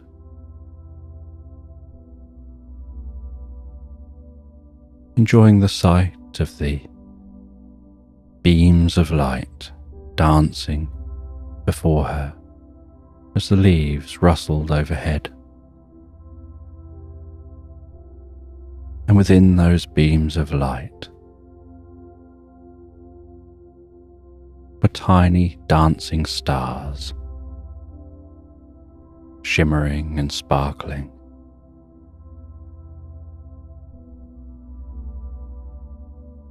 And she wound that balloon down a little bit closer to her hand to stop it catching on any trees as she passed.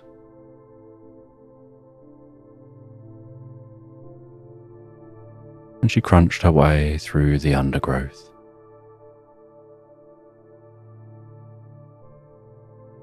Until in the distance, she saw a small cabin, and with curiosity felt perhaps someone will be there. Maybe they'll have a telephone. Maybe they can be more help than the porcupine. And so she walked towards that cabin. And she was still not too far from the train. She knew that if the train started, she would hear it. But she obviously hoped that they had no plans on moving just yet. And she went to that cabin, knocked gently on the door of the cabin. A bolt clicked and the door opened slowly. And she put her biggest smile on and said that her and a number of other passengers and the crew of a train have stopped at the nearby station, but they don't know where here is. They don't know where they're going from here, and whether the only way back is to reverse the train the way they came.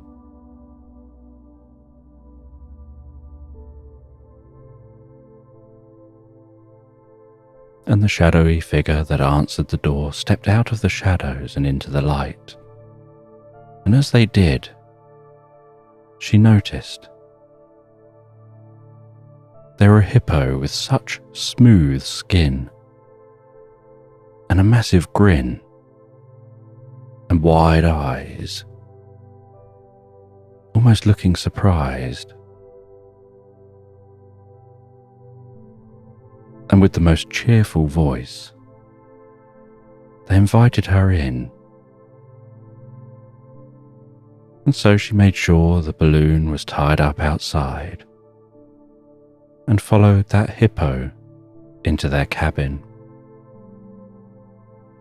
And the hippo said that they think they know a way of helping, but the way to help is to go through to their library out the back. And so they walked through the cabin, past a gently crackling fire, past the coziest looking chairs, across some creaky floorboards, over some dusty rugs, and through a door at the back of the room, which opened out into what seemed almost like a vast chamber of books. And the hippo walked into this room, scoured the shelves of books, and some of the books were humming, some of the books were tinkling, some of the books gave a low rumble. Some books seemed to have different light emanating from them, and others looked like they were surrounded in stardust, twinkling and fizzing around the spine of the book. And he went over to one of the books with stardust sparkling around it.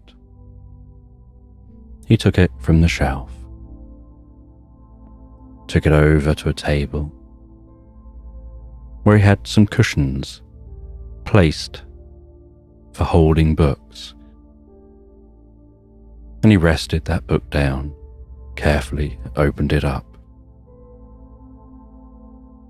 and very slowly and deliberately turned his way through those pages, mumbling to himself, as if reading the unreadable font on those pages.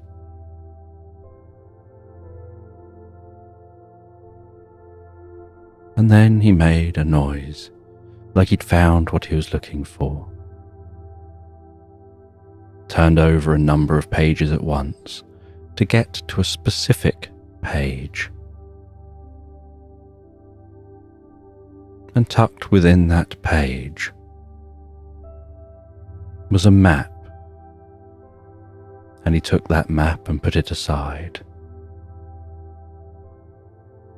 And then he read that page in a language the woman couldn't understand. And then turned to the woman and said that the way to get back is to go forward. You'll need to travel deeper through the woods, on to the river, and then beyond. And as you travel, so you'll encounter some characters on the way who can help. But that's the way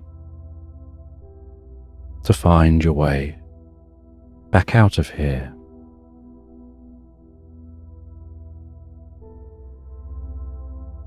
He explained how what happens here is that around the mountains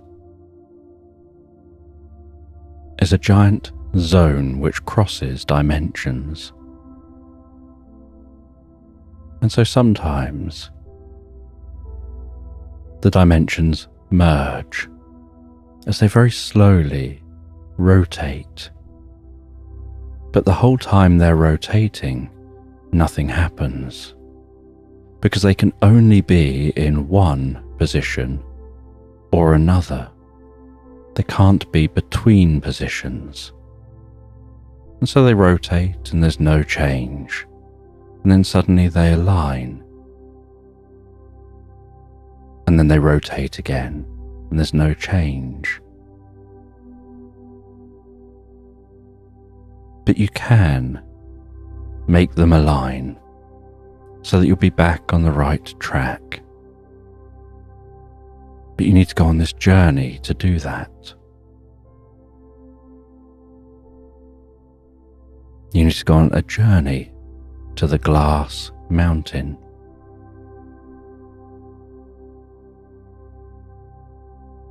And the hippo handed the woman the map, said this is an atlas of the land. You'll need to follow this. The path to take will light up on the paper of the map. And she looked at the parchment and she saw an oily looking light pulsing to life. He then went to a drawer and opened that drawer. And he pushed his hands through the drawer, moving things around, almost leaning entirely into the drawer as if searching for something specific. Nearly falling into the drawer with how far he was leaning. Then he pulled out a ball of string, just a very, very small ball of string. And he said, take that with you. And use that ball of string as you journey. Tie it to somewhere near the beginning of your journey and let it just unravel as you walk. And then you can follow that string back the way you came. But the woman felt the string wouldn't be long enough. And he explained it's a magical ball of string. It may look short, but it's unending. It'll unravel as long as you want it to unravel. And so the woman thanked the hippo, headed back towards that train, shared her learning with those back by the train, and some were skeptical. But there was enough consensus with the idea of her going searching for a solution to get home. And so she tied the string to one of the train carriages and began to walk. And she opened out that parchment. She began to follow the path on the map, initially walking back just the way she'd come, back through that woodland. But she walked straight past the hippo's house and continued walking, seeing that there's a river on the map and that the path heads straight to the river. And as she walked, she could see the leaves and the different shades of green, and how some of those leaves appeared waxy, and the different types of bark on the trees, occasionally just reaching out and touching that bark with her fingertips, feeling the rough bark of some of the thicker trees, the flaky bark of other trees.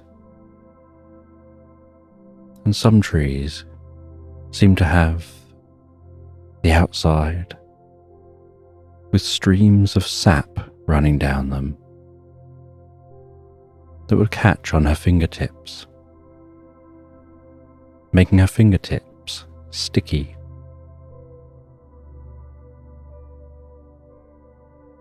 and the more she rubbed her fingertips together, the stickier and stickier they became.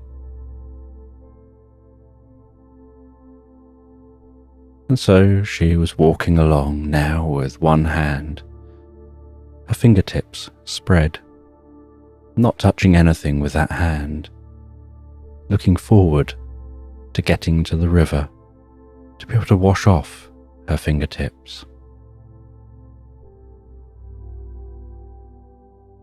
And she could hear the distant sound of the flowing water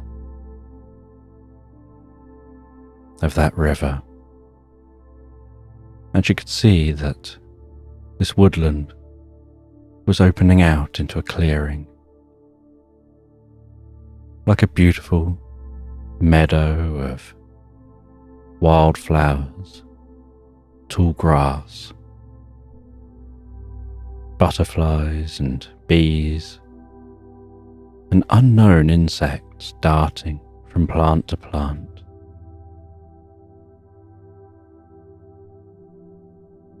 Almost like the perfect picture for a postcard.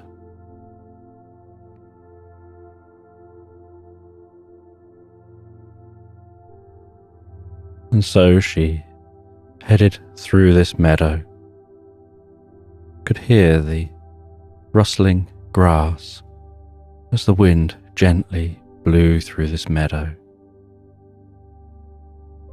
could feel the warmth of that sun on her face, and began to smell the freshness of the water while approaching that river. And at the river she crouched down and washed off her fingers.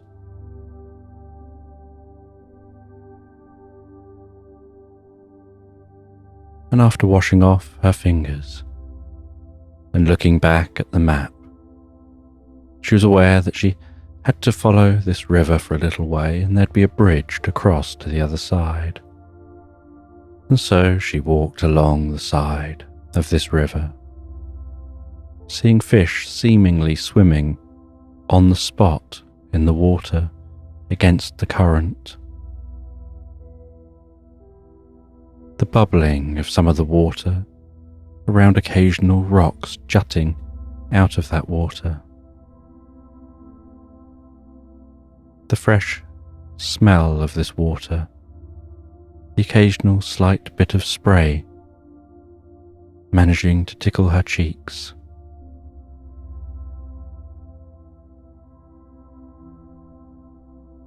And while walking along the side of the river, she could see the stone bridge in the distance, just a quaint little stone bridge. And so she walked down to that bridge, and crossing that bridge as she arrived at it was an alpaca with a backpack on its back.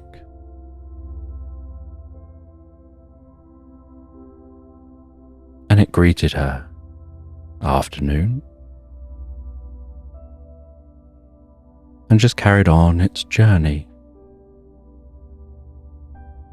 walking on its back 2 legs, using its front 2 legs hooked within the straps of the backpack, as if holding that backpack on its back, with its neck towering above that backpack, and almost waving like the grass with each step that it took.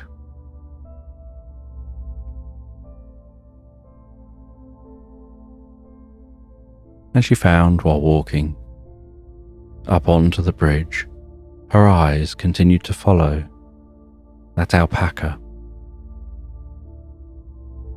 as it was in its own world, walking off, away from the bridge,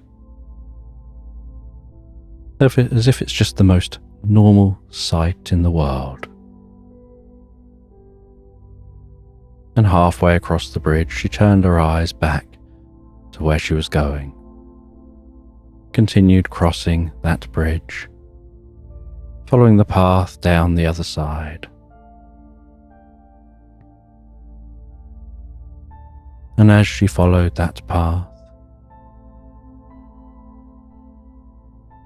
eventually she saw some more animals. A little family of otters just pottering about in the grass by the river.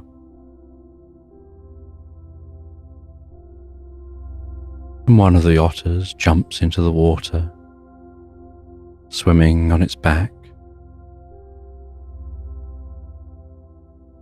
twisting itself in the water and diving down, popping back up again to the surface, splashing around, with something it had caught, heading back to the shore. And then another otter seemed to be waving its limbs around. And as it was, so a ball of light seemed to be forming between its limbs, fizzing, popping, condensing, crackling, and sparkling. And then what looked almost like lightning or electricity pulsing from that ball of light, and then stretching its limbs out, so that ball of light turned into a stream of light and cooked whatever had just been caught. And then they sat down and were eating that food. And then one of the otters asked for something, and that same otter gave a gesture and seemed to almost make something levitate and move over to them.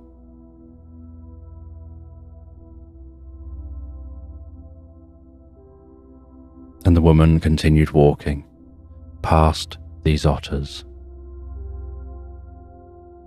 following the path as laid out on that map, still holding that ball of string which is unwinding gently behind them, catching on different things during the journey. Continuing on until the path turns off from the river and heads into the woodland on this side of the river.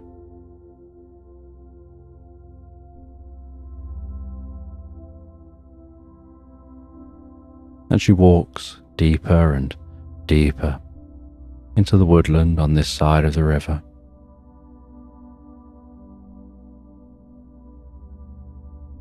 The sound of the river fading into the background, continuing to follow that path on the map.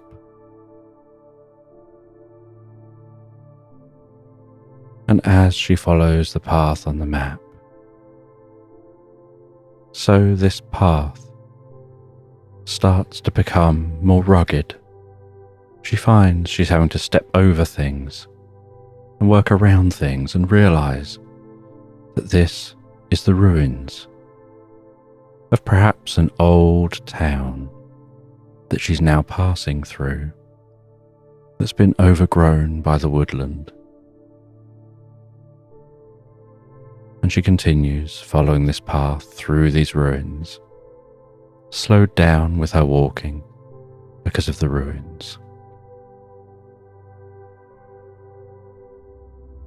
And then finds herself at a wall covered in ivy, overgrown with roots, with trees almost growing out of the wall, around the wall, And yet, this wall blocking the path is still managing to stand despite all this growth surrounding it.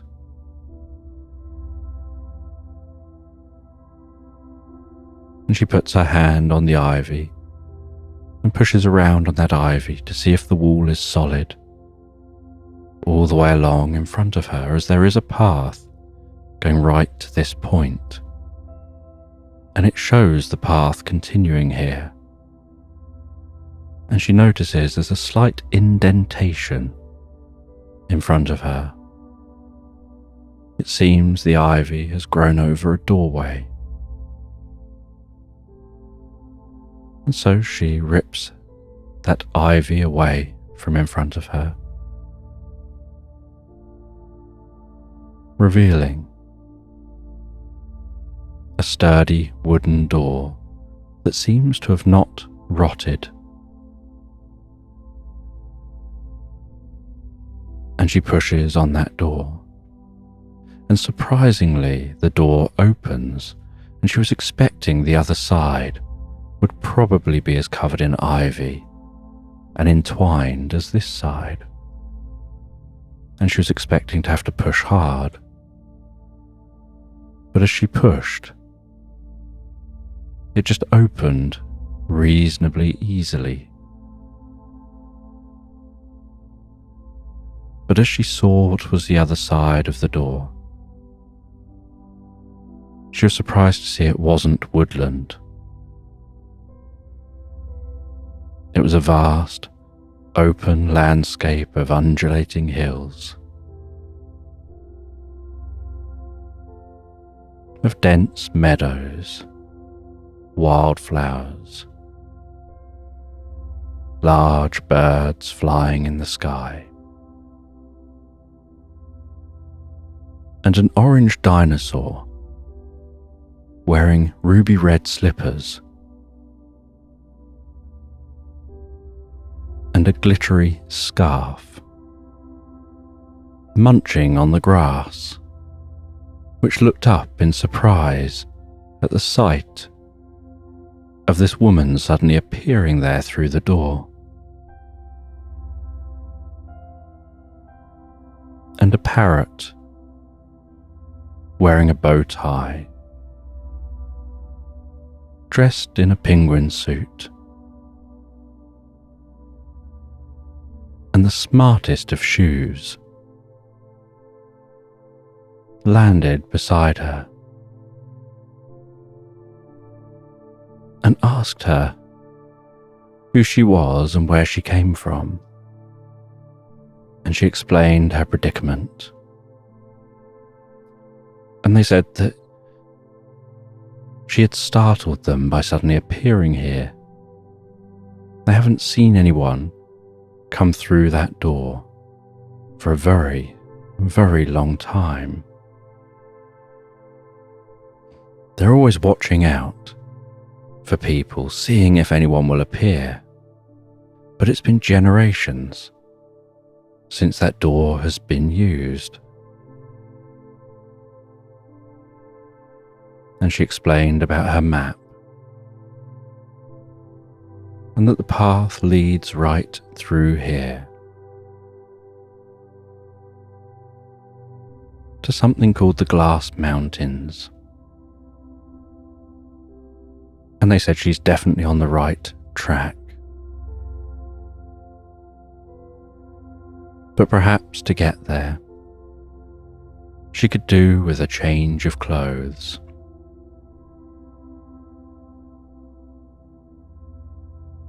And so she was directed to head through the meadow. And she saw that through the meadow, over the undulating hills, they end at a cliff.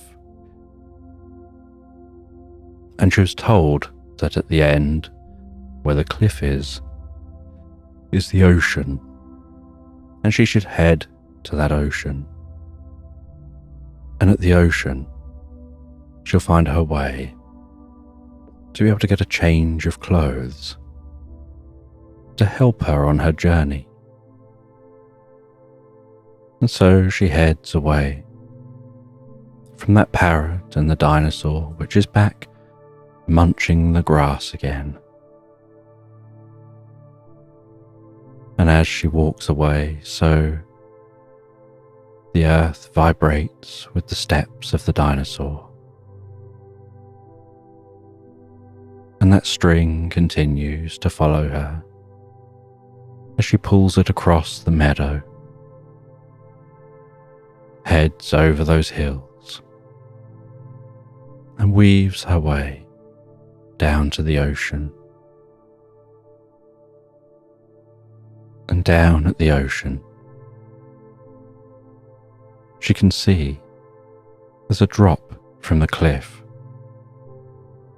to the sea. And she looks around for a way down.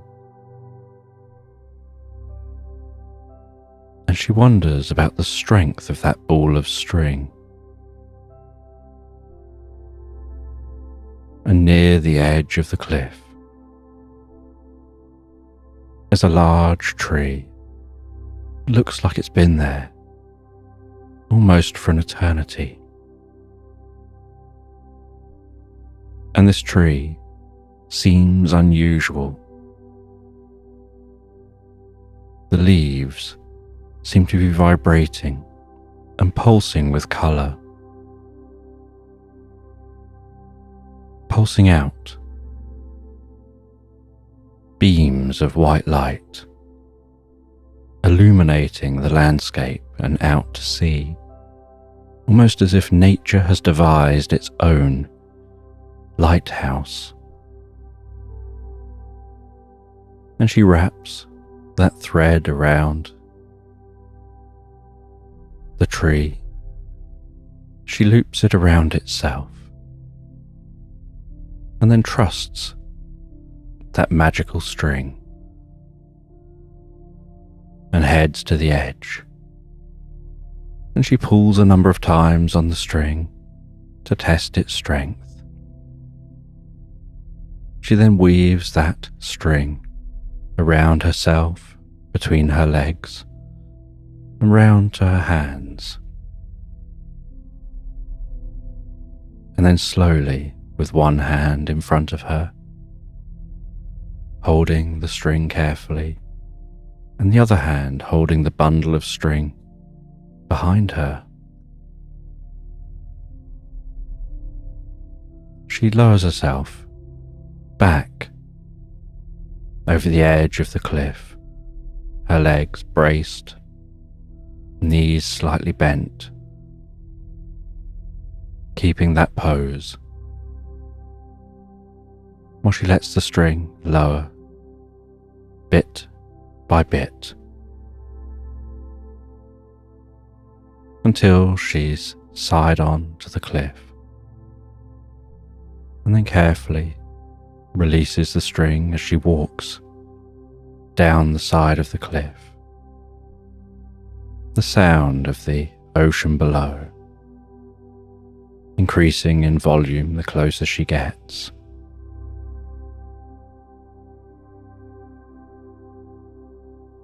And she walks down the side of the cliff to the bottom of the cliff, unwraps that string, leaves it where it is, looks around, trying to figure out what she's supposed to find down here. And as she looks around,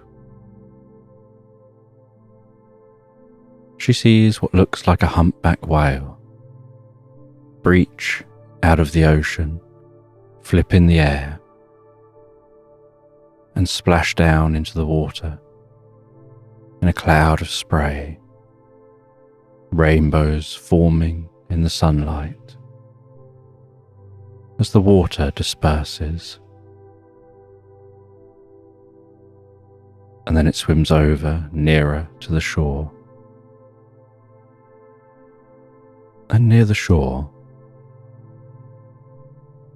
it pokes its head out the water, and and it begins to talk to the woman, and she explains why she's here and what she's doing, and that she's been told to come here to know where to go next,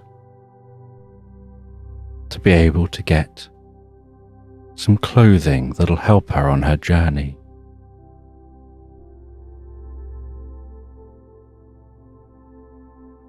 And the sperm whale flicks out what look like playing cards to the woman. They land on the shore.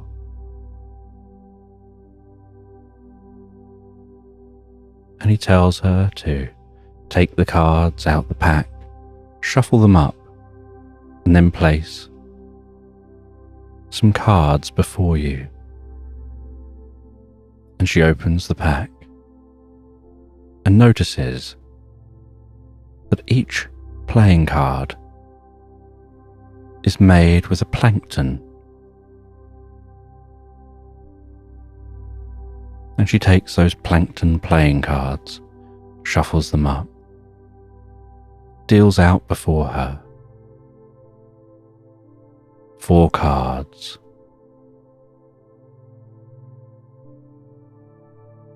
And she turns those cards over one by one. And each card has an image on it. The first card has a woman in sparkling white, surrounded by jagged mountains, crafting a sculpture of a dolphin leaping from the sea.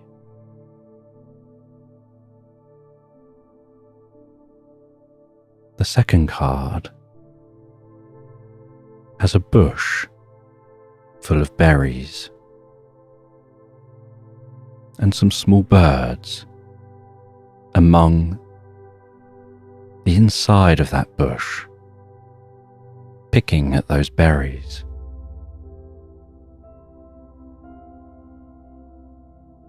The third card is a moose carrying a flag.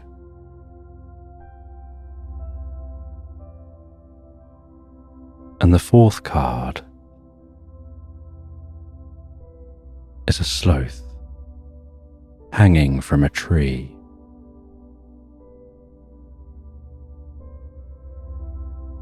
And she looks back up at the whale,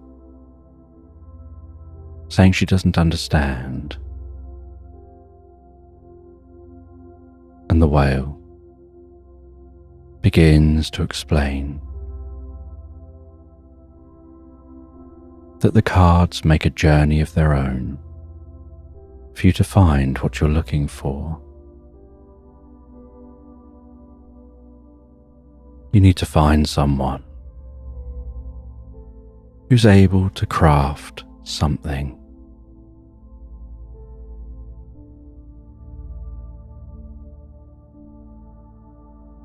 And they'll pick all the right pieces to make it just right. And you'll be able to hold that up and look at it and know that it's the item for you. And then you'll drift into a dream that'll help you to unlock something deeper than you're aware of.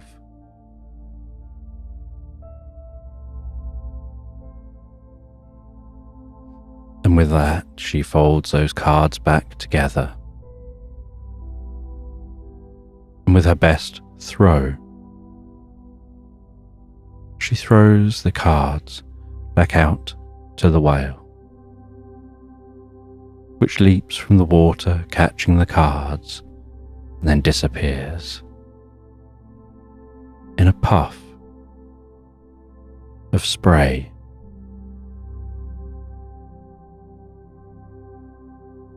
And as that salty scent fades, as the spray dissipates, so she heads back to the rope, wraps that string back around her, and ascends back up the cliff. Not really sure whether that was any help at all. And at the top of the cliff, after unwinding her string from that tree,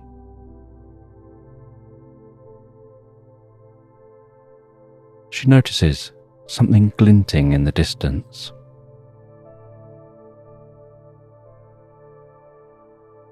And realizes perhaps that glinting is what she should head towards next. It's on her path, and so she heads back onto her path. And as she heads towards that glinting, so she realizes it's the spire of what looks like a church in the middle of a town. And she gets nearer and nearer to that town and can hear the mumbling of voices.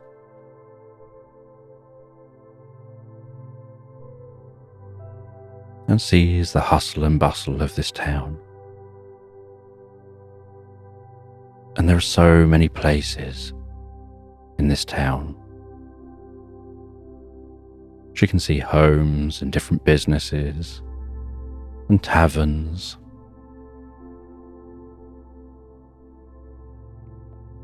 But everyone walking around are all just mice. As if this whole town is just a town of mice. Each mouse wearing a waistcoat, carrying a pocket watch, and each mouse wearing a unique hat.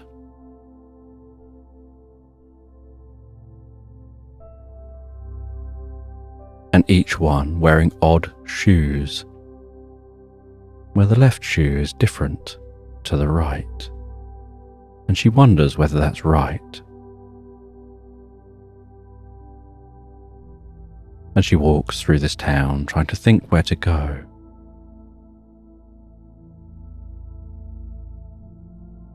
And then she notices what was catching that glinting light.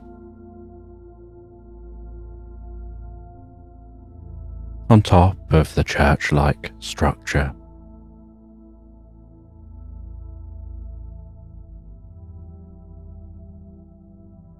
is some kind of a sculpture of a dolphin leaping from water.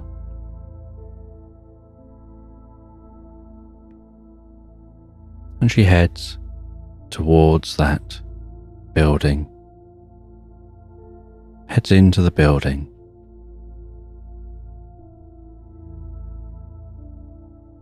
And inside this building, she encounters a cardinal dressed in purple, in the most incredible purple robes that were flowing and moving. And with every step he took, it would wave and open and just drape down behind him, as if every movement gave that cape the most incredible flourish.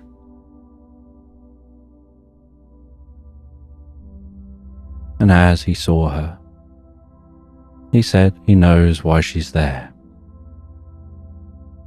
and that he can create the outfit she needs. And he asks her to take a seat as he begins to work on crafting that outfit. And he goes to different drawers, seeks different materials, different elements, finding the right buttons, finding the right ribbons. And while piecing together an outfit, occasionally looks back at her as if to size her up. At no point does he seem to feel the need to measure. He just knows from glancing.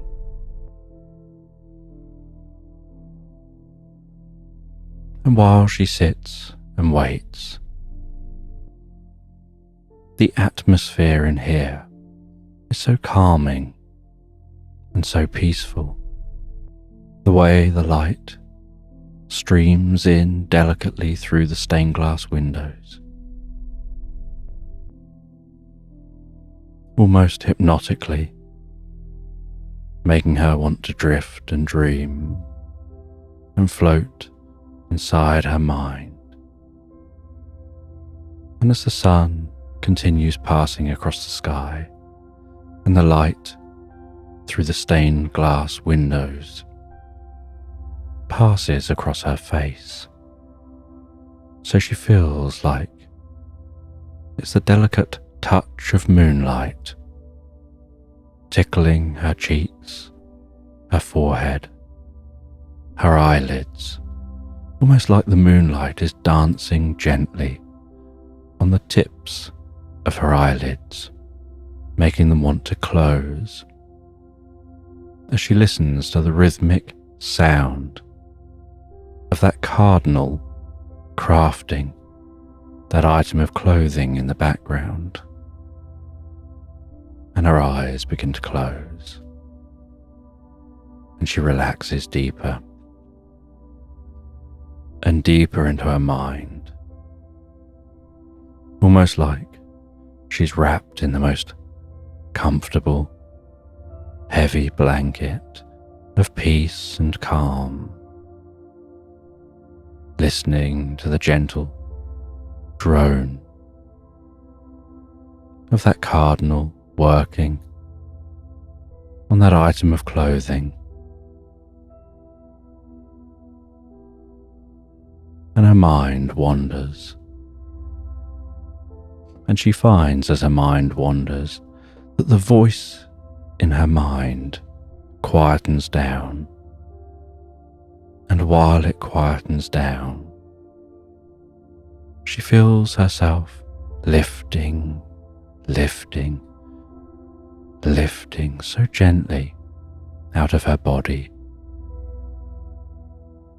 and then her awareness spreading out, as if touching and connecting with everything in this land, aware of the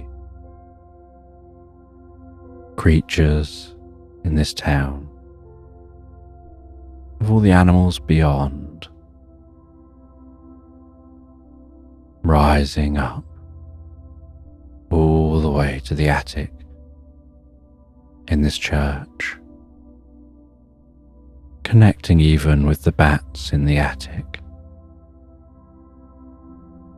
and their deep slumber,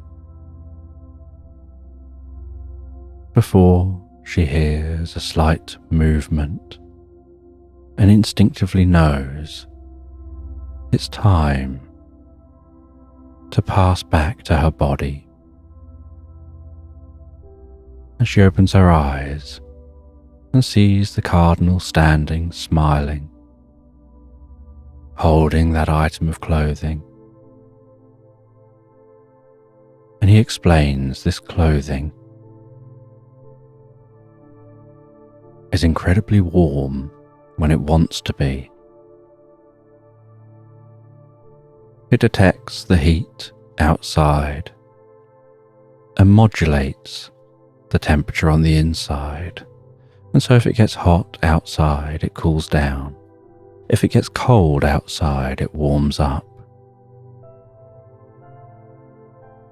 And so it can change its temperature to keep you comfortable on your journey for when you climb the glass mountains. And she places that item of clothing on, ties it up gently round her waist. She says goodbye here and sets off, continuing to follow that path. And she feels like she's travelling for so long, often finding her mind wandering while she goes.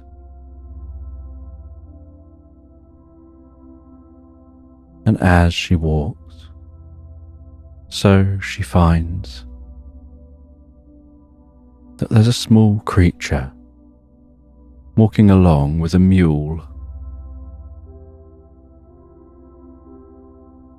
And this small creature is like a young fox. And it's leading that mule along. And it turns to the woman and says, "You wouldn't happen to have a need for a mule, would you? I've got this one going spare. I've been walking with it for ages, but I haven't met anyone who needs it. And I want to go home without it." And the woman thinks a mule might help, and so takes the mule off the fox's hands and finds the journey easier riding on the mule, and then sees the most incredible sight before her. The moonlight and the stars now overhead, gently illuminating what look almost like see-through mountains. They have snow on them, but they're also see-through. And there seems to be a slight electric blue glow from in the mountains.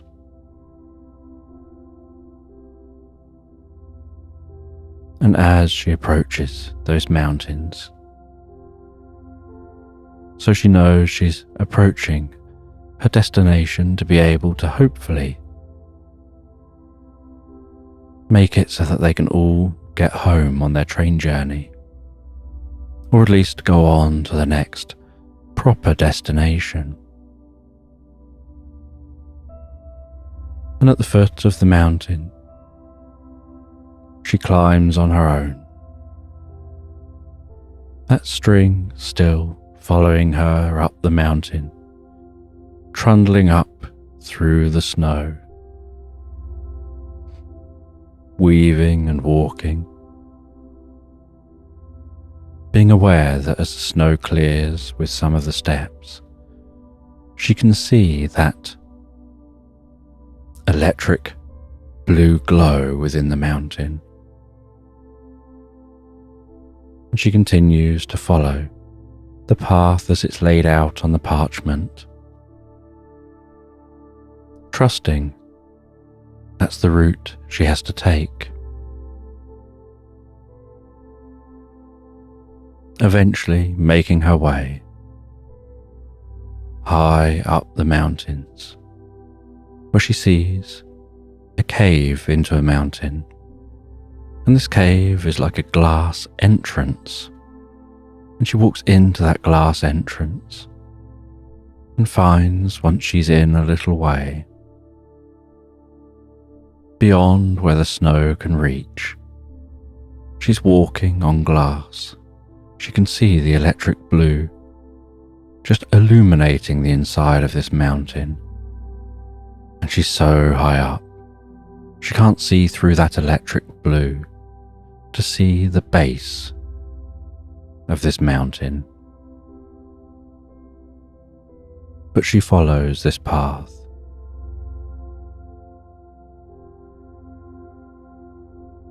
and weaves around the different tunnels deeper and deeper into the mountain,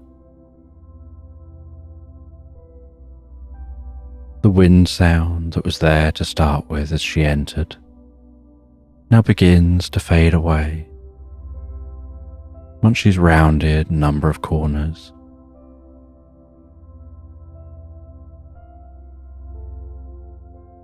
And then she notices, as she continues to walk, that there's a stronger, light blue glowing ahead, and she heads round to that glowing. And as she finds her way to that glowing, it opens out into a chamber, and in the centre of this chamber is an electric blue, sparkling fairy. And this delicate fairy, with the most delicate looking, almost glass-like wings, is hovering before her. And she explains to the fairy her predicament, and explains about the train and the journey she's been on.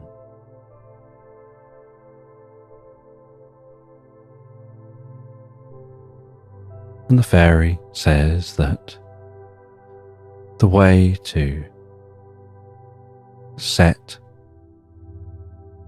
the realms back in line so that your realm is the one you find when you get back there,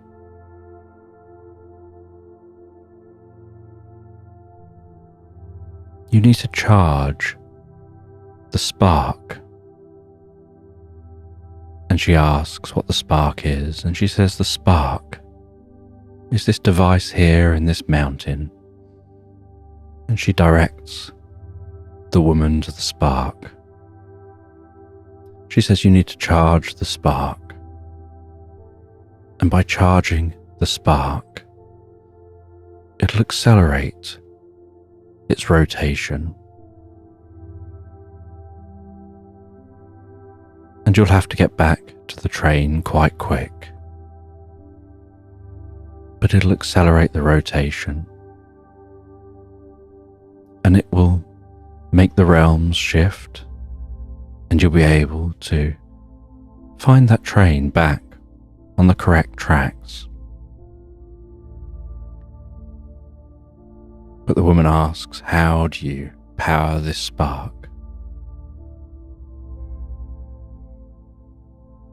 And the fairy says that it's about the parchment she's been carrying all this time. The parchment's made from a special tree, a tree that has such dense wood that it contains a lot of energy. It just needs to be rolled up and fed gently into the spark. And that'll be why you were told to use that thread so that you can find your way back without the need for the map. And she gets told that on your way back, you can skip a chunk of the journey if you just follow the yellow brick road. And she asks what the yellow brick road is. And the fairy says the yellow brick road goes deep down under the mountain, and it takes you straight back to that doorway in those ruins, taking you all the way back to that woodland. And then you just have to follow the string from that point. And she says she'll show where the yellow brick road is once the spark is recharged. And so the woman recharges that spark, and it whirs and crackles and pulses, and the entire mountain gets brighter and brighter, and electricity sparks and arcs and jumps from the spark out to the sides of the glass mountains, and seems to almost walk down the sides of the mountains. And then once it seems to be doing so all on its own, the fairy directs the woman through this mountain to a chute and says the yellow brick road is here, and opens that chute. And the chute is long and yellow. And the fairy says, you should just step in, you'll be fine. And the woman trusts the fairy, steps into the chute, and drops down that yellow brick road, rapidly, shooting along like on a water slide, powering her way through the mountain. Shooting along under all the landscape she just traversed, and then springing out near the woodland.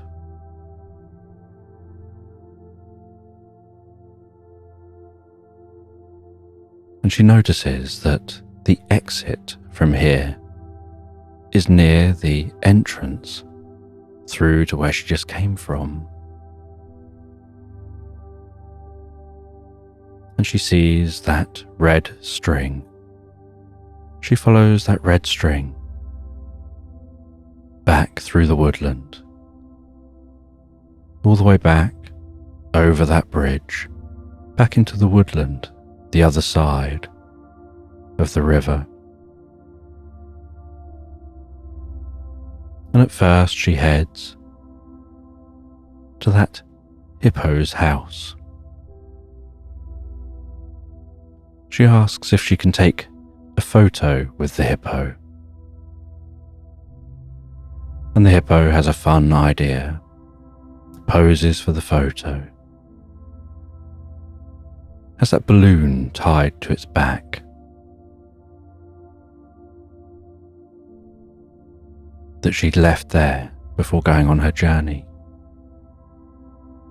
She then takes the balloon, heads back to the train, and she can see the atmosphere is shifting and changing and pulsing, almost like gentle purple clouds surrounding them. And she tells everyone to get back on the train, and they all reboard the train, and everything around them turns purple and hazy.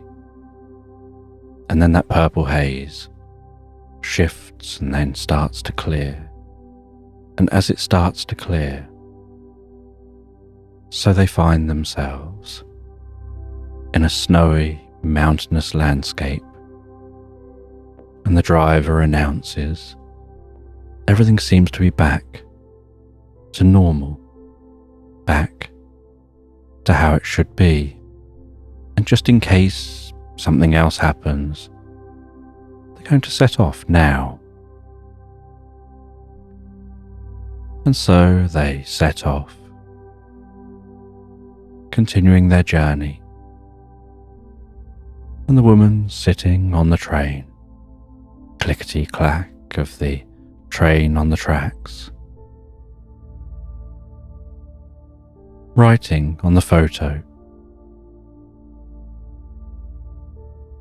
that printed from her camera, telling the adventure she's been on, knowing she'll post this at the next stop.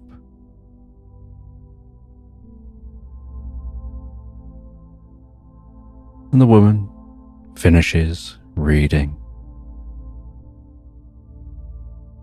and has nearly finished drinking her tea. then goes over and gazes out the window, staring up at the sky, imagining the days when she used to have adventures like this.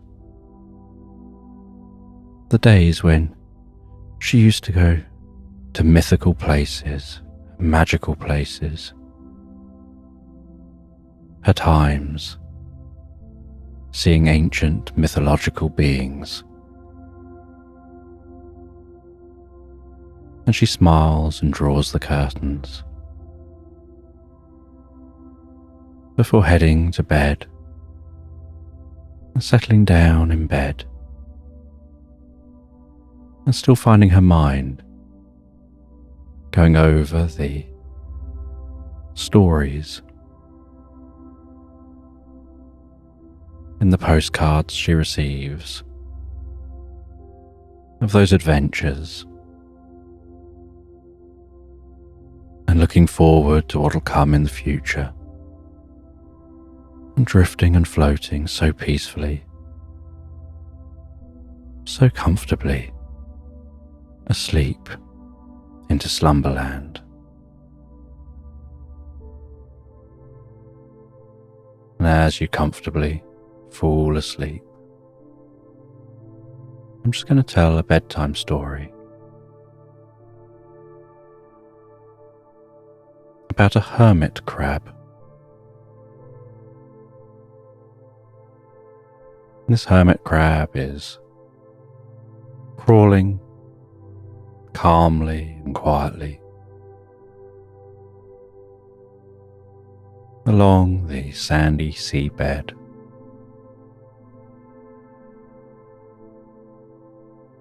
And on its back is a bell. And it's more of a shell of a bell. It's not able to ring with the crab inside. And it's waddling along the seafloor. Waves passing overhead. And as those waves pass overhead, so the water pulses past. And while that water pulses,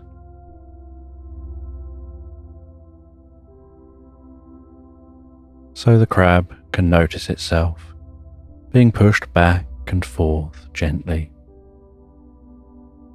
and the sand occasionally churning a little bit around it.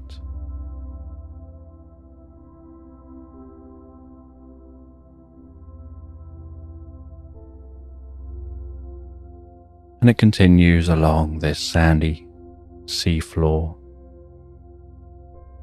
dancing strips of light, moving, undulating and weaving their way across the seafloor as the waves move overhead. When the crab looks up,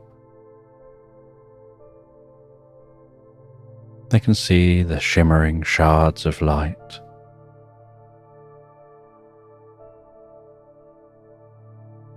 Dancing in the water.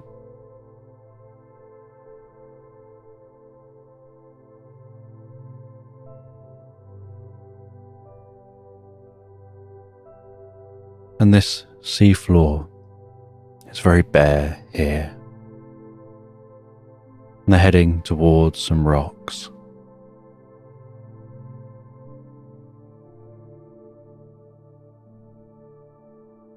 And as they get nearer to the rocks, so the water is getting shallower and shallower.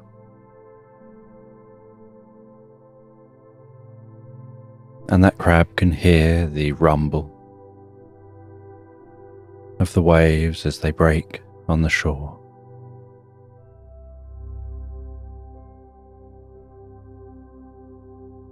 And the gurgle as they pull back out to sea. And as they near the shore, they can hear a musical sound, like the ocean is playing musical instruments. And the nearer they get, the louder the sound gets. And as they near the shore,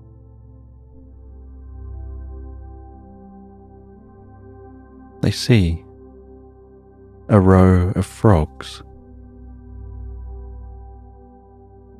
And that row of frogs is jumping into the water, swimming down in the water with rocks,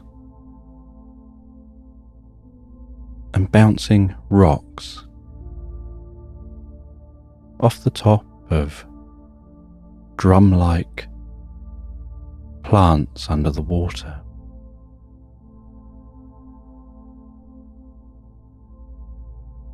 And the rocks bounce in rhythms as those frogs dive down, throw the rocks at the drums, and swim back up, all taking it in turns to beat out a rhythm on those drums.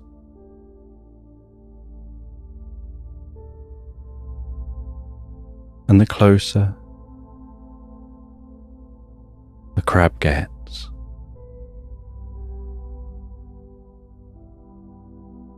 the faster and faster those frogs play the drums.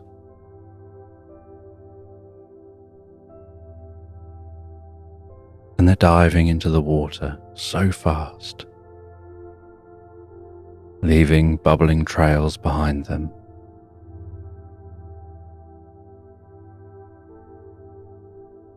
That the bubbles barely have time to disperse by the time they're diving in next, creating a cloud of bubbles above those drums.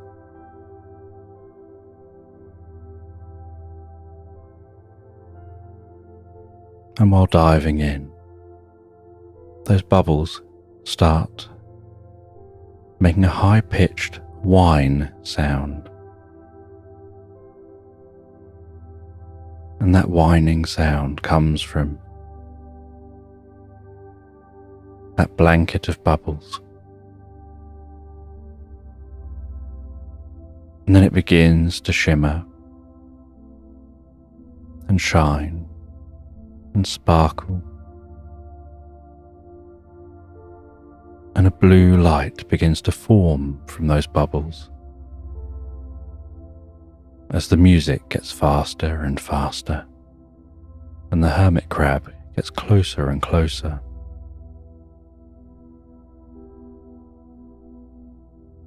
And as the hermit crab gets right up to those frogs,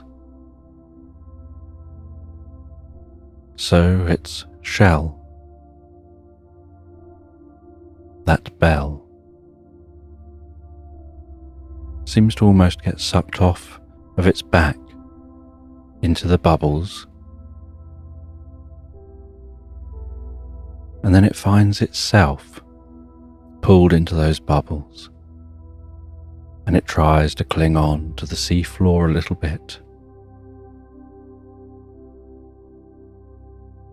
but then just feels this overwhelming urge to let go and go with the flow.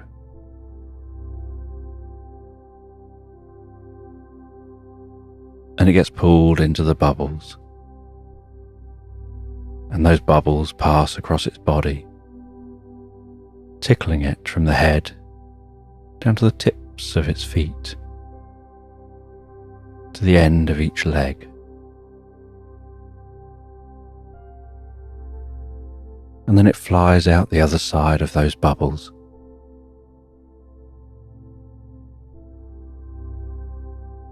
and it's spinning and flying through the air,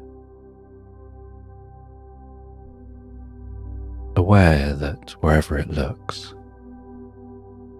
very strange, not a world it's ever seen before. and it manages to somehow get balance. But it finds that it gets balance by putting out some legs. Only when it looks to its left and right, it no longer has legs. It has two graceful wings, and it's covered in feathers,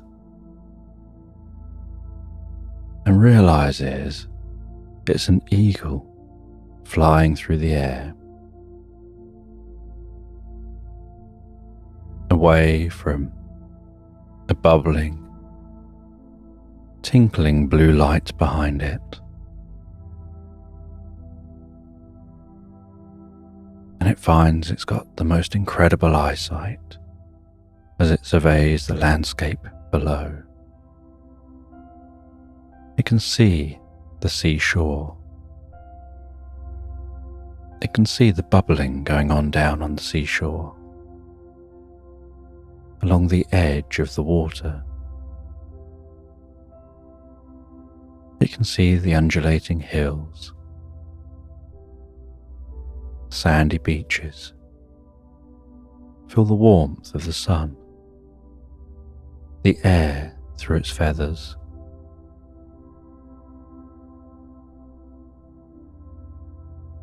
And it can see across the distant forest and the wispy white clouds overhead.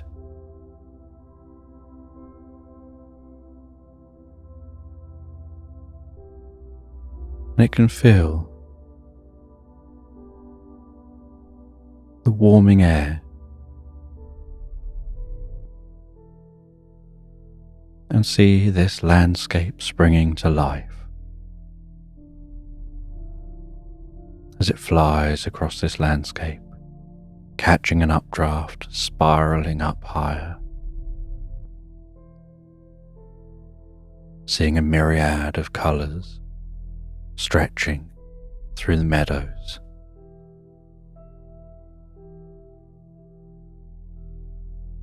The waves of grass moving below.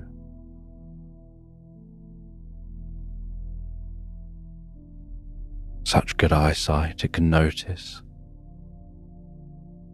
the small insects and small mammals as they forage. The bees dancing from flower to flower. Butterflies with their delicate wings flying from plant to plant.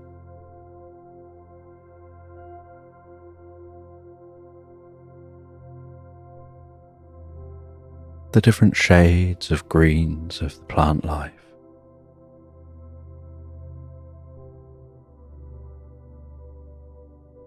A family of deer in a field, one gazing up at the eagle overhead. Some newborn deer taking their first steps.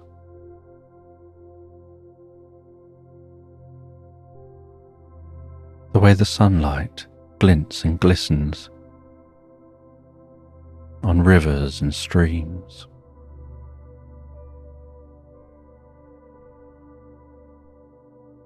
The sight of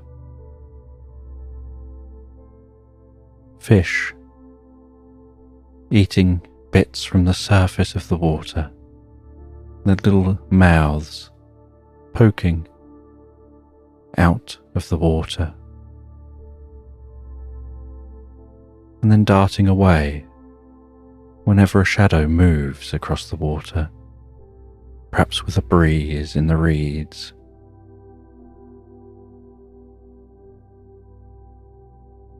And as they glide and fly, so they see a family of otters,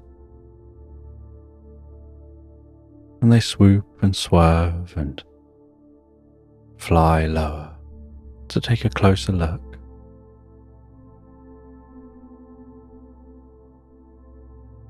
and they can see an otter singing a lullaby to its baby,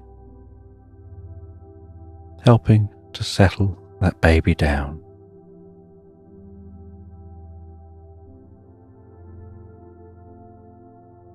And they swoop up higher again over the forest, hearing the sounds of the other birds within the forest, and noticing a shimmering light way off in the distance. Then they feel compelled to fly towards that light. And so they fly in the direction of that light, almost like a rip in space and time. And yet something about it seems so inviting. And as they get nearer, so it opens up and wraps around them like a comfortable time blanket. And while they pass through this time,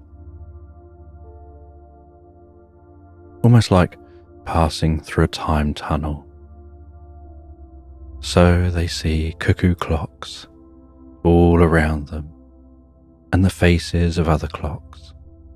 The cuckoo clocks having something coming out of them, going cuckoo, cuckoo. With those clocks almost spiraling and spinning around them.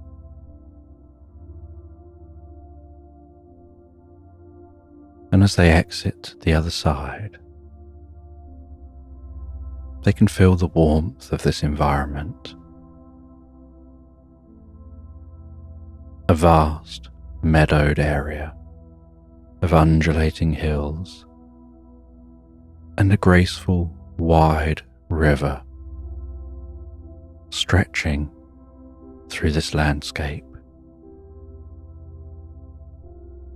A horse and cart trundling along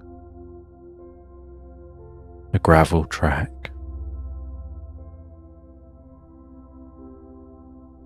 And then turning down onto a dirt lane, heading down towards a small town. An abundance of greenery and life.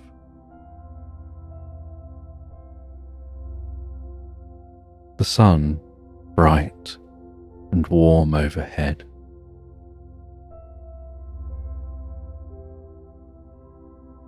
A child sat on the edge of the river,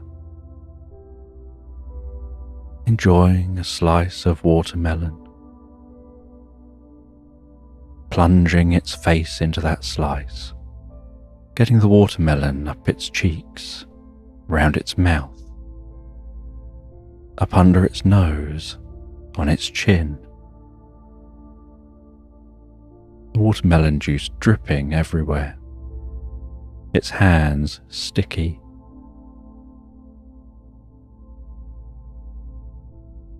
But the child seeming to enjoy it so much. The eagle picking up on the intense, warm feelings from that child,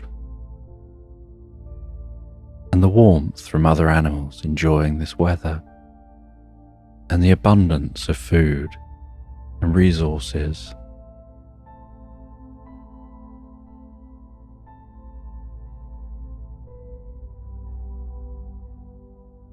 And it continues to glide, seeing what looks like a castle off in the distance, and decides to head towards that castle. And on its journey to the castle, so it follows the river, the light still glistening on the surface of the water.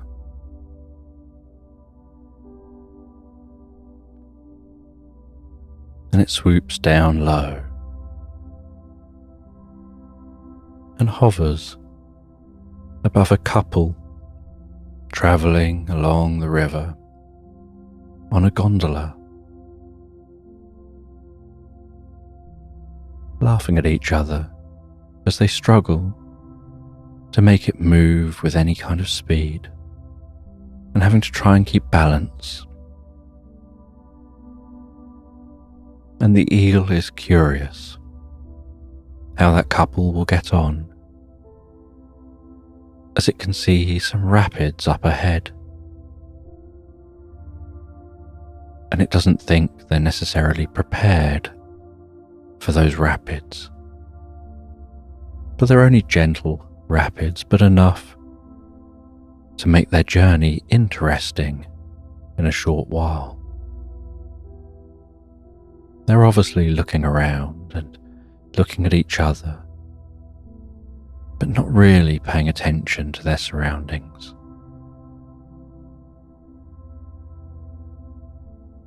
And as they continue to fly towards that castle, so they can see there's something unusual about the castle.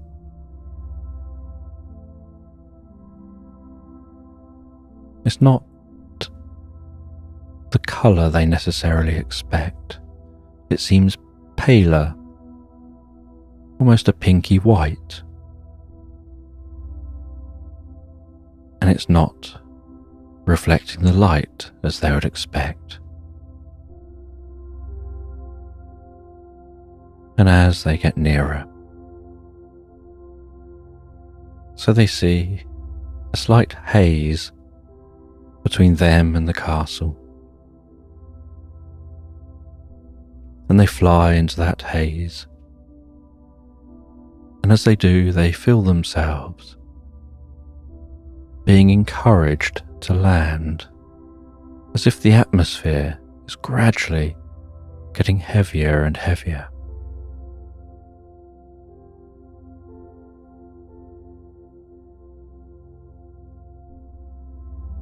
And as they touch the ground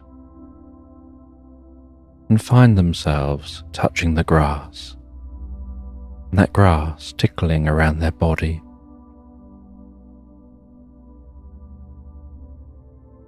so they notice that something's happening to them.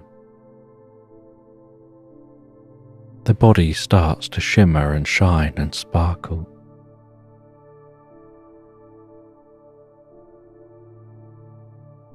And they notice, as their body changes, that they're losing their wings.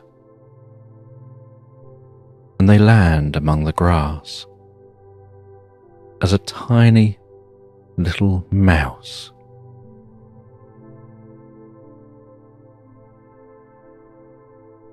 And they've got the faintest of squeaks and the tiniest of feet. And the grass is significantly taller than they are. And they run through that grass, almost like running and pushing through a grass jungle, still heading towards that castle, which is now towering high above them, and yet still in the distance. And they run through this long grass, cutting through towards the river to try and run along the edge of the river where there won't be the grass to have to push through, and where they can see better where they're going. And as they come out on the riverbank, so they see in the water a row of ferrets, looking like they're about to have races in different boats they've built. Some of them are in long boats, stretching the length of their body. Others are in more upright positions, in different shaped boats. And the boats all look rustic and metal, and like they've just been hammered together.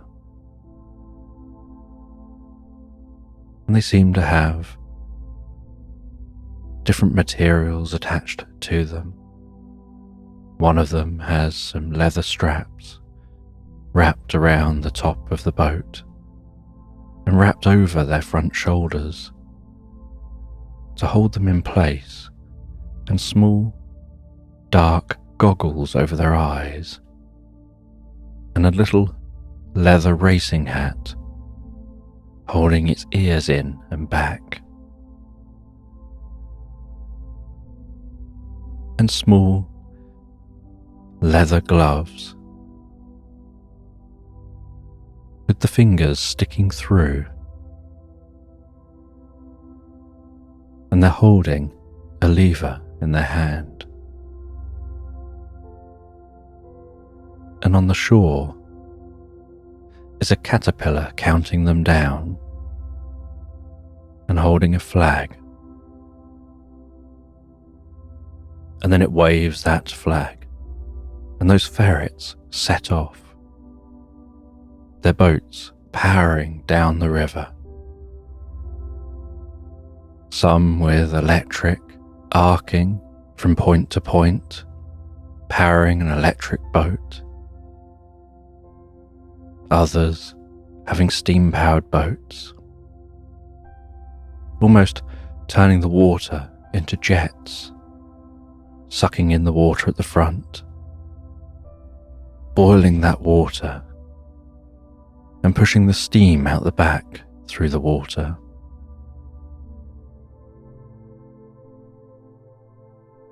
As those ferrets power down that river, and the mouse watches as they head along the river, and he runs along the riverbank to try and keep up. And the sun setting off in the distance over the river, with that sun low across the water, and the one with the dark goggles isn't affected by that very low light, and the others lose their direction a bit and have to slow down, and that one shoots off ahead, and as it crosses a finishing line, the caterpillar at the other end waves a flag, and there seems to be a small group of animals that jump up and down in excitement at the winner, as the others take their turn to cross the finish line. And the mouse continues to run to try and get to that finish line, to be a part of the excitement. And fireworks are going off at the side of the river. And as the fireworks are going off, so a group of swans are dancing in the water, using their large wings to push themselves up into the air, stretch their chests out, standing as tall as they can in the water, almost pirouetting in the water, managing to somehow gracefully hold themselves high in the air, and then diving down into the water, sticking their bottoms out the water and waving their legs in synchronized movements, stretching and pulling their toes in and out, moving their feet side to side and at different angles, so sometimes the sunlight shines through the skin between the toes. Other times it doesn't, making all sorts of different patterns and gentle splashes of water.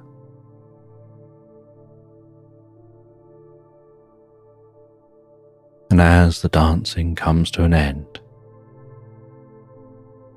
so the ferrets head over to the shore, disembark their boats,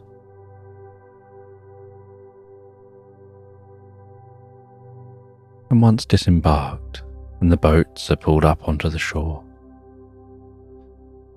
The first, second and third place ferrets head over to a podium, and they stand on the relevant stand at the podium. And the third place ferret is given a mince pie for coming in third.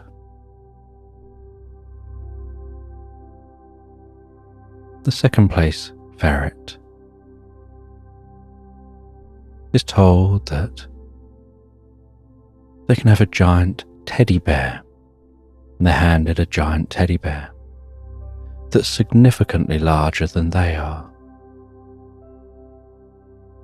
And the winning ferret is given a ski trip holiday and a set of skis and some ski equipment.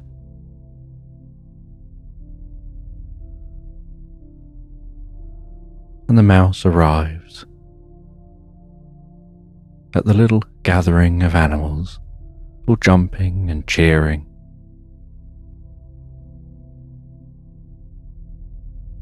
And it gets sucked up for a while in the excitement, before noticing the sun is now setting on the horizon. The sky is turning orange, and they want to make it to the castle. And so they continue on towards that castle, and it seems so far when they're so small. And as they continue on towards that castle,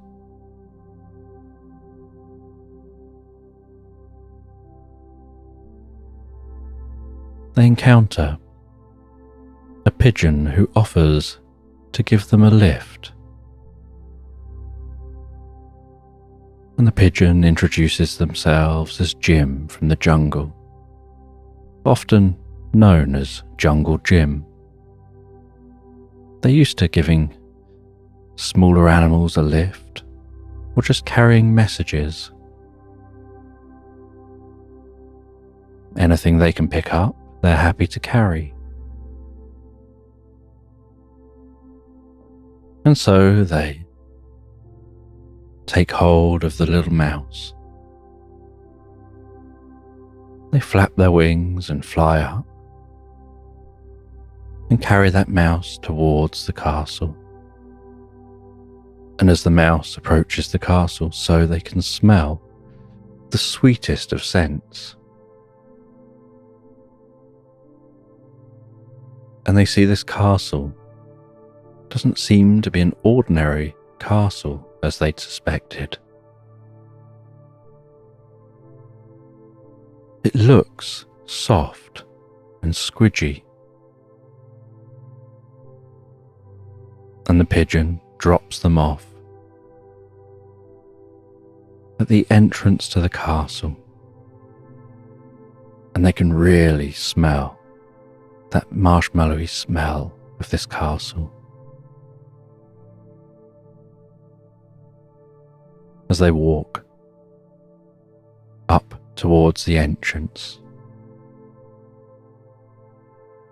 walking along a licorice floor that they think doesn't smell as nice as the marshmallow castle itself.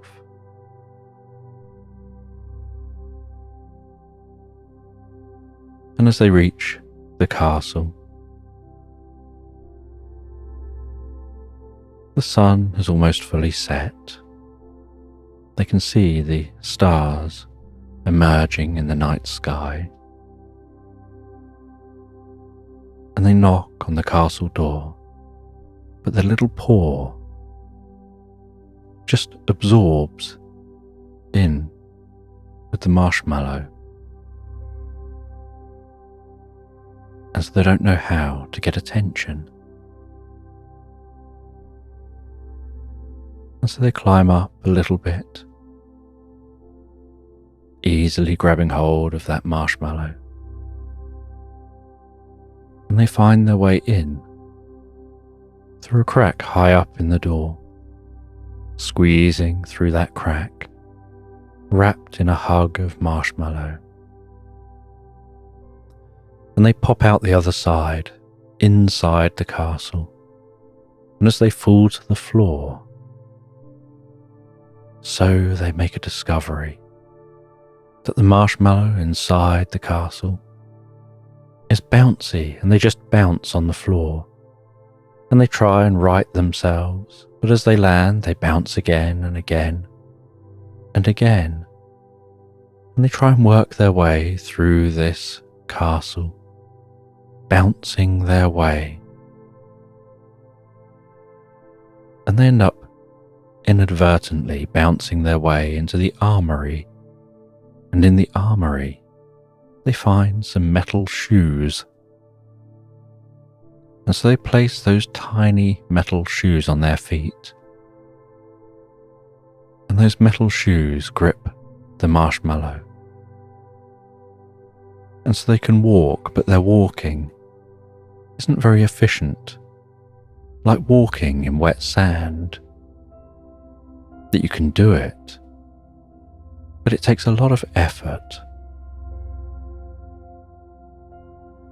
And so they feel it takes ages just to get through the main hall of this castle.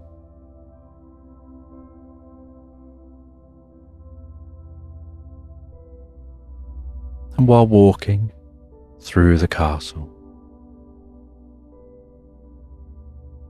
they see that the moonlight is shining in a window, and that silvery light is shining directly upon a flower floating in space above a plinth, and the plinth is made of marshmallow. And they head over towards that flower, and they see that it's a yellow rose with the silkiest of petals. And they climb up and touch the petals of the flower, and as they touch those silky yellow petals, so the moonlight seems to sparkle, and almost like a transporter, they seem to be teleported through that moonlight back out of the castle. And they find themselves back in the air again, flying once more as that eagle. Only now, there's no castle below them, just the most incredible, vast forest. And the air has cooled, and this forest is full of different browns and golds and bronzes. The most incredible autumn sight. The trees all softly rustling as the dry leaves rub together. And they fly over this autumnal landscape, feeling the approaching coolness of the air.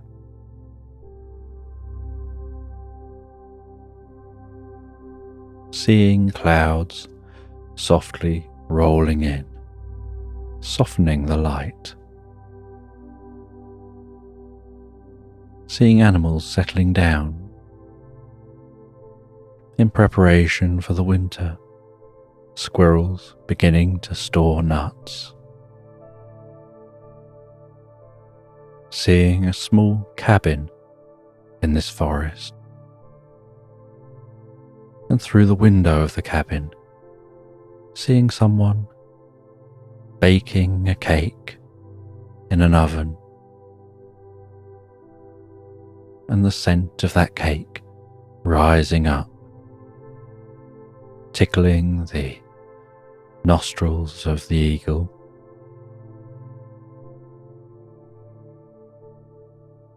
The wisp of smoke rising from the chimney.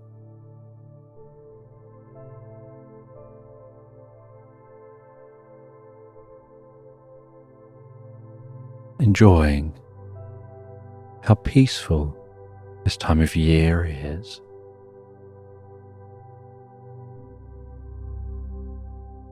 Seeing a quaint church in a very small village, its weather vane signalling the direction of the wind and the approaching cool air.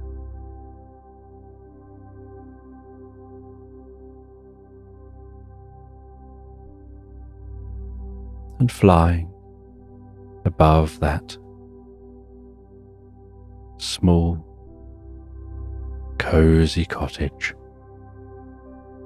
that small little cabin in this forest.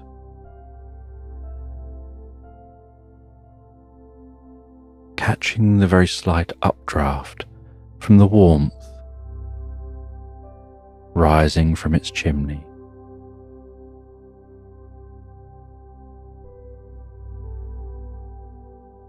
And aware that the moon is rising, the sun is setting, but the clouds hide what's going on.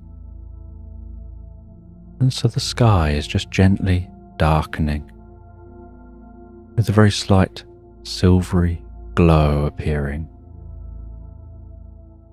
And occasionally the clouds will part ever so slightly, and the silver, shimmering light beams down to the earth and moves across the earth.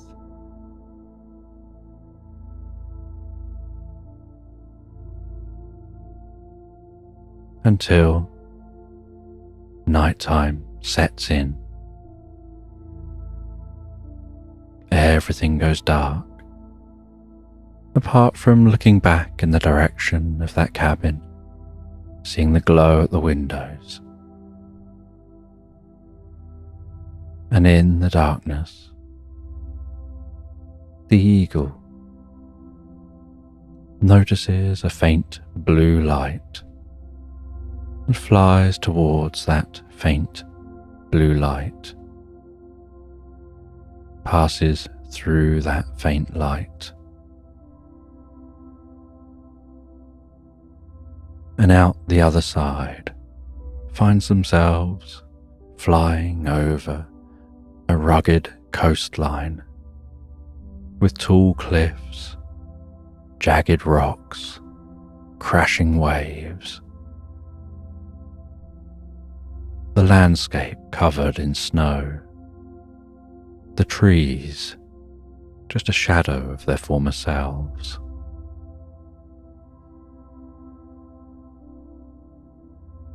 Just white, gaunt sentinels, standing, shuddering at the tops of the cliffs as the wind blows through those trees.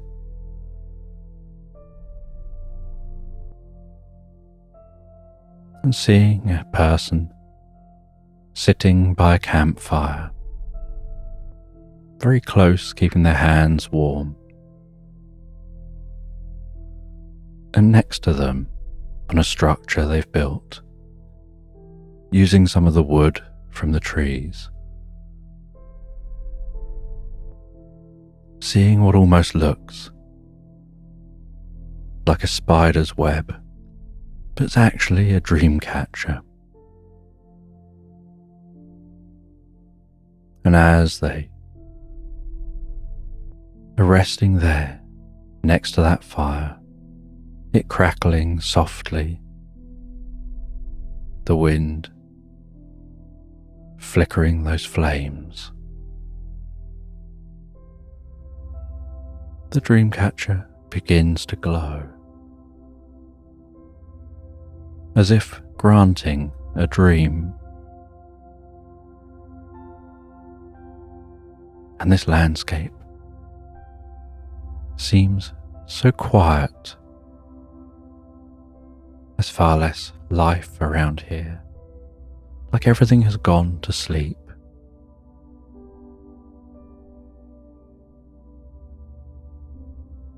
Just a few footprints in the snow from different animals. A white fox trudging back towards the forest.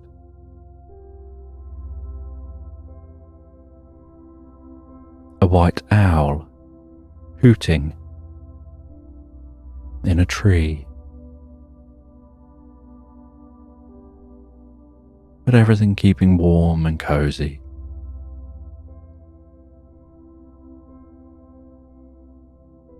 And that person just resting there by that fire. And the eagle flies down to take a closer look, circles that fire, sees the person sat there with their eyes closed, speaking in a language they don't know, somehow imbuing that dream catcher with some kind of magic.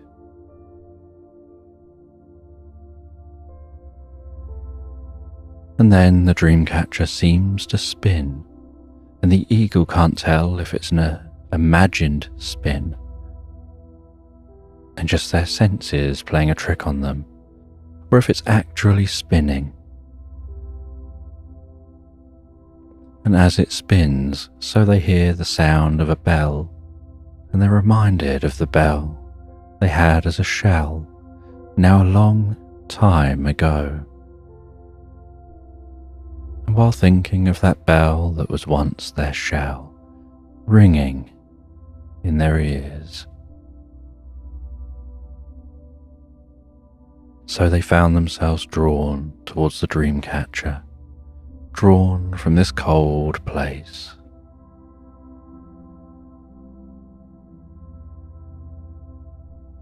And they pass through the dream catcher like passing through a portal.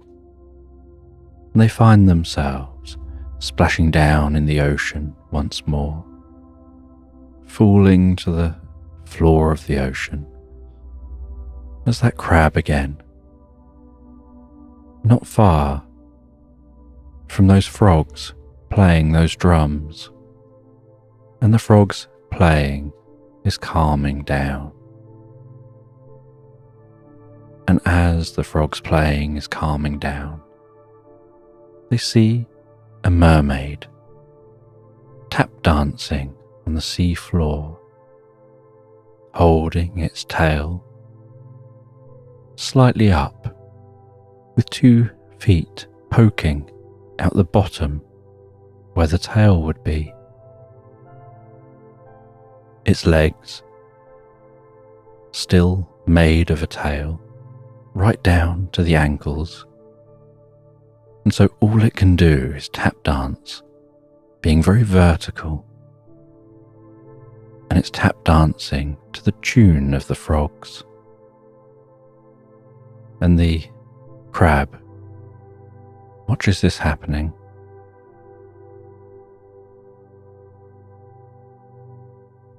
And while watching, a catfish swims over, introduces themselves as Katniss, and says that they're a witch of the ocean,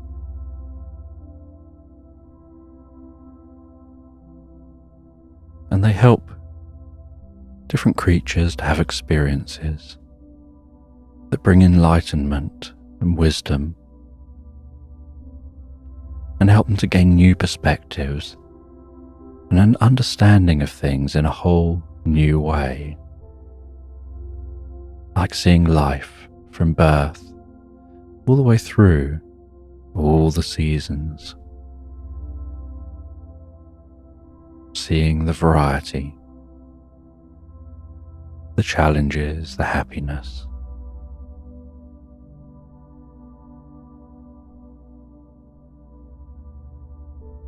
And they explain how they gave this crab that experience.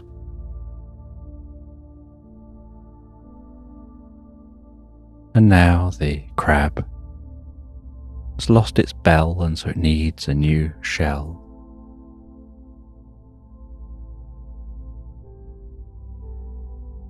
And the catfish says that someone left a bucket in the river that flows to the sea. And the bucket has holes in it. And they'd been asked to fill the bucket with water, and told that if they could fill the bucket with water, they could pass a certain challenge. And so they went and placed that bucket with holes into the river, and then walked back to the elders and said they've done the challenge. They filled the bucket with water. And the elders, in disbelief, went and checked, saw that bucket in the water, and realized they had done as was asked of them.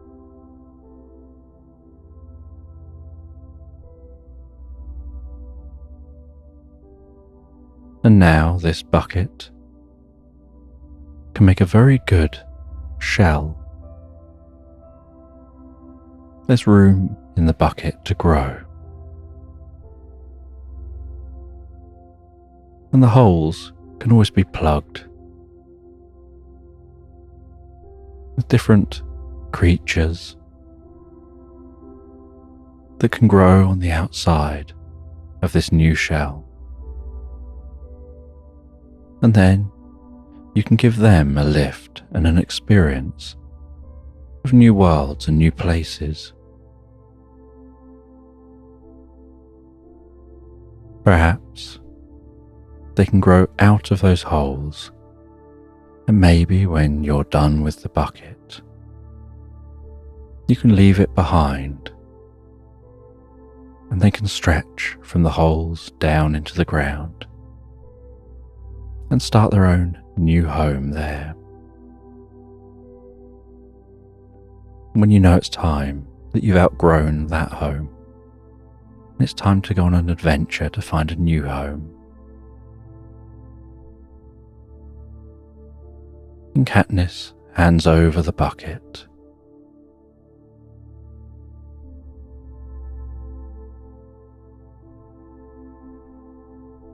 And the crab sets off to find a comfortable place to settle down to sleep. And once they found a comfortable spot, they relax down in their new home. And they drift peacefully and comfortably, relaxed asleep into Slumberland. And in this bedtime story, a cat and a dog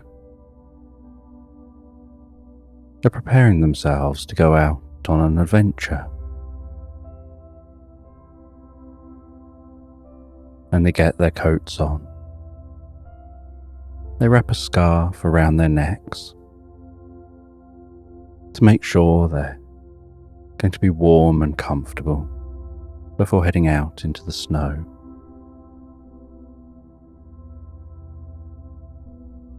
And once ready, the cat and the dog leave the cabin, which is situated in a meadow on a snowy island. And at this time of the year, as they leave that cabin, they trudge through the snow. The dog bounds and likes to jump and roll on his side tumbling through the snow, almost creating a second coat, a snow coat around him. Whereas the cat gingerly walks, almost on tiptoes, as if trying to avoid the snow, trying to stand tall above the snow.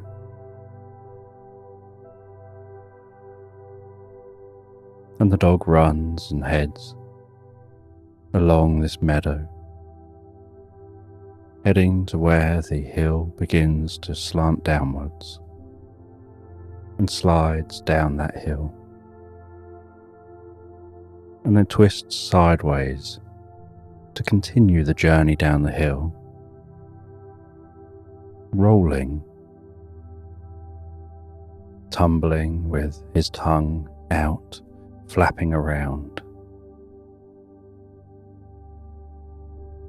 before landing in a pile of snowdrift at the foot of this hill.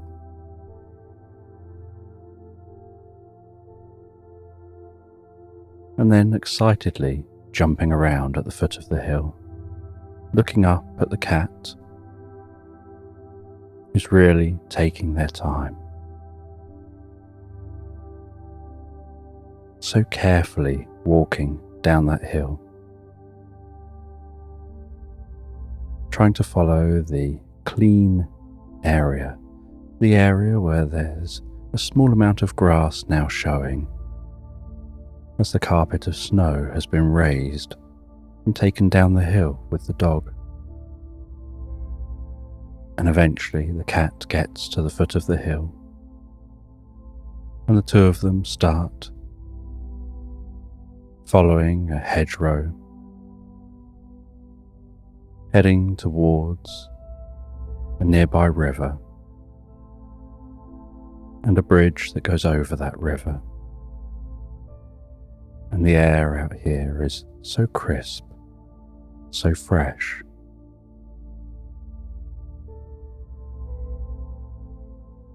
And the stars overhead twinkle and shine in the sky. The occasional wispy cloud passing overhead.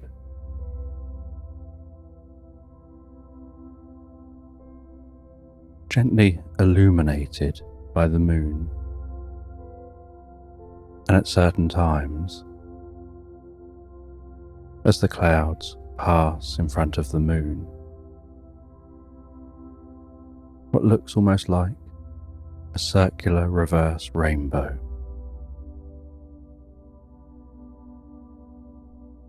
Illuminates those clouds around that moon.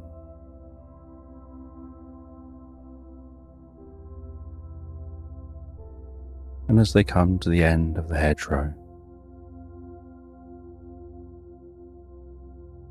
and start walking away from the hedge, so they notice how blustery the day actually is when you're unprotected by the hedge, with a strong crosswind. And the cat is sensible enough to walk on the opposite side of the dog to the wind, using the dog to protect them from the wind.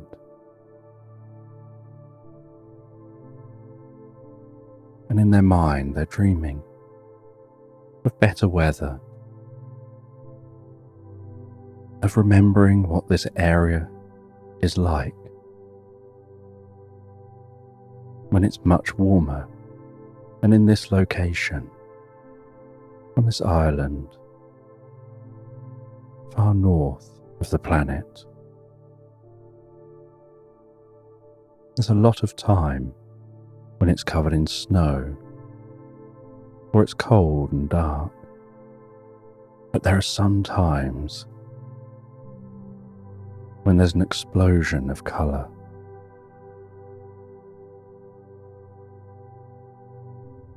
When the ground is vividly green.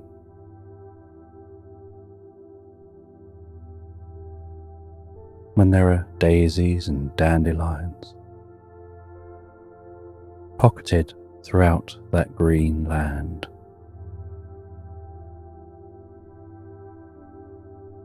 When there are bluebells and honeysuckles, and there are all sorts of different trees and plants.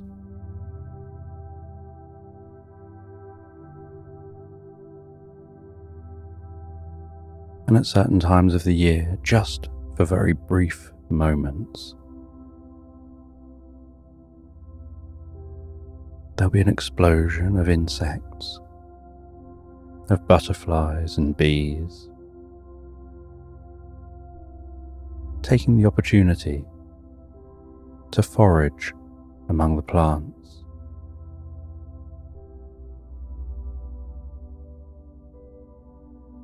And then the island reverts back to its black and white state, where everything seems to just be shades of grey from the white snow,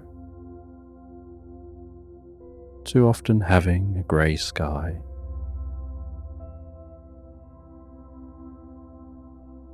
And even the trees, where you just see the bark, seems like dark grey and sometimes even black.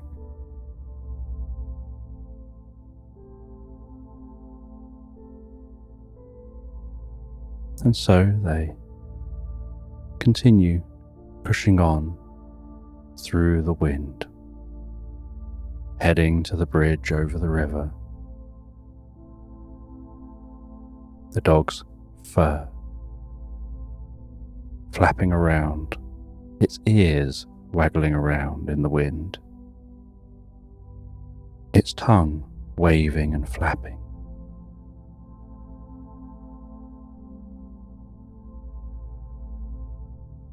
They arrive at the stone bridge,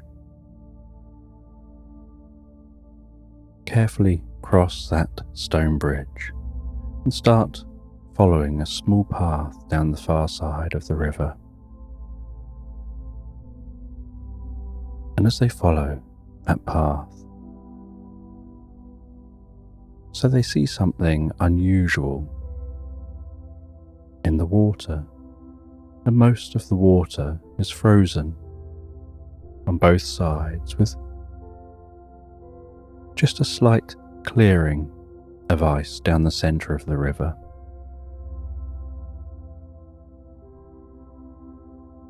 And there's something bobbing up and down gently in the centre of that river, something unusual.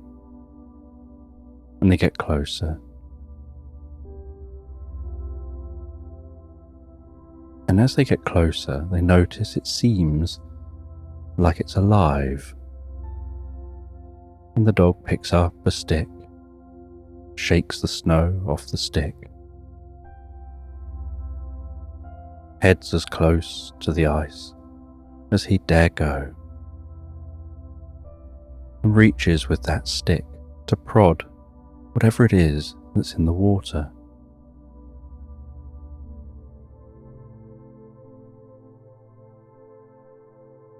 And as he prods away, so he suddenly hears an excitable voice erupt from that thing he's prodding as it rises itself slightly out of the water, almost like it was swimming on its front and now it's on its back.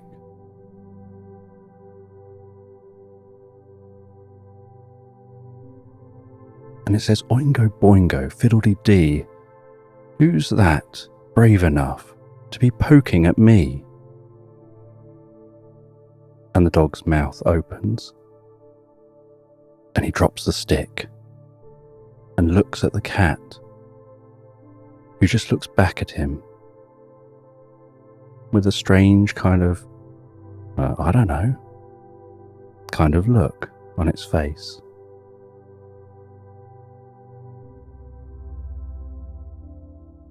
And the dog asks who this is. And they say that Their name is Mimosassa. They're a jellyfish made of jelly. They used to just be jelly. But then a wizard got annoyed with their attitude, found that they were too overbearing, too loud and bubbly, and said she just seemed to be bouncing off the walls everywhere, and turned them into a jellyfish and threw them into the river. And they've been living in this river as this jellyfish ever since. And they actually quite like it, swimming around every day. They can relax, and as they rest, they smush out and are barely noticed against the water, just bobbing gently up and down on the surface.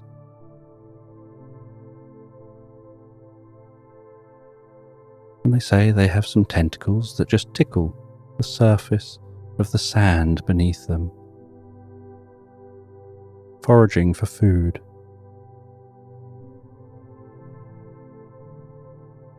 And they enjoy just swimming up and down lazily, normally going where the water takes them, rarely putting in much effort, listening to conversations.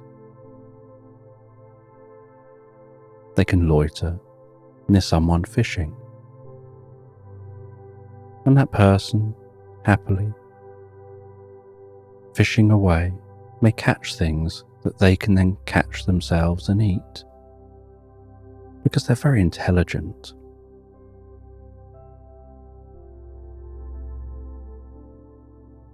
And they say that they perhaps would like to be as they were, but when they were just a jelly, all they could do was bounce.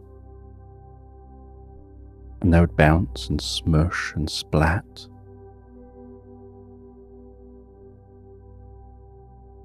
And sometimes people would plunge their hands into them and squidge them, just for the sensation of squeezing jelly between their fingertips. And they'd have to then pick all their parts up again, smush themselves back together, jiggle about a bit. But it's also fun to sometimes surprise people who come along the edge of the river, not expecting that anything else is there. But they'd like to have the choice to take the form that they'd like to take. And they ask the names of the cat and the dog. And the dog says, "I'm Penny." And this is Pickles, the cat.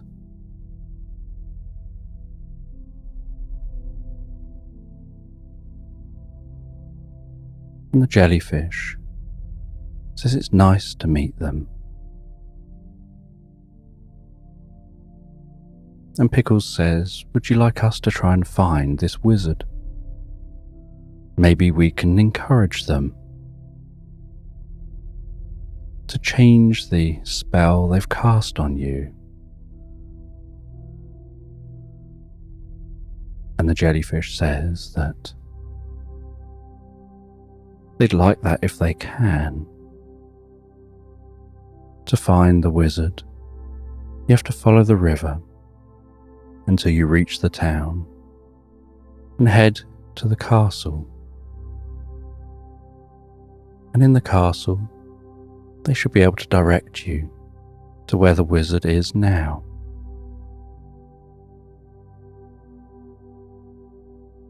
And says you'll be able to find me back here when you're done. And so the two animals set off, continuing along the edge of the river. And as they walk, so they pass a duck sitting calmly on an egg, wrapped up with a little jacket and a hat, with the side of the hat pulled down over the side of its head and done up in a little bow under its chin.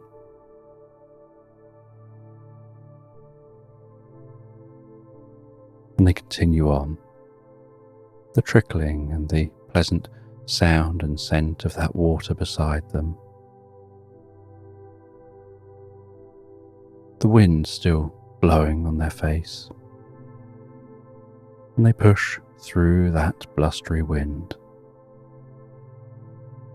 The cat just thinking how much they would like to be resting in front of a fire, back in their cabin. The dog thinking how they'd like to be playing, running around, diving into snow. But instead they're doing this very grown-up thing, going on an adventure. And they continue on, following this path. They can see in the distance the gentle wisps of smoke rising from the chimneys of the houses in the town.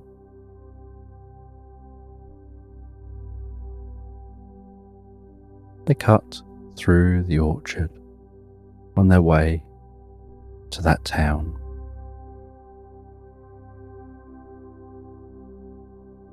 Passing the hexagonal apples designed by the farmer here, specifically so they stop rolling off of tables.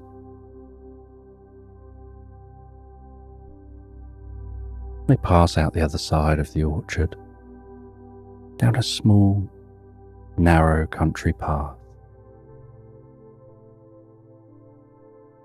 And there's brambles and leaves and grasses all poking out across the path,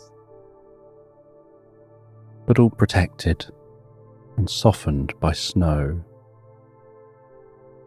And some of that snow falls off like a gentle powdery dusting, catching on their fur as they pass.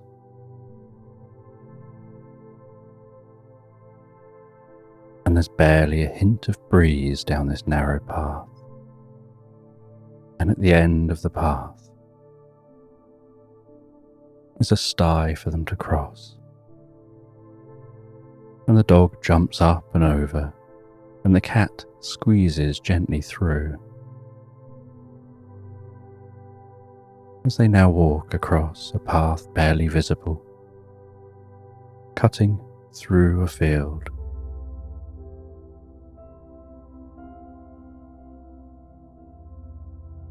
And the night is gradually approaching morning as they get nearer and nearer to that town. And as they near the town and then cross the boundary into the town, they walk along cobbled streets covered in snow. They can see market traders setting up, and they cut into the arcade here in the town. And even though the arcade is open at the front and the back to the elements, there's still a slight warmth here compared to out on the street.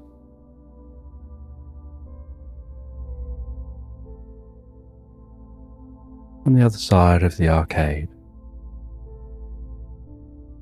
is the town centre, and they walk around that town centre, smelling the different foods, hearing the hustle and bustle of these early morning market traders setting up.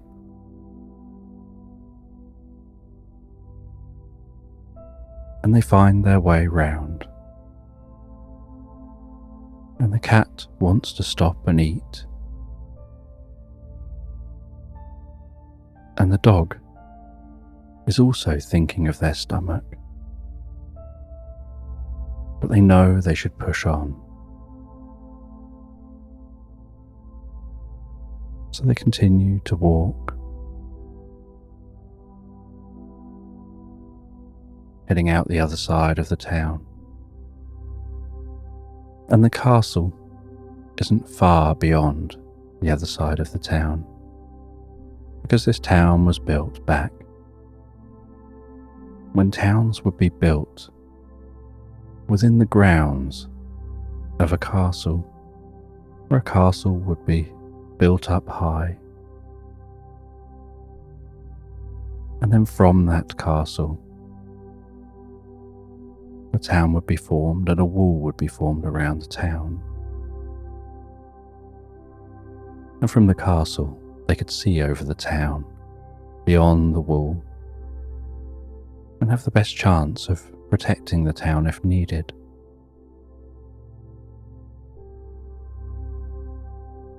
And they begin to ascend towards the entrance to the castle. They get to the castle door. They sit at the castle door. And the dog begins to bark to get attention. And the cat tries to meow.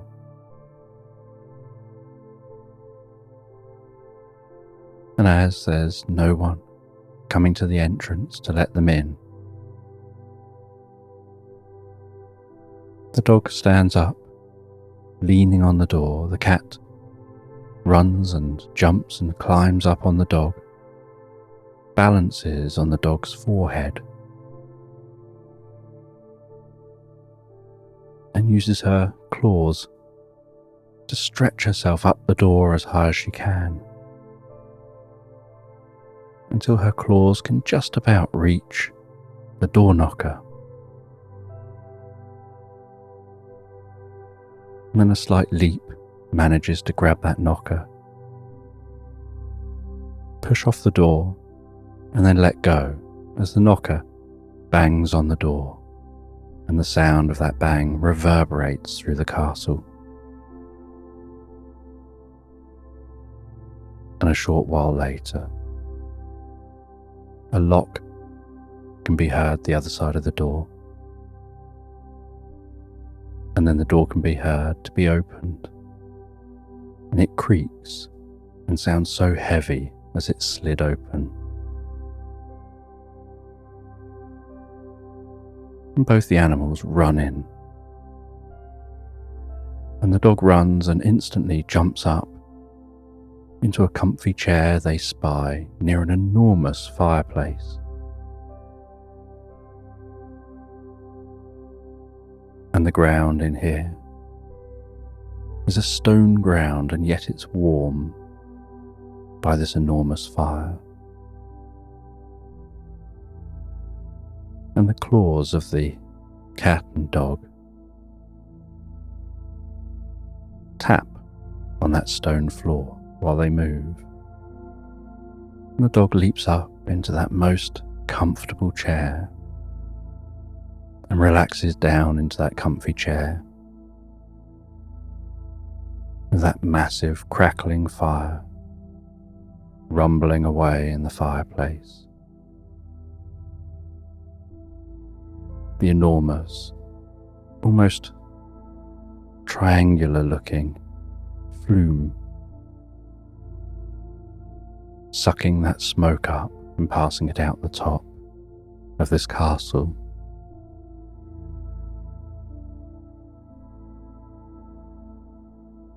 And the cat looks around, trying to find who they're supposed to talk to.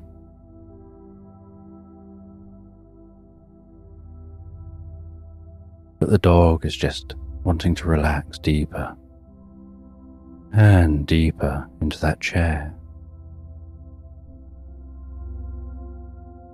feeling so comfortable. And they've walked most of the night, And so the two of them are very tired. And the cat sees someone sitting in another comfortable chair at the far end of a hall, and they look very important and dressed very smart. And so they walk down to that person.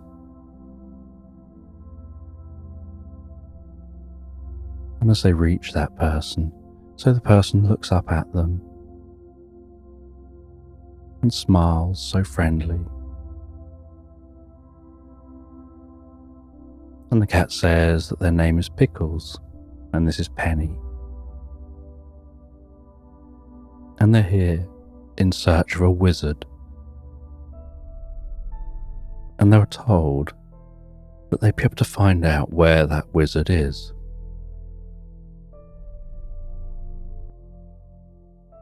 And they're told that the wizard likes to lead a very isolated life. They seek solitude. And so it's some trek from this town. You have to go way through the forest. And it's only when you've passed deep into that forest that you'll find them.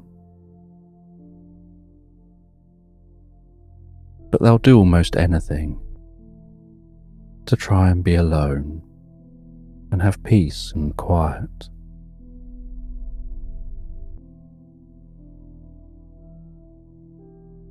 And Pickles is told that as you both look so tired, perhaps you want to spend the night.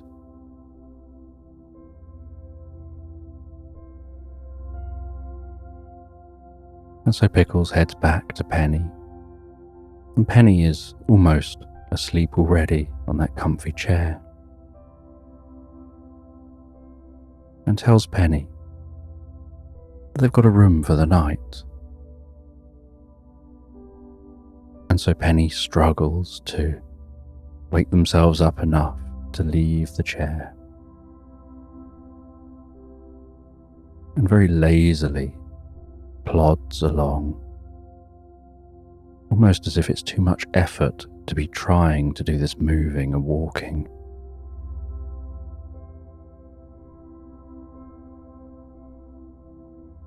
And Penny and Pickles follow someone up to a room.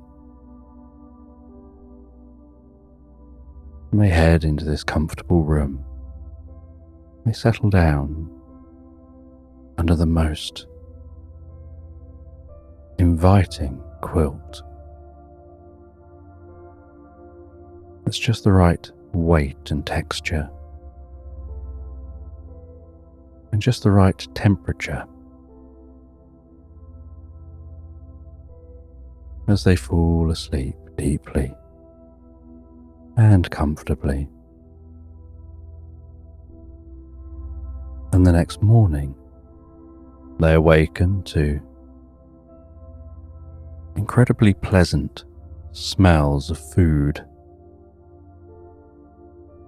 wafting through this castle, creeping under the door and tickling their noses. And it doesn't take Penny long to be up and ready to leave the room. And Pickles grooms for a little bit longer. And then they head out of that room. They follow their noses down to a different room to the one they were in before. And as they head down to this room, they can hear someone mumbling and moaning.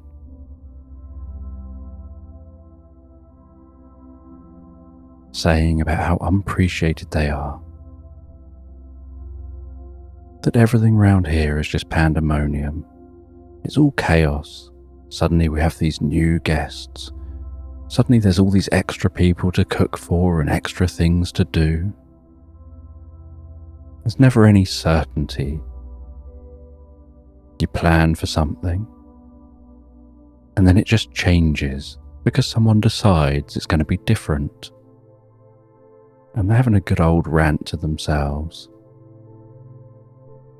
And they say that everyone just ignores them when they try and talk to people, as if they're not even there. Does everyone just think they're some kind of a robot maid or something? Just come here, do this, do that, help now. You need to do this, you need to do that. And Pickles finds it amusing, the rants that people will have when they think no one's listening, and the smile they put on their face as soon as there's someone there. And as they walk past, Pickles looks over, smiles and says good morning. And the person smiles back and says good morning back in the friendliest of ways.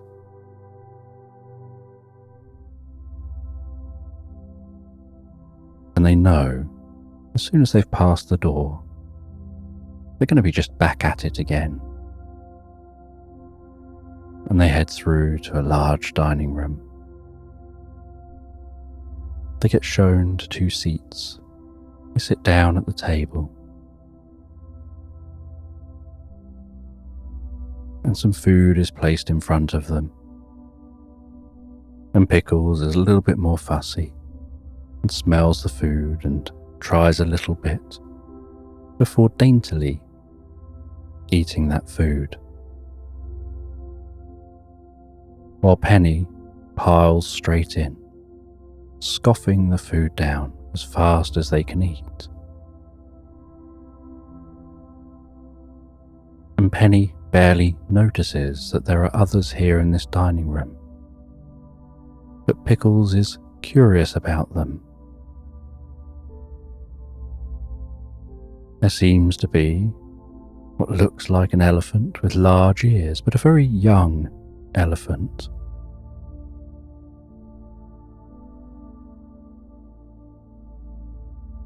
And there's a lion that has a strange mane that looks like the petals of a dandelion. And there's a camel, and every time it moves, its humps undulate, which catches Pickles' attention. And the baby elephant looks over, still chewing some food, and introduces themselves and says, "Hi, I'm Gumby. This is Pokey," gesturing to the lion. "And this here is Jasper," gesturing to the camel. And Pickles says, "This is Penny and I'm Pickles." And then the elephant continues to eat. And Pickles eats and Penny eats, and they all eat their food, and no one talks to each other while they eat. And as they all finish, so they all head away from the dining room. And Pickles asks why the others are here, and they say that they just needed a place to stay for the night. They'd arrived in the town and were told the best place to ask for somewhere to stay is up at the castle. They're always inviting and friendly. The elephant says they were just flying by.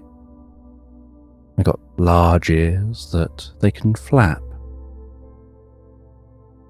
But it's such a blustery day. They were going off course, and it was so hard and so much effort to keep on course that when they saw this town, they decided to stop here and see if they could find somewhere to stay until the weather improves.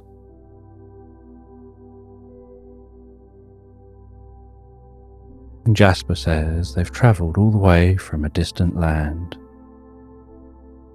They travelled on a boat. They came to this island.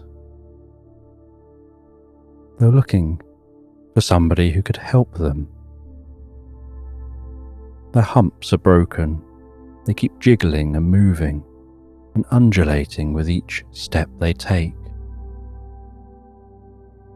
And they heard that there's someone who can fix unusual problems like that.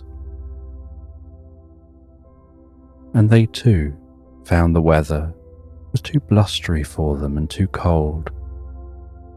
And so they found solace here in the castle.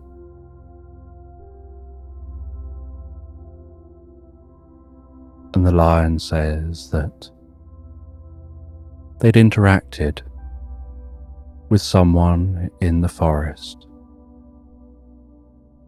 They're trying to be friendly, but all they got out of it was having their mane changed to being like a flower. And now they have this bizarre craving to sleep inside daffodils while they look like the head of a dandelion.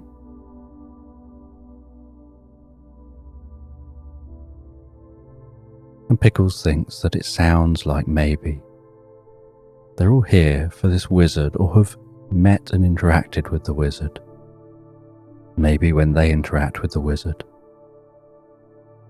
they should be a little careful. Pickles was thinking she doesn't want to have a head looking like a flower. She quite likes the fur she's got there already.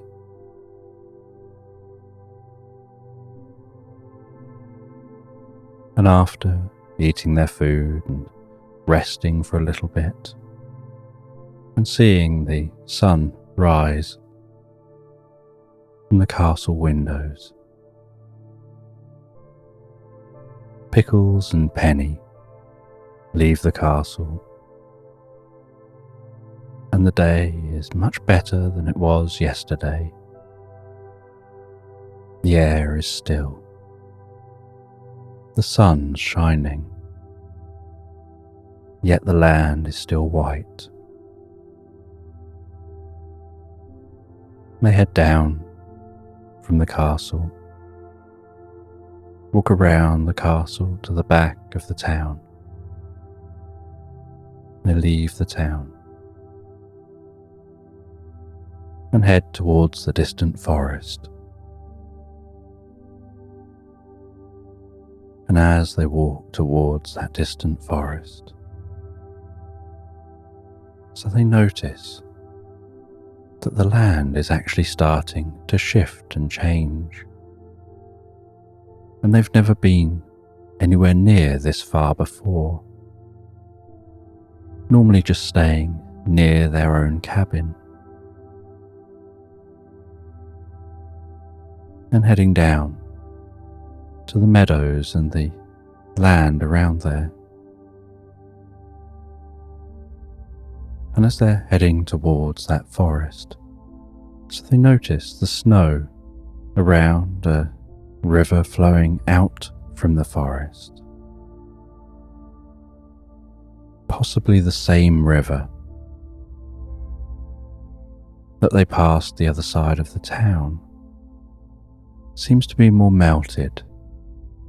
There's a little bit more grass, and the closer to the forest they get, the warmer the environment seems.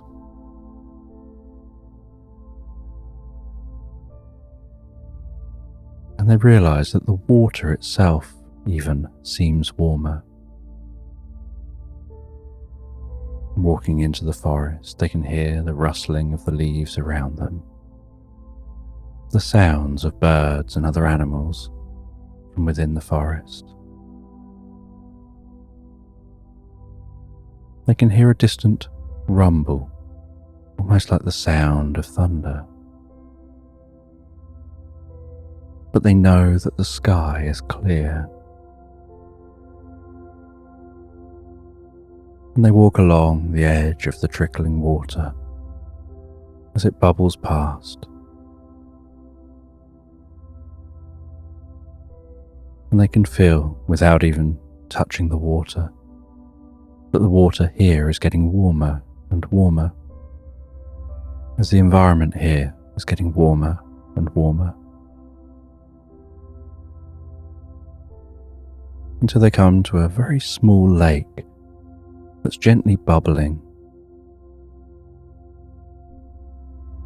And the land around this lake seems very different from the land outside the forest, with broader leaved plants and a dampness to the air, and that dampness is slightly warm, whereas if you had that dampness outside the forest, it would make your face very cold.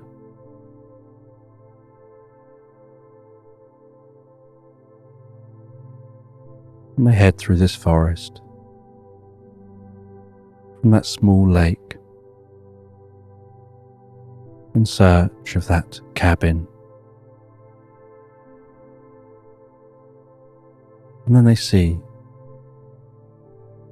that there's something resembling a cabin poking through the trees, and so they head towards that. And as they get nearer, they can hear some machinery going. And they see a man with long white hair, tie-dye clothing, and electric blue sunglasses, twisting a handle and operating some kind of machinery. And they approach very slowly.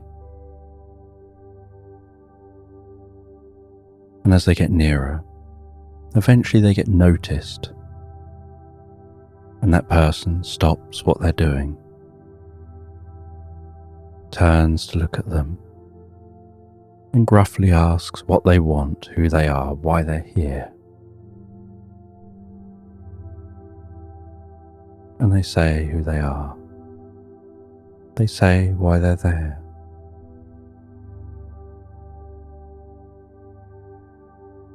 Penny then asks who this person is and what they're doing. And they say they're just printing their latest book.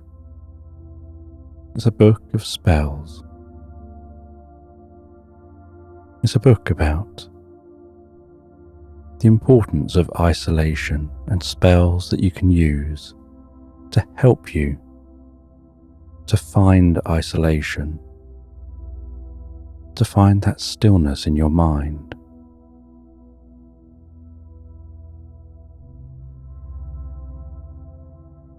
And Pickles says that they don't want to be a disturbance, but they do have people that they want to help. And this person says that they are the wizard that's being sought. But why would they want to help? Anything they've ever done has been to help them, to be alone, to get rid of distractions. They've never really thought of the others. They've always done what's in their best interests.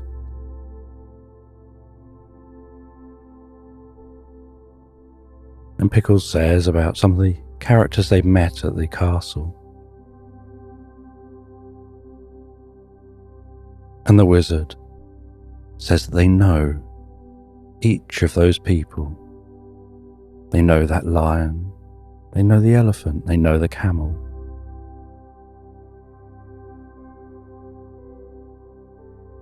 But why would they be interested in helping? When helping means that they see them even more.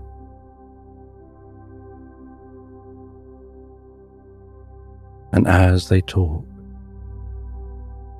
so the sun begins to set, And as the sun begins to set, there's the most musical, pleasant sound coming from the forest. As the crickets begin to play a chorus.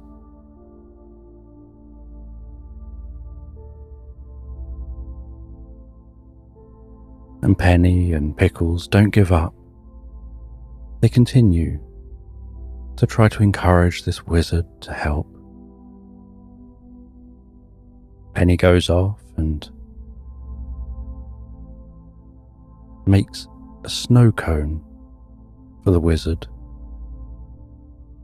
thinking anyone who dresses in tie-dye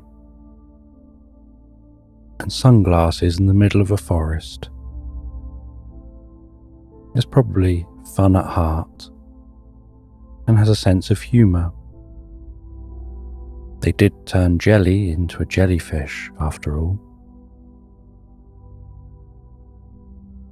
And they did make the lion's mane look like a dandelion. So they must have some sense of humour and some childish, fun qualities. They don't accept the snow cone. They just want Pickles and Penny to go away. And so Penny tries running around and chasing his tail.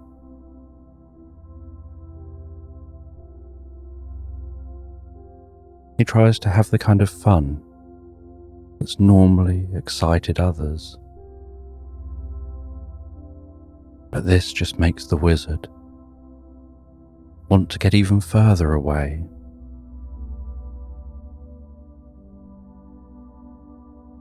And so Penny says, well, if I can't excite you, if I can't get you to have fun, do you not at least have a fire and a comfortable place I can sleep?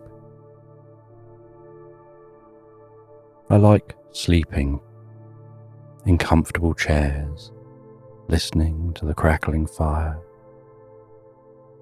relaxing, and just drifting deeper and deeper into my own mind, where my mind gets very still. And Pickles says I spend about 15 hours a day sleeping, dreaming, purring, normally relaxing on a rug in front of a fire.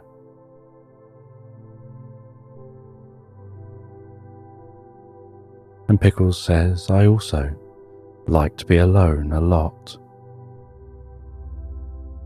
I'm a very solitary character.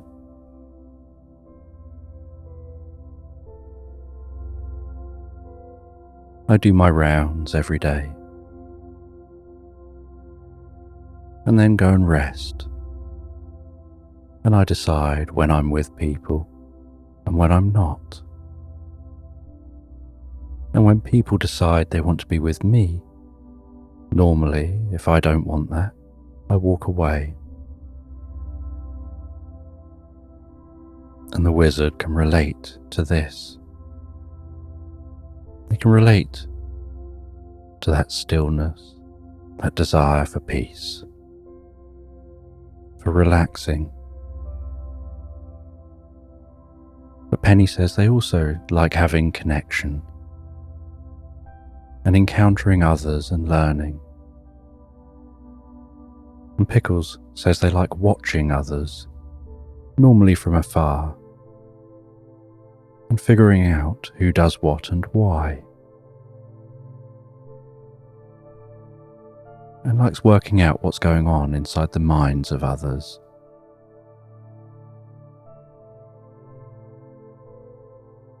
And the wizard begins to warm to them. And as that wizard warms to them and steps on the floorboards in this cabin, one of the floorboards creaks and Penny jumps. And then the wizard comments on the smell and looks at Pickles and Penny. And Pickles says, "That wasn't me, that's Penny farting."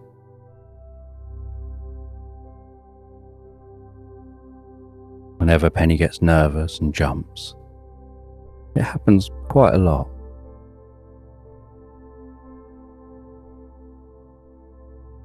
You know when Penny's nervous, even when Penny pretends that they're not. And a gentle smile appears on the wizard's face.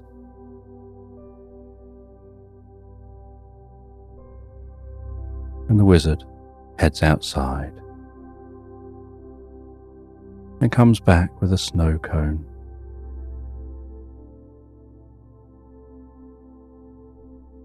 And then sprinkles some fairy dust on the top of that snow cone and says, "Take that back with you,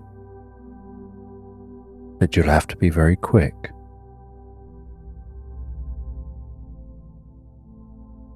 And just hand that to each of the creatures that need help. And they can each just have one lick of that snow cone, and it'll make changes within them on a deep level, down in their DNA, that'll change them in their mind and body, helping them to develop the life they want and turn back to how they want. And they'll find themselves back where they want. Almost like it'll grant them a wish, but not a wish they consciously think, but one they just non-consciously know.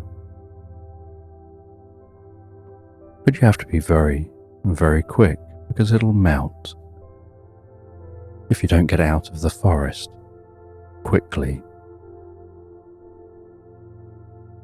And Pickles knows that this is also a sign from the wizard to say, "I've had enough of you being here now. It's time now to go." And Pickles asks, "How do we get out the forest quickly?" And the wizard guides them out the back of the cabin. And out the back of the cabin is a sundial in a garden, and what looks like a giant catapult. And that catapult looks ready to fire. And the wizard goes over to the sundial, twists that sundial, and while twisting the sundial, so the catapult twists and moves and directs itself elsewhere. And he lines it up with where he thinks it needs to go. He then tells the two of them to climb into the catapult. And then with a Bunsen burner, he sets fire to the string that's holding that catapult in place. And all three of them watch that string as it slowly burns through, until suddenly it gives way, and in an instant they feel themselves pushed back in that catapult and then fired out, and they can see an electric blue shining blob in the sky. They seem to be aiming directly at it. And they close their eyes as if they think they're about to strike this blue shining blob in the sky. And then they open their eyes and realise they just passed straight through it. And they can now see below them that castle. And they continue flying through the sky, now lowering down towards that castle.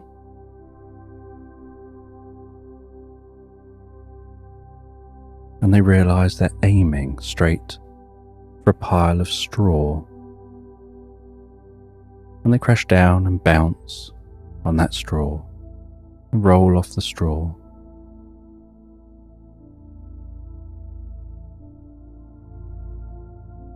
And that snow cone is still intact, with its sprinkles on top. And they dash to the castle, enter that castle. They were seen flying through the air as if out of nowhere. And they explain what this snow cone is. And the lion takes no time at all in running over and licking that snow cone. And with sparkling light tinkling and twinkling around its neck, its mane reverts to a proper lion's mane, and he swings his head slowly, enjoying the feeling of his mane swinging. And Pickles feels a little jealous as she moves her head a bit and has no mane at all. And she can't help but just have a little touch of that lion's mane. And the elephant licks the cone, and changes begin to happen for them, and the camel licks the cone as changes happen for them too. And the camel starts to fade, and while fading, thanks the two of them for their help. And as they're fading, so a slight shimmer of a desert can be seen around where they're fading, as if they're fading back to where they want to be. And while that cone is not yet melted, they dash out of the castle, dash through the town. They head along the edge of the river, finding their way to the jellyfish.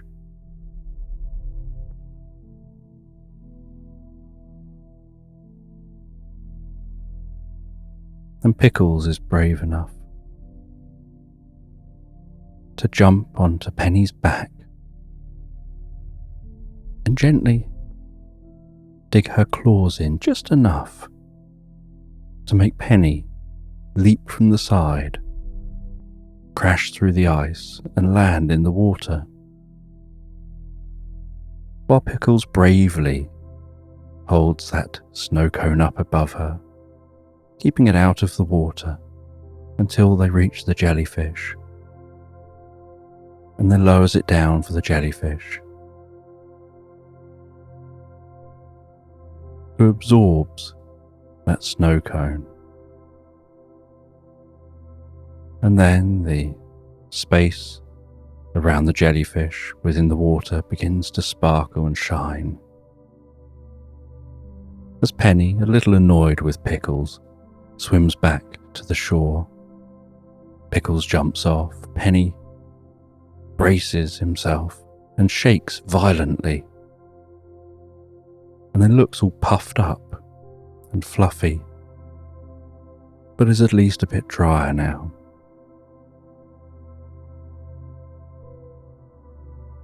And that sparkling, bubbling continues in the water.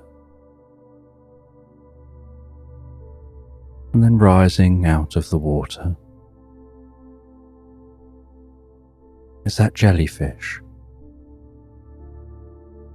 And as the jellyfish rises, so it turns into a person, into a young child who thanks the two animals and says that they've been jelly and then a jellyfish. But really all they wanted was to enjoy life as a child, and that they'll head to the castle where they know they'll be given a place to stay. And they can take their childlike mindset and let themselves grow up how they want to grow up and learn in a whole new way. And Pickles and Penny, having been on an adventure they never planned, head back to their own cabin.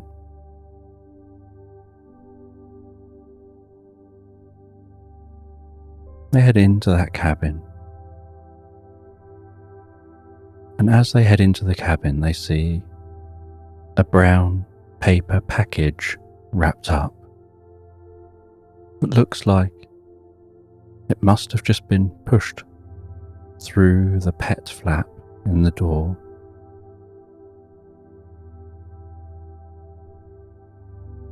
And together they carefully pull on the knot, remove the string from around the package, open that package, and inside they find two tie-dye knitted jumpers.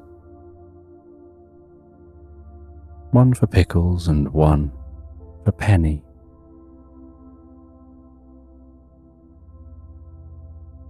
And a little note that just says, "Thank you for making an old man smile."